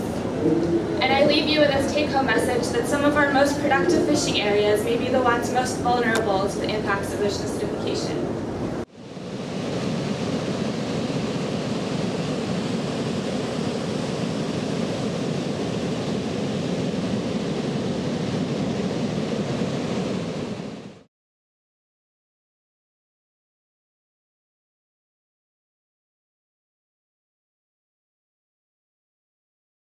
I'm Ian Keith, I'm with Avaz, and I'm here today to tell you why I'm excited about what's happening outside of this process, and in particular with regards to the long-term goal and the context that it has in the broader world. I'm excited because I feel like 2014 has been what we would describe as a turning point year. Some of the facts on the ground to support that. One, people power has dramatically risen to meet the climate crisis. In September of this year, we saw the largest ever political mobilization by citizens on the climate issue. Over 670,000 citizens around the world taking to the streets calling on leaders to do more. In the wake of the People's Climate March, we've seen 1,000 cities around the world, in 1,000 cities around the world, over 1,000 citizens start local campaigns calling on their mayors to go 100% renewable energy. Also, we've got a 2.2 million signer petition for the phase out of carbon emissions and the phase in of 100% renewables, which is part of a core advocacy ask of civil society, certain civil society groups going into Paris. So one of the things that has been lacking for the past couple of years is that really strong showing of broad public support, and this year we've really laid that foundation for it. The second thing that's particularly exciting is that the renewable energy revolution seems to be becoming unstoppable. I'm sure most of you saw the news yesterday that E.ON, one of the largest utility companies in Europe, is kind of turning its back on its coal and gas sectors. The IPCC has said clearly we have to phase out fossil fuels. Finance institutions like the Bank of England, HSBC and Citibank are all doing investigations into the risk of the carbon bubble. And finally, Germany in a single day this year got 75% of its renewable energy, of its electricity from renewable energy sources. The renewable energy revolution is no longer a distant dream. It's actually happening. And the final thing I'd like to say, that's a supporting fact on the ground that really tells this story that we're entering into a turning point on climate change, is that it's becoming clear that 100% renewables and 100% cleaner energy actually doesn't just save the planet, it saves money. Economists are saying if we take action now, we'd save $3 billion a year by 2030. Lower energy use means lower energy bills and lower emissions. And of course, organizations like Avaaz, which are based in New York, experience firsthand the incredible costs associated with cleaning up climate disasters like the fallout from Hurricane Sandy. So, just to close it out, I think what we're seeing outside of these talks is a lot of momentum, both public and in the economic sector and in the scientific sector. There is a real feeling that things are achievable. What that is yet to translate into is concrete political will in these talks and continue this trajectory towards an unstoppable, clean and renewable energy future. And I think people are going to be there every single step of the way.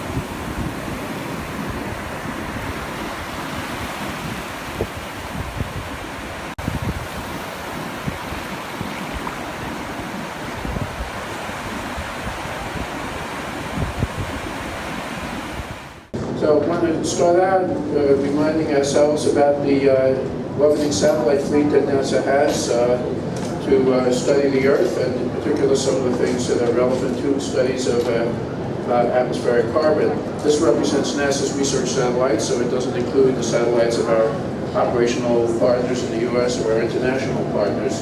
And you get a reminder here about the global coverage that the satellites have. Most of them are traveling 700 to 900 kilometers above the Earth at 7 kilometers a second, and go around the Earth 14 to 16 times a day, so every 90 to 100 minutes. So it gives us the ability to look at the Earth in unprecedented detail. And some of the sensors are specifically designed to look at atmospheric carbon, like OCO2, stands for Orbiting Carbon Observatory, and of course OCO is the molecular structure of carbon dioxide.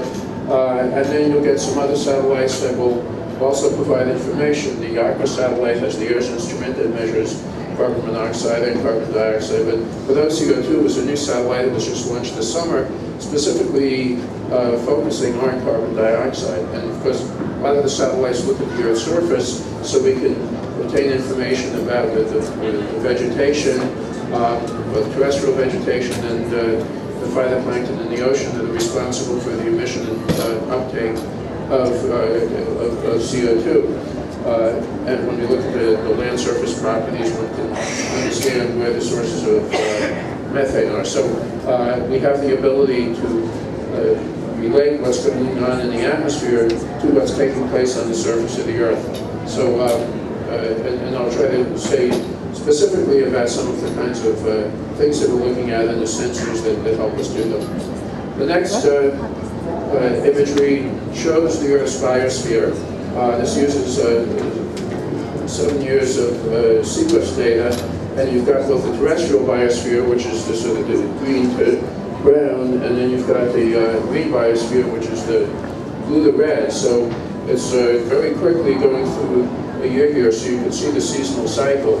And see the areas in the tropics. The cycle certainly is not as significant as it is in the extratropics when you go to high northern latitudes where part of the year is snow covered, and then you can see the vegetation other times. But if you're going to be thinking about atmospheric carbon, it's really valuable to think about the biosphere, because that is where you have emissions and uptake of CO2. From the vegetation. Next, of course, is a reminder that there's also a human component to the atmospheric carbon cycle, especially in terms of activities that we do in terms of burning fossil fuels, as well as changing land cover. So in this case, the night lights, and this uses the Earth's instrument of what the Suomi NPP satellite that was launched in 2011. You see where you've got large concentrations of people and large concentrations of sort of industrial, residential, commercial development, because if you don't have people, you don't have development, you're not going to get night lights there. So you see the big cities, you can see some other areas where you've got a lot of activity going on, in the areas where there's commercial fishing. You can see lights from the ships that they have for the people working on it. But so those two things, in terms of the biosphere and where humans are, that's what's going to be driving the carbon that we see in the atmosphere. So next is shows a little more of the connection. This shows the seasonal cycle in the vegetation index. That's sort of in the green, coming from the MODIS instrument for the Tabernacle satellites, and it shows mid-tropospheric CO2 from the AIRS instrument for the Aqua satellites. And if you look at it carefully, you can see the seasonal correlation between the two, because when the biosphere is growing, it can take CO2 out of the atmosphere, and when it's not photosynthesizing, it's respiring, the CO2 gets back in. The AIRS CO2 is it's mid-troposphere, so it's not as directly connected to what's going on at the surface as it might be. It's the CO2 has it's a long-lived, well-mixed gas. The gradients are fairly small, so like in this case, if you look at it, the range for the CO2 is 365 to 380 some odd parts per million. So if you look at it, 375 plus or minus about 10, so it's plus or minus about, say, 3%. So you're really looking at some small variations, but there is a correlation that one can see. Next shows some longer-term evolution of carbon dioxide. And what it does is it shows the sort of iconic Mauna Loa CO2 graph, where you can see the seasonal cycle that's superimposed on the steady growth. But then the AIRS mid-tropospheric CO2 will grow over this time period. So here you're looking at about plus or minus 7 or 8%, so that as the time goes on, you're seeing it going from colorless to green to yellow and red. So you've got the AIRS was launched in 2002, and it's on the Argo satellite. It's still going there. You can see a little atmospheric gradient, but this shows that what's going on in the surface obviously connects to what's going on in the middle of the troposphere, and you can really look at that. This is one of the best cited curves that one uses for all studies of climate. You can probably go to this meeting and see that the Mauna Loa chart coming from the ground-based measurements carried out at the observatory there by NOAA. Lots of times you'll see that here. Next shows another carbon-containing molecule in the atmosphere. This is carbon monoxide. This is also mid-troposphere measured with the AIRS instrument or the Aqua spacecraft. And what you see here is the concentration going in terms of its column amount. And so it's a bigger range. You're going from 0 to 4 with the sort of yellows and reds being in the 3 to 4 in the appropriate units. And you see that when you've got big signals, it's against a smaller background, whereas the CO2, well-lifted, well-mixed, the gradients were much smaller. So that the main areas where you're getting large amounts in the mid-troposphere, where you've got fires that you get incomplete combustion, so that's where you get the CO, and the fires lift things up, and that's where it gets into the mid-troposphere. And sometimes when it gets into the mid-troposphere, you can see that it gets transported over fairly long distances, even so that you can get a plume going from one continent to another. And this thing that you see here, we'll see in some model simulations, just how interconnected the atmosphere is, and remind ourselves that we're all breathing the same atmosphere. There's a model simulation for both CO2 and CO. It uses a high-resolution model that represents processes at the surface, processes in the atmosphere, using observations as far as one can, and then having the model transport and transform things, and so that the CO is sort of a shading, and the CO2 uses the colors. And again, they're looking at fairly small variations because it's about 3 or so percent, and the color scheme is such that you can really see some of the strong gradients that you get between the regions where the CO2 is emitted and transported, and you can see, again, the plumes that transport their way across. You can see where you've got emissions primarily from fires, and where you're getting the emissions from a lot of industrial activity.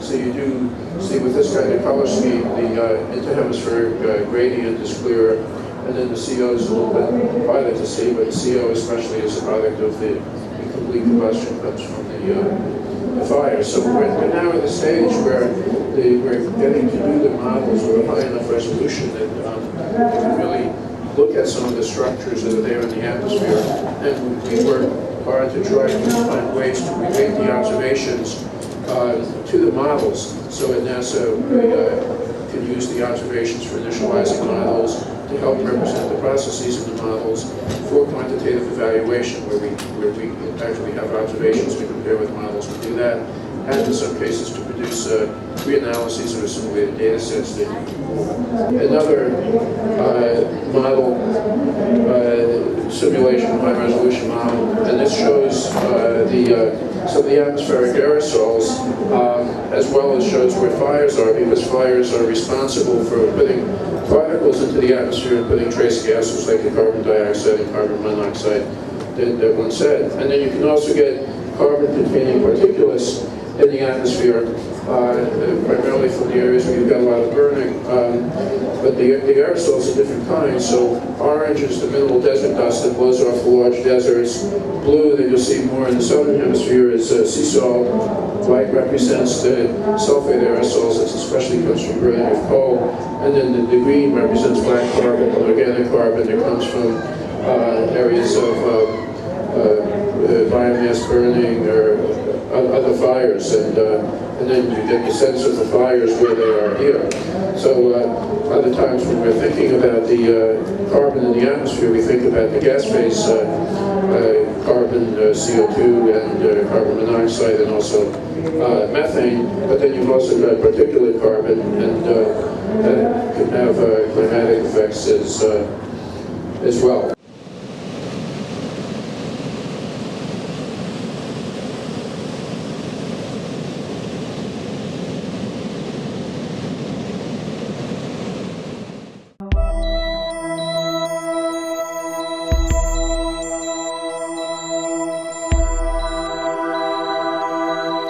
Hello and good morning, and welcome to Mother Channel. My name is Jason Soul, reporting for the ENN Network. It's a beautiful Sunday. Going to cover some stories that came out this week, but there's actually been some really nice summary stories that came out this week. On Friday, I released a video update that was relating to the basic mechanics of climate change. We received a lot of very positive support from that. We also received some negative kind of feedback from people that are clearly deniers of climate change, or rather non-believers in the concept of climate change. I tried my best in the previous update to kind of bring them into a state of reality. So I'm going to address today, first of all, some of the news, and maybe you've heard it or maybe you haven't, but I urge you to check it out for yourself. I'd like to challenge anybody watching this movie, go onto Google and Google extreme weather news, and you will find out for yourself exactly what sort of extreme weather, which always is the frontal kind of shift in a varying climate. But go Google extreme weather, see for yourself what is happening all over the world. The events are simply catastrophic. California is in its longest drought that it's ever had, to the point of where, you know, so far 66 million trees have been reported as dying. You know, these trees, obviously, they become a fire hazard. You've already seen the raging fires that are going on inside of California, and in specific in the Sierra Nevada. In addition to this, In Phoenix, an aeroplane couldn't land because the tarmac was actually starting to melt due to extreme temperatures that were being experienced in Sierra Nevada, all across the United States, all across India, most of Asia, here in Southern Africa. You had temperatures reaching over 50 degrees, 50 degrees and above. This is almost a continued kind of problem, month in and month out. In Karachi in Pakistan, they're experiencing such water shortages that the intensity of what's going on there is actually forced for the first emergence of what we're going to call climate refugees. These are people that are fleeing a certain area because the climate has shifted so dramatically for so long that they are no longer able to exist in a previously known area of existing, in this case Karachi, Pakistan. They're saying that it's applying massive political pressure, it's applying massive human misery. In Ethiopia, they're back to having one of the longest droughts they've ever had in 50 years. This is also implied in terms of famine. The tornado season is just warming up in the United States, but for the first time China starts experiencing tornadoes. Tornadoes are being experiencing earlier and earlier, almost year on year, every single month, for the last year and a half, a new climate record has been broken almost everywhere in the world. Most of Europe has been experiencing flood after flood after flood. It's becoming like the new normal. And yet you still have people that run around thinking, hey, well, we can be okay like this. We can carry on doing exactly what we do and be okay like this. Well, I got some news for you. I mean, Einstein once said that the moment that bees die off, that within the space of 5 years, most humans will die off too. And I'm not sure of the exact phrasing, was actually something similar to that. And the reason why he said that is because bees are a corner key species, meaning that their pollination ability is it's unbeatable. The bees pollinate more flowers than almost any other living species. With the loss of bees, you lose the pollination. Now, a new report coming out trying to first of all find out why all those bees are dying all over the world, because bees are dying all over the world. But they also seem unable to locate their food source, their pollination source. And it has just been shown that they're failing to find their pollination source simply due to the volume of air pollution that is in the atmosphere. Bees are the tiny micropollutants that are associated with carbon monoxide have had such an extreme reaction to bees that it is confusing them. They're unable to smell where they're going, they're unable to signal to the rest of the hive where to find the pollen, and this is causing a mass dieback in terms of bees.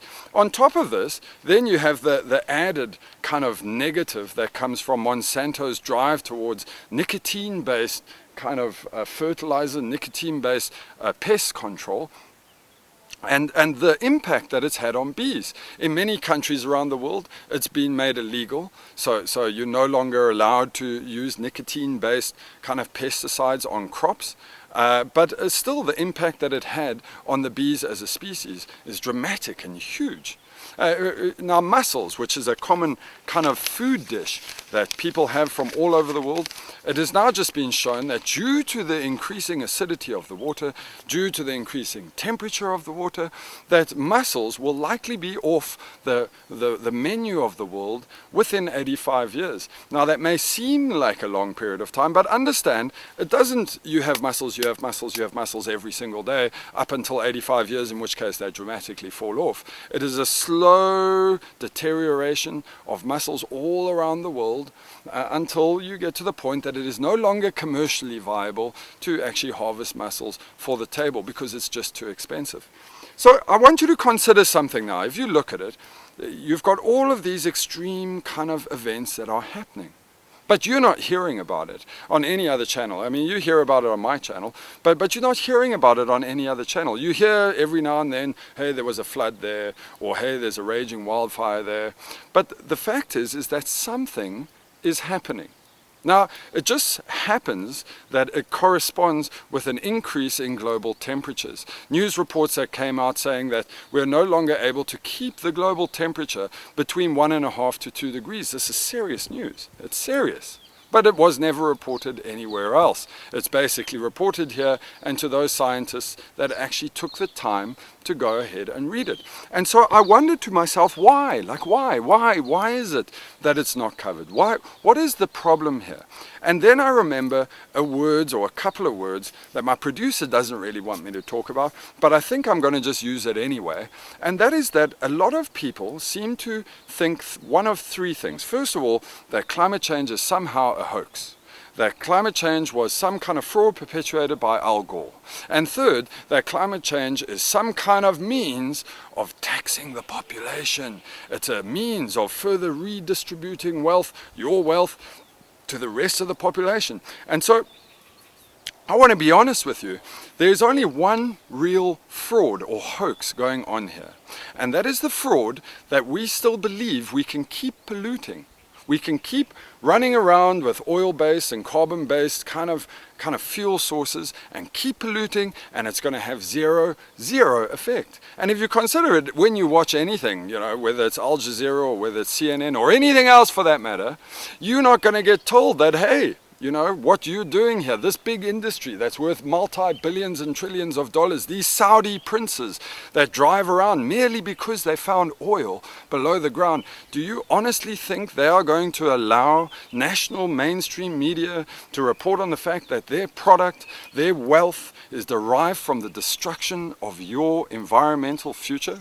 Do you really think that's going to happen? Of course it's not going to happen. Is that a fraud? I've never in my life heard of a more clear-cut case of fraud.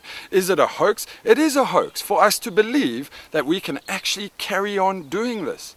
We cannot carry on doing this. We cannot carry on destroying the planet and thinking there is, you know, absolutely zero effect that is going to happen to us. Because it is definitely going to happen. And if you just start Googling, spend a bit of time actually researching before trolling people that actually have been researching, go out and find out for yourself. Read it up for yourself. We're not making it up here. We are merely reporting on it because nobody else seems capable of doing it. Now, another concept that I've also been thinking about is that a lot of people seem kind of afraid of the idea of what it means to be environmentally sane. And this will address that final point that I made in terms of whether or not it's some kind of wealth redistribution program or some kind of hoax perpetuated by the government to further tax you further. I'm going to give you a picture of what the world could potentially be. Okay? And it's you know, for some of you it's going to be like, oh no, it's a hoax. It's not a hoax. The world is actually not a bad place. People seem to have the concept that somehow, merely because we want things to be done environmentally, that your world is going to change. You've got to go put feathers and shells in your hair, and that everyone's got to go get bongo drums, and they've got to go sit and watch the sun go down while chanting and playing their bongo drums on the beach. And nothing can be further from the truth. What we are referring to here is a variation in the way that business is done. A variation in the way that you are done. You see, my concept for you is very difficult for a lot of very ignorant people to swallow. It's very difficult. And there's a lot of ignorant people out there that would prefer to believe really lame concepts. So I realized quite some time ago, almost 14 years ago, that it was impossible for me to change their minds. Ignorance is bliss in the truest sense of the word. They will run around blissfully denying everything, but the fact of the matter is that they're flawed, they're wrong.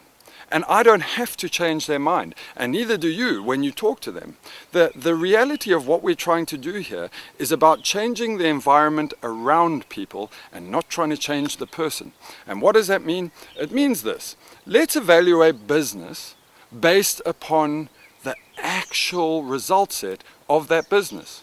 Let's take a company. So for argument's sake, I'm going to talk about coal in this instance, which is it's an easy target.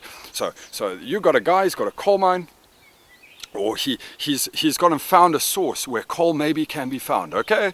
And what he does is he will then go and do all these geographic kind of surveys. He will establish the how big the vein is, and he will go and he will develop a business plan. He'll present that business plan to coal mining companies. The coal mining companies will assess that business plan based upon the viability of the extraction of that coal and the distribution of that coal into the marketplace and the wealth that can be accumulated from that. that. And for years, they can operate with a business model like this.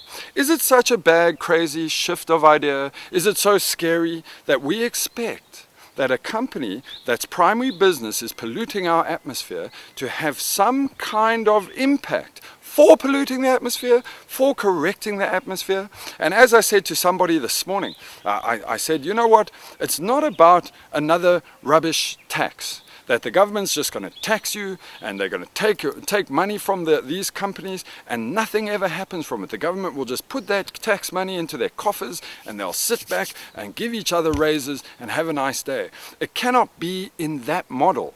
It has to be in a model in which the actual result sets of that company, the funds that come from that company, are driven directly towards cleaning up their product. Is that such a bad thing, that a company is actually responsible for the byproduct of their product? Is it such a bad thing that a company evaluates the viability of a business based on the ability to destroy the environment for not only them, but the entire world population around them? Is that so bad? Is it so difficult to do? Take a look at electricity. A lot of people they spoke about things, oh no, the whole green movement is really just about taxing us further so that they can build up these power stations and these renewable stations and increase the cost of our electricity to offset the money that they've spent on renewable energy. And in a way, they are 100% right. They are 100% right. Most countries, including my own country, are going to do that. They are going to build up these massive solar plants and they're going to keep billing people. You will keep paying. There will be no direct benefit, implied or inferred benefit, that is given to you. Can you pause quick? Okay, so my apologies, we were interrupted. I was talking about electricity.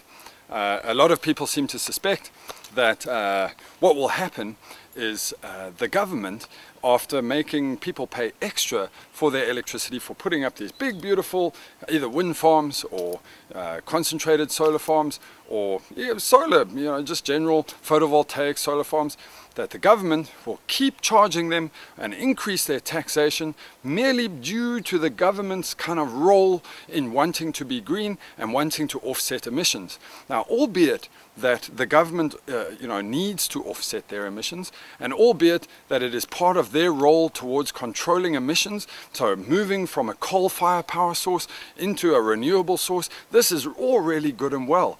But it is dangerous for the people that are already struggling with high power bills. So what is the fix to this? Well, we've already seen the fix to this, and there's no reason why this fix shouldn't be done everywhere in the world. Here in South Africa, that we have exactly the same problem, okay? Our government wants to put up solar farms. In fact, our government has put up solar farms. And yes, they bought those solar farms from big, European countries for a far greater rate than what is probably required. And yes, even though we have these giant solar farms or big solar farms, no benefit or direct for the actual consumer of that power is received in any way. In fact, if anything, the price of our power has increased, and this is a fear that is happening all around the world. Again, back here in South Africa, our government then takes a look at its means of resolving this, and so what they do is they propose some trillion rand, and it's a rand for us, but trillion rand nuclear plants, which is actually insane. First of all, nuclear just takes forever to erect. It takes forever. There is never yet. In fact, I will be challenged. I challenge you to find me a single example of a single nuclear plant that is A, being delivered on time, and B, being delivered on cost, which means that the actual implied cost of what they're being offered is never realized at the end of the project. So, that's pretty much it for nuclear. If you consider how long it takes to put up nuclear, if you consider the amount of effort and energy that goes into just mining the uranium for nuclear, and then basically utilize that nuclear in terms of generating energy, and then the disposal of that kind of nuclear waste. I mean, it's a crazy concept. We're splitting an atom to boil water. That's essentially what we're doing. We're flash boiling water and we're basically driving turbines. But to come back to my point, the problem here has nothing to do with what the government does. The problem has to do with us. The government is under the illusion that they somehow own our grid. where nothing can be further from the truth. The grid belongs to the people. It does not belong to the government.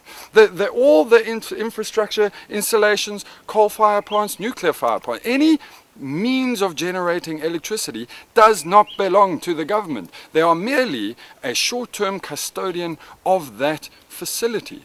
So the reality is that should the government then say, listen, I tell you what, instead of us continuing to build these ridiculously overpriced kind of nuclear plants, these ridiculously overpriced coal plants, what we're going to do is we're going to roll out renewable energy. And sure, renewable energy, if you go wind turbines, it requires a certain geographic location. There has to be wind. If you're putting up solar farms, obviously, it's got to be an area that's got a good solar energy density. But the reality is, and here's the trick is to ensure that the population receives the benefit of the free power. The government is no longer, once the farm is built and once it's maybe 2 years, 3 years, recovered the cost of that farm, the government should give the power to the people. It should. It should, because it's not costing them anything. They maybe have to run around every now and then and do a little cleanup.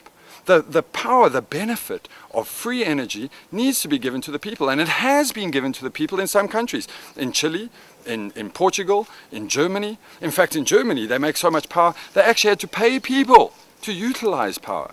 So the reality is that it's very much a viable concept. First assess business based on their direct impacts, then join a network of people and force the government to give us what is rightfully ours. If we put up solar and the power is free, give us our free power. And you see, the problem that government has, and I understand this as a problem, is that they make a lot of money from generating electricity for the grid. They make a lot of money.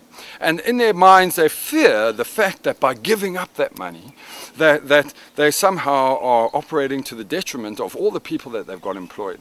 But the reality of what they're missing here is that companies and consumers that have had the benefit of that not paying that electricity in their pocket ultimately spend that same money within that economy, which means that there is additional taxation, first of all, on the spend. There is a greater opportunity for entrepreneurship for people that are selling services into the economy, and there's more wealth. Companies that are already struggling, people that are struggling, they can't afford electricity, are all of a sudden given the opportunity to have free electricity. And is this a hard concept? Is this a dangerous concept? Is this something that we need to be afraid of? I don't think so. If you take a look at food now, for argument's sake, so let's look at food. At the moment, you've got a whole lot of subsidized farms. And I'm not going to go into the whole political rubbish in relation to farmers' subsidies, etc. What I'm talking about is the viability of a farm. Now, let's say that I'm able to grow something, and I'm able to use very little water, but I have to use a hell of a lot of chemicals in order to make that thing grow. And I do that. Or I've genetically engineered this kind of seed to make that thing grow. And then the thing grows, okay? And then that food that gets harvested from that gets put on your table, and it gets put on your table at a cheap cost, okay? But the chemicals that they used in order to achieve that growth, they get washed away into the water system, where some of them never, ever biodegrade. And for argument's sake, most are like a huge water aquifers that become absolutely polluted, and to the point that you're no longer able to drink it. So even though you're sitting there buying your cheap product, your cheap piece of veggie, your big oversized kind of cabbage, whatever you gets your thing going, the reality is that the cost of the production of that is damaging to the environment for everybody. For everybody. And now, so I could understand, look, if there's no other way, we've got to feed like 7 billion or 7.4 billion people. There's no other way, but there is. And the alternative to that is not advanced, it's not complex, it's extremely simple, and not only is it beneficial for people's health, but it actually is beneficial for absorbing carbon dioxide from the atmosphere, and that's a simple organic principle of farming.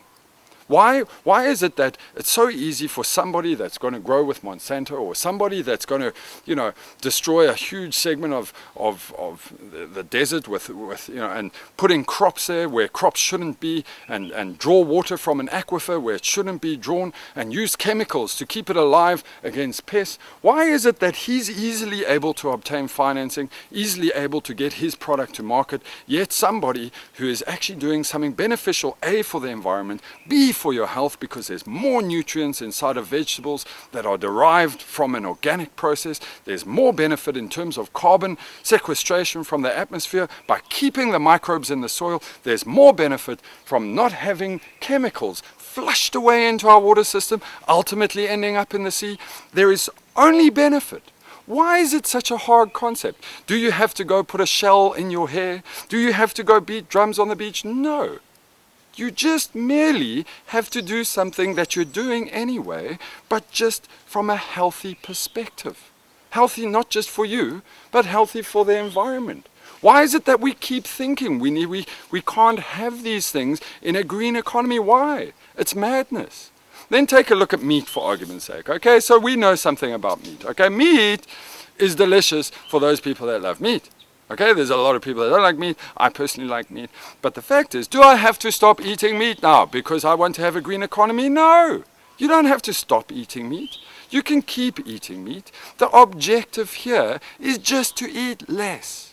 It's better for you anyway. It's healthier for you not to consume meat every day, and it's phenomenal for the environment.